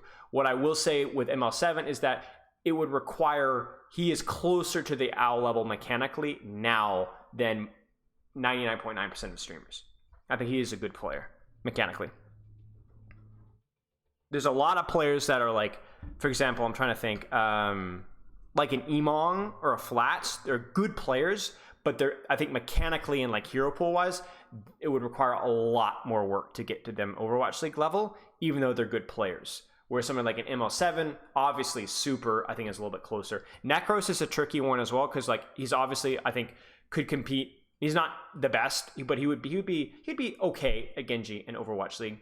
But the problem is he's the one trick, right? So yeah, big pay cut. No, none of these guys are going to go to Overwatch League. No, but you're crazy if the only reason to go to Overwatch League right now is if you're a Korean Western DPS prodigy that's going to be able to pull in a $130,000 contract like from the get-go, and even that's kind of like, ooh, right? Or because we're seeing all these orgs cutting costs, or you just have the dream of doing it for just the sake of being the best. There is no financial motivation almost at all to be involved in Overwatch League at any way, shape, or form. Need a coaching session on how to get a girl? There's a trillion sarcastic snide comments that just I'm going to and let go.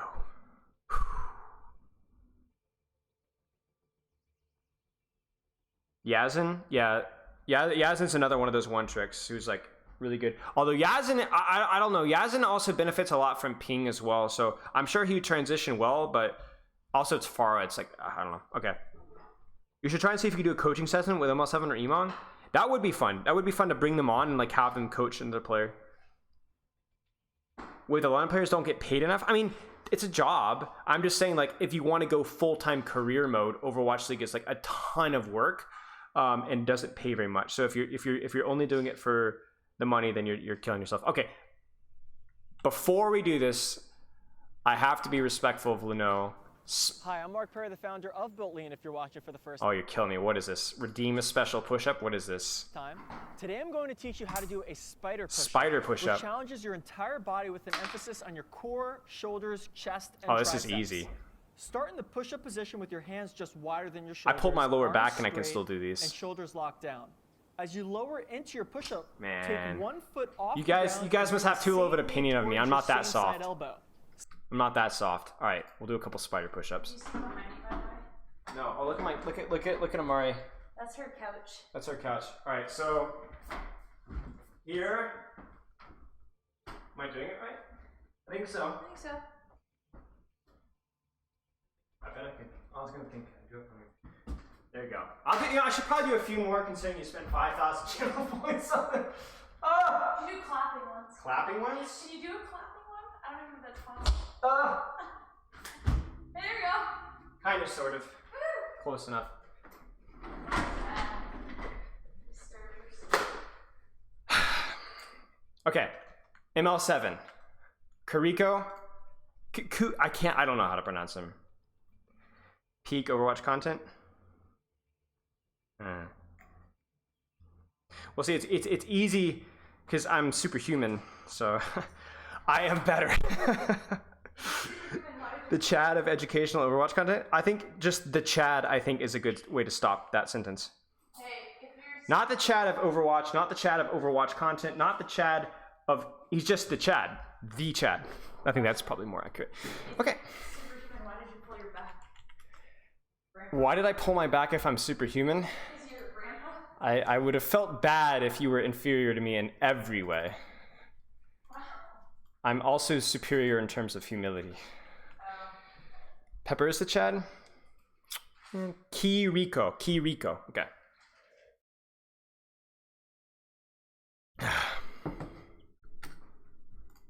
I heard that like the abilities have been posted and stuff, but let's go over Alright, the trailer what? a little bit. So first things first, I just want to say the following thing. And I don't know why Blizzard does this. So hear me out. Because like you've seen the abilities and stuff. You know that I feel like in every trailer that they post, heroes can do impossible things in the trailer and they can do in-game. Well, I was incredibly disappointed to see that you actually can't walk on the sky. No! So, No! yeah, you can't do this. No! No Yeah, you know how it has skywalking! combat roll? Yeah, no. So unfair, man. I just didn't Have some understand how. class, Blizzard. Like she doesn't. They're walk actually gonna like that. tell me that Genji and Hanzo don't actually like. Yeah, that's just. Yeah, they don't actually turn into the dragons. These are pixels probably, but like walking like that with a fox. Kicking me no off, idea. man. Okay, so let's So go here. This is disrespectful like to player base. Okay, sorry. when she TP'd to an ally. Okay, this is when she TP'd to an ally. So as you're gonna see, you've seen in the trailer, she can TP to allies. The range is not small. It's I'm not gonna let him finish his talk on the ability and then kind of give my take on the ability. overly exaggerated, but I do think that everybody's gonna complain about it. She can TP from pretty far away to allies, and not only through one wall, not only through 2 walls, not only through 3 walls, unlimited amount of walls. She can just like TP to allies through walls. So I think the way that's going to be used is if we like whip out our like little epic pin here. It's a little bit like Sojourn. Like people were talking about how Sojourn is being played in Overwatch League level. A lot of the things with Sojourn and even with Ashe, it's like, okay, if you're core, if like you've got members of your team here and here and here and here, I have the feeling how you're going to use that if you're Kiriko is you're going to be playing a more aggressive position. So like let's say that if you're Kiriko and blue here, you're going to be supporting this little guy right here, right? And as this little guy walks forward, you're just not going to care. You're going to go all the way in deep with him. And depending on how fast the animation is, what that means is you can actually support people pretty in deep and then disengage to complete and utter safety all the way across the map. And if the animation is faster and safer than like a Guardian Angel, that's going to be like an instant get out of jail free card. What I don't think was going to happen in most circumstances is I don't think, at least how it should be used, as I don't anticipate it being used the opposite way, where instead of you going in and then out with the ability, right? I don't see it being used as a engage tool, because if you look at her kit, outside of the brief invulnerability, she doesn't have any defensive capabilities. All supports have the passive heal if they don't take damage, but the way I look at this hero right now, even with the wall climb, I think if Kiriko goes in, Kiriko is probably dead. The wall climb might change that a little bit, but I would see it more as taking an advantageous aggressive position early and abusing it, being like, come get me, I dare you, I dare you, I dare you, and then disengaging. So basically just greeting. You get a lot of value early, and then you have that get out of jail free card. I heard her left click does 40 body shot, 120 headshot too. I saw that too, but it's really hard to hit. If the cooldown is short, can you use it to TP to a flanker who's about to engage in a backline? Yeah, you could. So like, let's say here's a thought.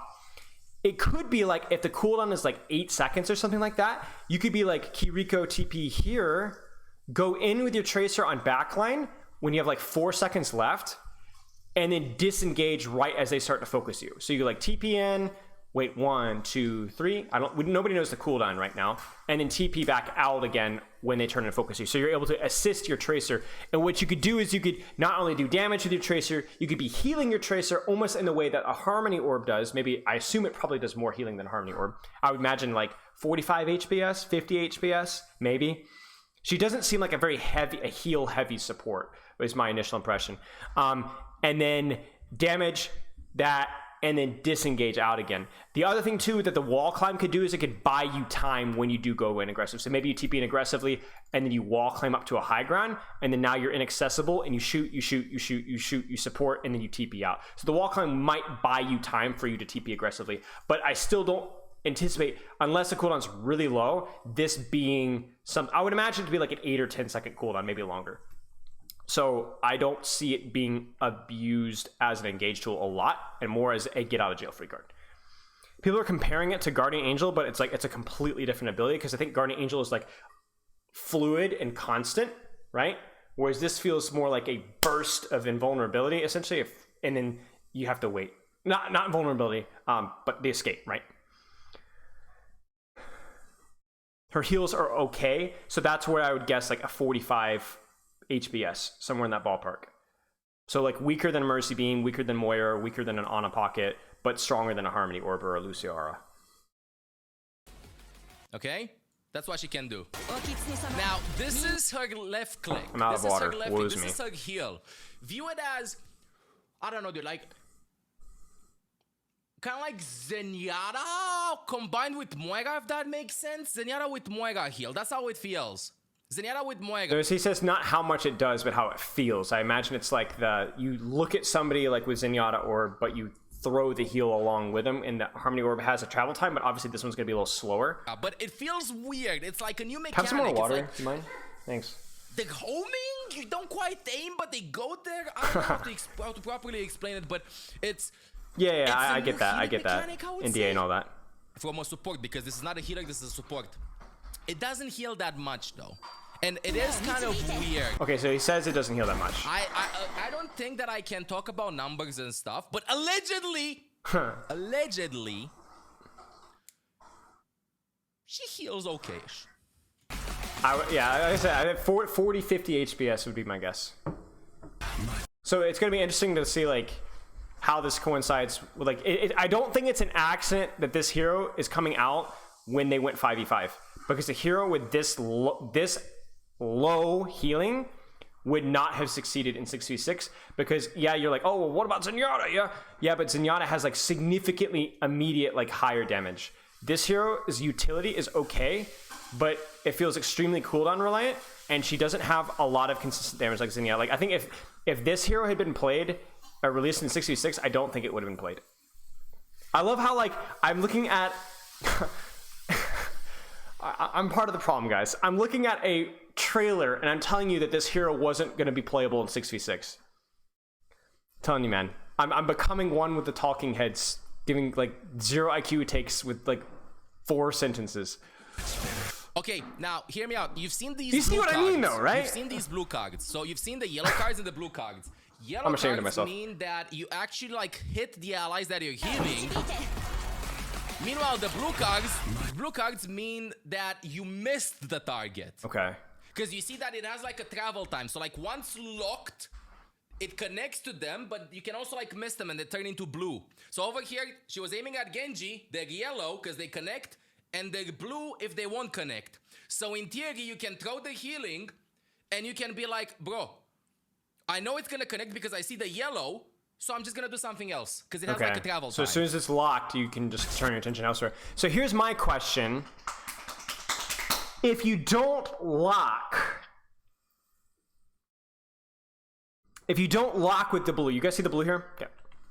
If you don't lock, can these theoretically still heal somebody if somebody accidentally runs into them? Like, let's say this Genji dashes ahead and it runs into it, or like a monkey jumps. Like, I don't know like what the travel time and the travel speed is, because you remember how like the whole Moira orb, like you lead your target with Moira orb and they can kind of follow it. What if you were to like your Kiriko, and you like heal this guy here, and then as this guy walks forward, you can, once you've already locked on him, you lead a couple of heals ahead of him so that like you increase your HPS over the course of the fight.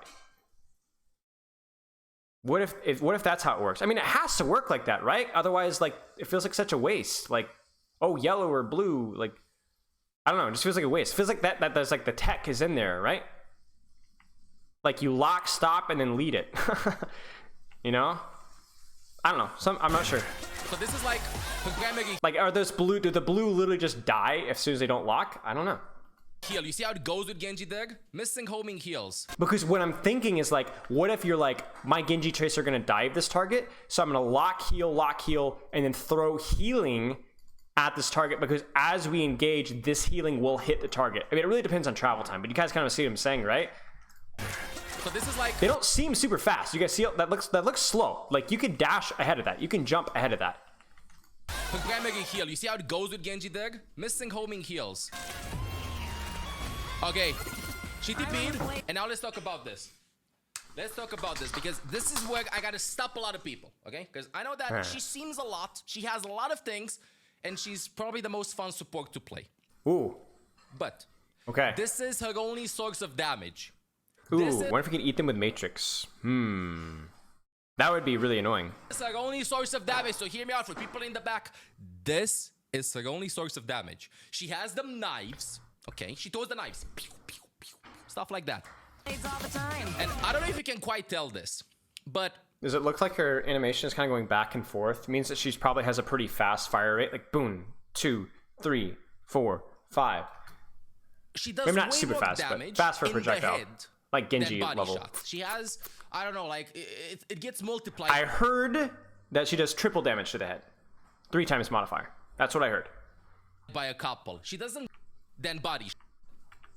Stop. But what I cannot get answered on, I'm gonna go back a little bit. What I cannot get the answer on Homing is heals. look at her weapon. Okay. Do you see 3? Do they go in a spread like that? Or is it like 1, 2, 3? Is it like Genji shurikens? I don't know what it means. Is it 40 per blade that she throws, and then she throws them in a fanning motion? That question has not been answered to me. This is her only source of damage. She has the knives. Okay, she throws the knives. Pew, pew, pew, pew, stuff like that. All the time. And I don't know if you can quite tell. I can't see. Please. Wait, it looks like a blue projectile. Looks like, unless I'm about to fix in the dab. All right. Come on. That was a blue projectile. So she throws them one at a time. Throws them one at a time, each one doing 40, triple headshot damage, 120. So like actually unbelievably low damage, single target for body shots. You would have to hit 5 in a row to get it squishy. It fires relatively like fast, but you have to remember tank damage would be, I don't know, like it might actually be physically impossible to kill well, it wouldn't be, but it would be, if you hit only body shots in a Roadhog, for example, it would be like almost physically impossible to kill a Roadhog. That's kind of interesting. It really rewards headshots. I don't know if you can quite tell this, but she does way more damage in the head than body shots. She has, I don't know, like it gets multiplied by a couple. She doesn't one shot, but she does a lot. It doesn't do as much as a sniper, but she does a lot with the kunai knives. And it has, I feel like it kind of has like the travel time that Hanzo has or Maze Click has. It's a little bit weird. It takes some time to get used to. You will miss a lot, but you kind of like spam, you know? But you have to land the headshots. If you don't land headshots with her, damage-wise, she feels a little bit underwhelming. Yeah, because you have to think about like a Zenyatta, right? A Zenyatta, she's doing 40 damage. Zenyatta's doing 60 damage per body shot. And it looks like the fire rate might be a little bit faster than Zenyatta. Let's actually go back and look and compare it to Zenyatta. What's the fire rate? Ah! I feel like... Ah! Okay, because I know that she only has and knives. Okay, she throws the knives. Come on. Stuff like that. It's all the time. And I don't know if... Yeah, it's definitely slower than Zenyatta. Definitely slower than Zenyatta. Okay, so compare Zenyatta, but firing slower, doing less damage per body shot, but more damage per headshot.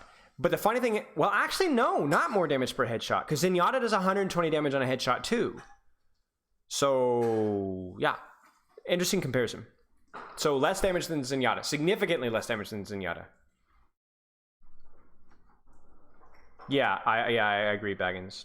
Calm as Overwatch streamer. Man, shut up. Don't land headshots with her. Damage-wise, she feels a little bit underwhelming.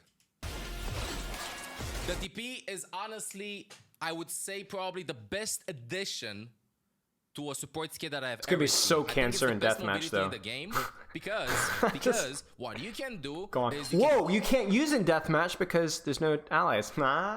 It must be that you can like lock onto your allies with your crosshair or whatever, you know? It's like I hope that's not the noise it makes. Go on the side, you can poke, they dive you, or they do something. Yeah, I'm not comparing her to Zenyatta. I'm just saying like visually, like to think about the damage amount really. TP back to your teammates. So you're playing a little bit like a DPS. Imagine flanking with Zenyatta and then TPing back to your teammates. Yeah, that's what I was talking about, right? Like you go in aggressively first and then you can use it as an escape if you need to. He was saying the range is like crazy far and through like infinite walls. So like I imagine it's probably like 30 meters, 40 meters maybe plus. There you see the headshot damage going in. She has wall climb, the same as Hanzo. I feel like she doesn't have the leap afterwards. She can wall climb. The lack of leap is going to feel kind of cruddy in terms of like speed and fluidity of the movement, because that's something that both Genji and Hanzo has. Genji doesn't have the lunge, but Genji has the double jump. But yeah. Okay, and here I hear the cries in the background. I hear the cries. This seems like it's a reverse Bionade at first. 35 meters? I'm a genius. I did not see that on Twitter. I'm a genius. It's just a complete guess. 30 to 40 meters, and it's right down the middle. Right? It's like a reverse Bionade. Man! How does he do it? What happens here? I'll explain in a second. She throws it. Boom. Thank you later. Now, hear me out. This is what I think a lot of people are going to say that, oh my god, her guy is just like, I've had enough of this shit. We don't get like heroes for years, and this is the reaction that I get. You know what I mean? Because I've seen that a lot of people don't like her kit and stuff, but bro, hear me out. Kit can be balanced. Think about how fun the hero is. Okay? And me, as an average Overwatch Giga Chad, the E to use I'd say below average, but it's okay. Because that's like E, from what I remember. Okay? This is kind of like a Bionade. So what it does is you throw it on the ground. It's a projectile, kind of like Ana's nade, but faster. And over here, the Rantide It cleanses. It's a massive Zarya bubble, Nice. dude. It's one ability So that they we just gave up asked on for Moira. for Poor years. Moira. It's one of the ways to counter Ana's nade. It's one of the ways to counter Junker Queen. It feels like she's just like a solution. 'Cause to Moira's all the cleanse was problems one of the that game ideas has that been they were having toying for with. years. It cleanses, dude. Do you hear me? It cleanses. It's like a big Zarya bubble. So we're thinking, does it cleanse Discord? Does it cleanse... Would be interesting if it cleansed like Junker Queen DOTs as well, like the Junker Queen bleeds. Not that those are that significant. Obviously, anti-nade, it provides invulnerability. I'm trying to think of any other status effects. Would it cleanse CC? Like, would this, like, obviously there's not much CC in Overwatch 2 anyway, but would it cleanse an Earth Shatter Stun? Would it cleanse Sleep Dart? Would it cleanse, yeah, Dynamite, Hack. Hack is a pretty big one now, because even though the hack doesn't last as long in terms of the inability to use your abilities, you can still see them through the walls and they take increased damage. So would it cleanse literally everything? I don't know. That's a good question. This for sure could be 8 by Matrix. That would be crazy if it could. Also, it's gonna be tricky to like find the balance of like the size as well, because if like if the hero's here and it hits this here, like let's say anti-nade range, then it's gonna be missed so much. But then if it's too big, then it's gonna like deny the. It's gonna be really, really annoying, right? So like, interesting. It cleanses Shatter, and it didn't feel great. Yeah, maybe it should be that it doesn't cleanse CC. That would seem, because like if you think about the CC left in the game, in terms of stuns, like I can agree that the new Doomfist CC in Overwatch 2, at least with the slow and everything, feels kind of poopy. But Earth Shatter, Sleep Dart, I don't think it should cleanse those. I can see those not being cleansable. Oops. It's like a huge Zarya bubble. A huge Zarya bubble. But that's the thing. Zarya bubble doesn't cleanse sleeps. That's the kind of, it's just a straight up cleanse. It removes DOTs, it removes nades, but it doesn't stop, it doesn't end CC. That's where I think they should fix that. Denies pulse and stuff. Yeah. If you're not anti, it also... Here's a question though. It looks like to me, if you guys think about this, it looks like to me that this is closer to Zarya Bubble than it is Immortality Field. Because it looks like it denies any damage, period. It doesn't provide a morale threshold. It just says you're not doing any damage.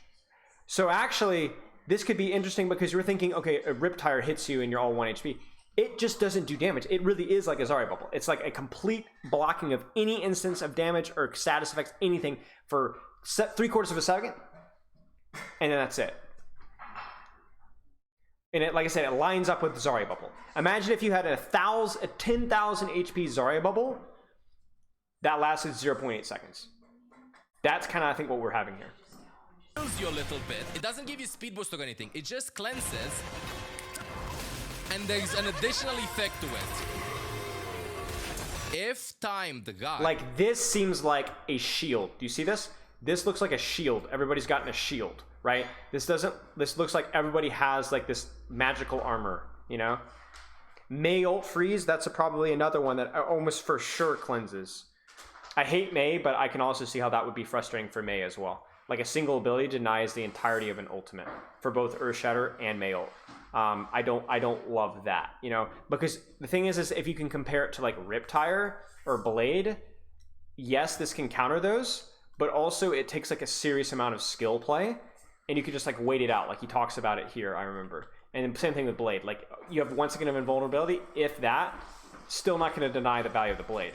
But if you drop this and it completely negates Shatter and Blizzard with really no counterplay and just pressing the button, I don't like that. You kind of see what I'm saying, guys? I don't mind the invulnerability. I do mind the purging of the CC because that completely removes a couple of ultimates, and there's no counterplay for that either. Right. And the just a second, Prosper. timing is hard. Okay? If timed right, it gets you invulnerability field. You're invulnerable, but the time is not like Bob's lamp, dude. It's not like 5 or 6 seconds. I think it's less than a second. It is less than a second, from what I remember. You can play around it. The timing is hard, okay? I played this game every day for the past couple of years. And I can tell you this. I've done a rank to GM less than what Mercy had in res. Wait, when she had the instant res, Mercy has, I think that's probably like the same that Mercy has in res actually. I think so. I think it's 0.5, 0.75. I'm speculating right now. It's less than a second, Okay. dude. And Less than a this is second. gonna be easy to balance, chat. This is gonna be easy to balance, honestly. You just like lower it down. But this is a skill shot, dude. This is what Overwatch needs. Do you hear me? My opinion. This is something that spectators all over the world can react to gameplay. If there's a Riptide tuning in, you need to execute this properly. I played this game, as I was saying, I played this game on a daily basis since the game was released. And I've played with every support. My man is rolling! GM. 100%, she was the hardest support that I've ever played with. Interesting. 100%. I can get that impression though. It feels like this invulnerability thing is like super tricky to get value out of. The timing, the weapon seems like super difficult to get value out of because otherwise you're doing like literal crap damage. The healing requires a little bit of aim. The mobility, it's kind of hard to like, okay, what do you actually do to get value out of that? It's incredibly I can hard see to that. play properly. But it is hard to know for sure because she's new. Yeah, that is true. But getting value out of everything is going to be really hard. She's insanely high skill cap. I would put her at the level of, I don't know, a very good tracer in Overwatch League. She's really hard to play, bro. It seems like in this trailer, you know that they oversimplify things. You won't see this scenario in game. Junkrats are gonna wait for the E to finish. This is very hard to time. Imagine if Lamp would have We don't know what the cooldown less lengths than are. a second duration. All right. And I'm unaware what to do. Stuff I found this player. I even though. Okay, she TPs again. And now let's talk about this, finally. Her ultimate ability. She does some tutting. She gets angry and she sends the Fox. The Fox doesn't do anything other than look cool. But yeah.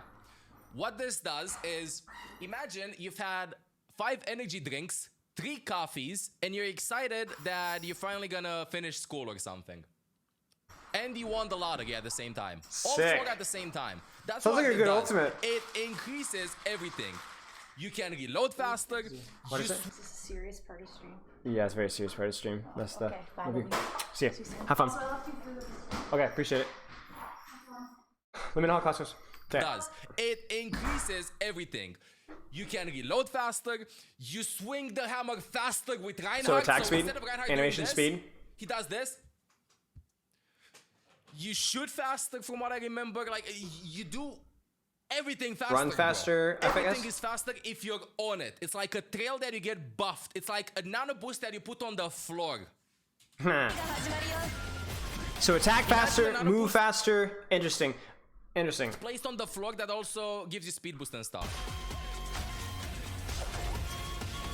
Massive Can't nano. chase a world by following all the rules. Plus, she looks like she's like super cute, dude. She's super cute, honestly. So, with this being said, I'm more of a fan of the Fox I'm so personally. excited for. Okay, so what do we think about this hero? I'm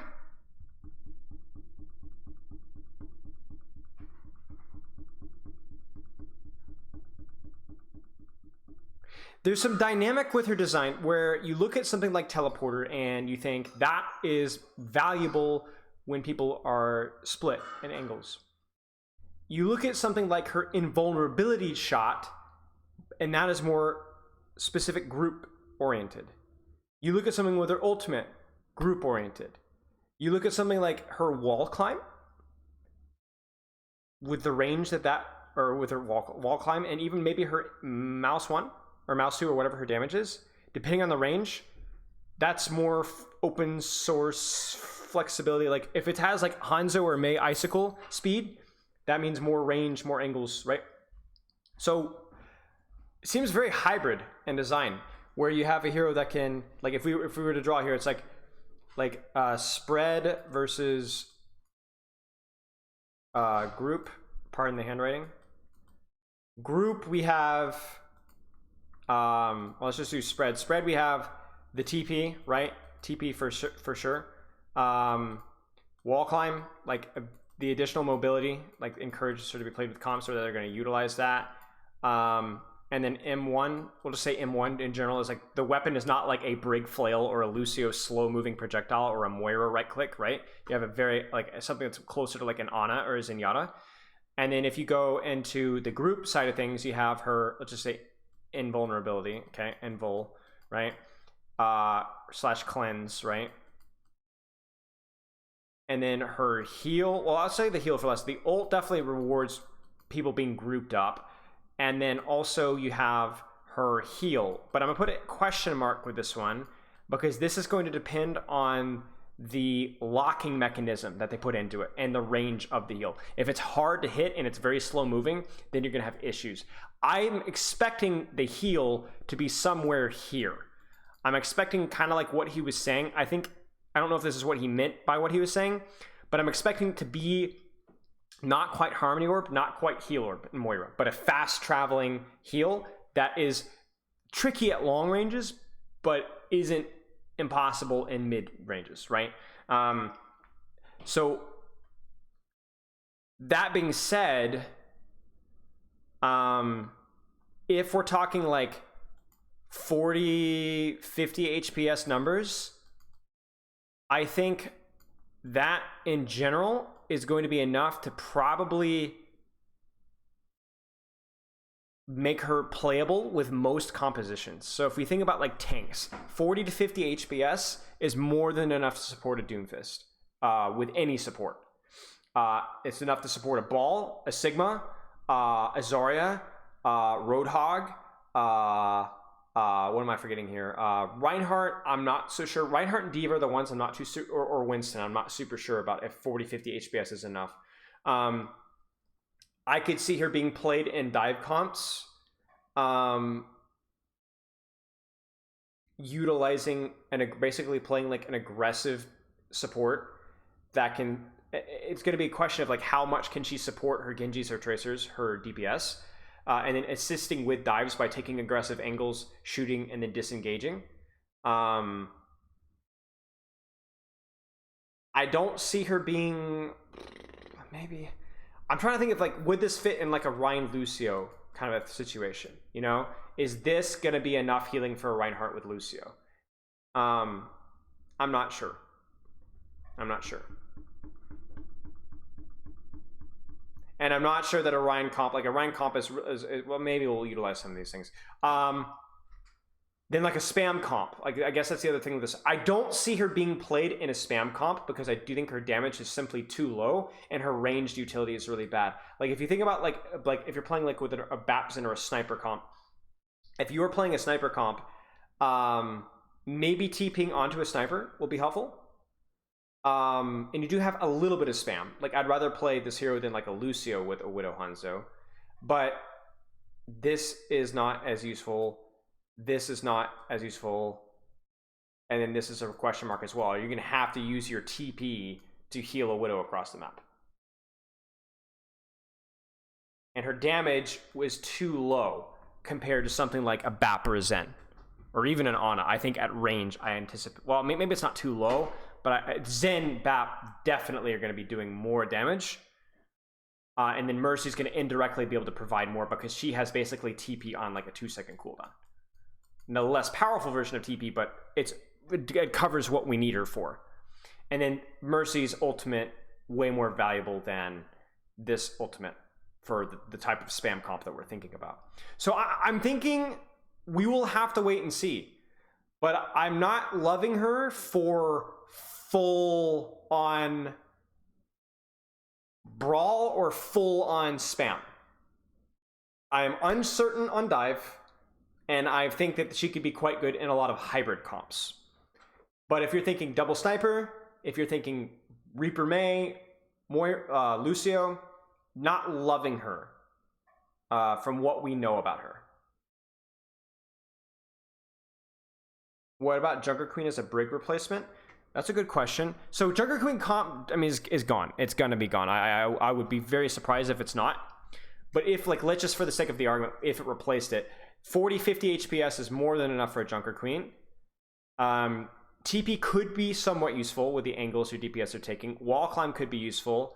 The ult would definitely be useful. The invulnerability. The funny thing is that she actually would fit really, really, really well in the Junker Queen comp.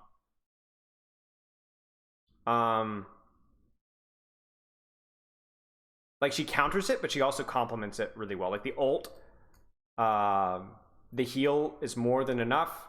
The invulnerability cleanse would be super, super nice for the DOTs and the ticking. Yeah, I don't know. I'm honestly not too sure. I think my one guess, I'm not even saying this for certain, but my one guess is that she's not going to be a hard brawl or hard spam archetype. She might be a really good dive support, and she might be a really good hybrid. But those are my guesses. Those are my guesses. But outside of that, I don't know. I don't know, man. It is... What a strange hero. Like, I was not joking when I said hybrid. Like, oh my gosh. She is so very hybrid. Like, it feels like some of her abilities are like completely different than the other abilities. Like, you got, like I said, like it was the binary. Like, you look at something like Zenyatta, it's like range. Everything but trance is range, right? Look at something like Brig, close. Everything but armor pack, and even armor pack doesn't have a very long like range, right? But this one, it's like completely down the middle. I honestly don't even know. Okay. Let's do this. Give me just 1 second, guys. Do you guys have any last questions?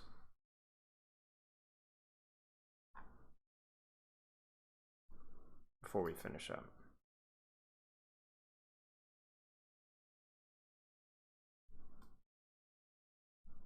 Haircut when? Soon, probably. It's not, because it's getting out of control. Do you think they're trying to lean more into the hybrid design? I mean, listen, y'all. All right. Listen, I'm gonna go full ego mode for about 20 seconds. One of the biggest changes with Overwatch, and I want you guys to pay attention to this, and I firmly believe this to be true, is that in Overwatch 2, there are very, very few, if zero, hard counters left in the game. I told you again and again. This was in May, over 4 months ago. I told you. Okay? Yes, I agree. I've been saying this for months. I was saying this in April. I made a video about it in May, but oh goodness. Okay.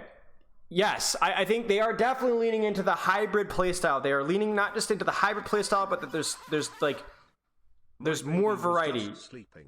You woke her up. Yeah, give me a break, dude. Give me a break. Listen, the second that baby opened its eyes, that thing was out the door. And not like, I was like, oh snap, that's my daddy, and it was gone. That thing was on the side of the road with a cigarette sticking out of his mouth, thumbing for a taxi. I am out! I do not want Lockie as a father. Okay, do you do reviews for like coaching? So I'm pretty flexible with stuff. I would say I don't honestly publicly do reviews, but if you were to like message me, be like, can I get a review in coaching? And it's like, I'm trying to increase variety in the stream anyway. So yeah, I'd be done. So you could just message me in Discord. We'll sort something out. Okay. So here's the deal. I have to roll. The good news is that if you missed it in chat, I'm planning on this weekend opening up coaching sessions for 30-minute, just straight up replay, reviewer, just zam. You're not even invoiced with me. Just 30 minutes, half the price, and we just go over your footage, and you don't have to like that. Because if you guys have seen the VOD reviews today, there's, especially with some of them, super deep. Sometimes it takes us 30-35 minutes to get to the actual footage because we're trying to really find what's most valuable, like what is holding that player back. Some of you guys are like, man, don't give me that. I just want to get some review in my play. I can do that too, and we're trying to like expand that as well, because they're more fun to watch too. So that's probably something I'm going to be opening this weekend. I have a planned collaboration with Lemon Kiwi this weekend. A couple other potential collabs in the future that I'm still working on, but won't talk about those until they happen. We'll try and make it a surprise. But yeah, that is all. I reviewed Baggins coaching once in Hammer Time. Yep. Well, yeah, Bart Simpson. Well, Overwatch shows each have their own clear strengths and weaknesses. Yeah, exactly. Play chat guest. Oh, Lockie, you're getting slow in your old age, man. You're getting really slow in your old. You're getting really, really. Man, it's honestly really sad. Like, it's really sad. It's really, really sad. Like you just the ones that you care about, you just watch them age, and their mental that just slips away. Yikes, man. You never think it's somebody that you know who's slowly gonna lose grip in reality, but there it is. Yeah, it's okay. All right, we're gonna toss a host over to Stake TOW. Looks like a Masters hitscan player. They are running around on Soldier and looking genuinely incensed. So that sounds like a promising stream. Ladies and gentlemen, it has been good. It's not been that good, but that's okay. We can always do better next time.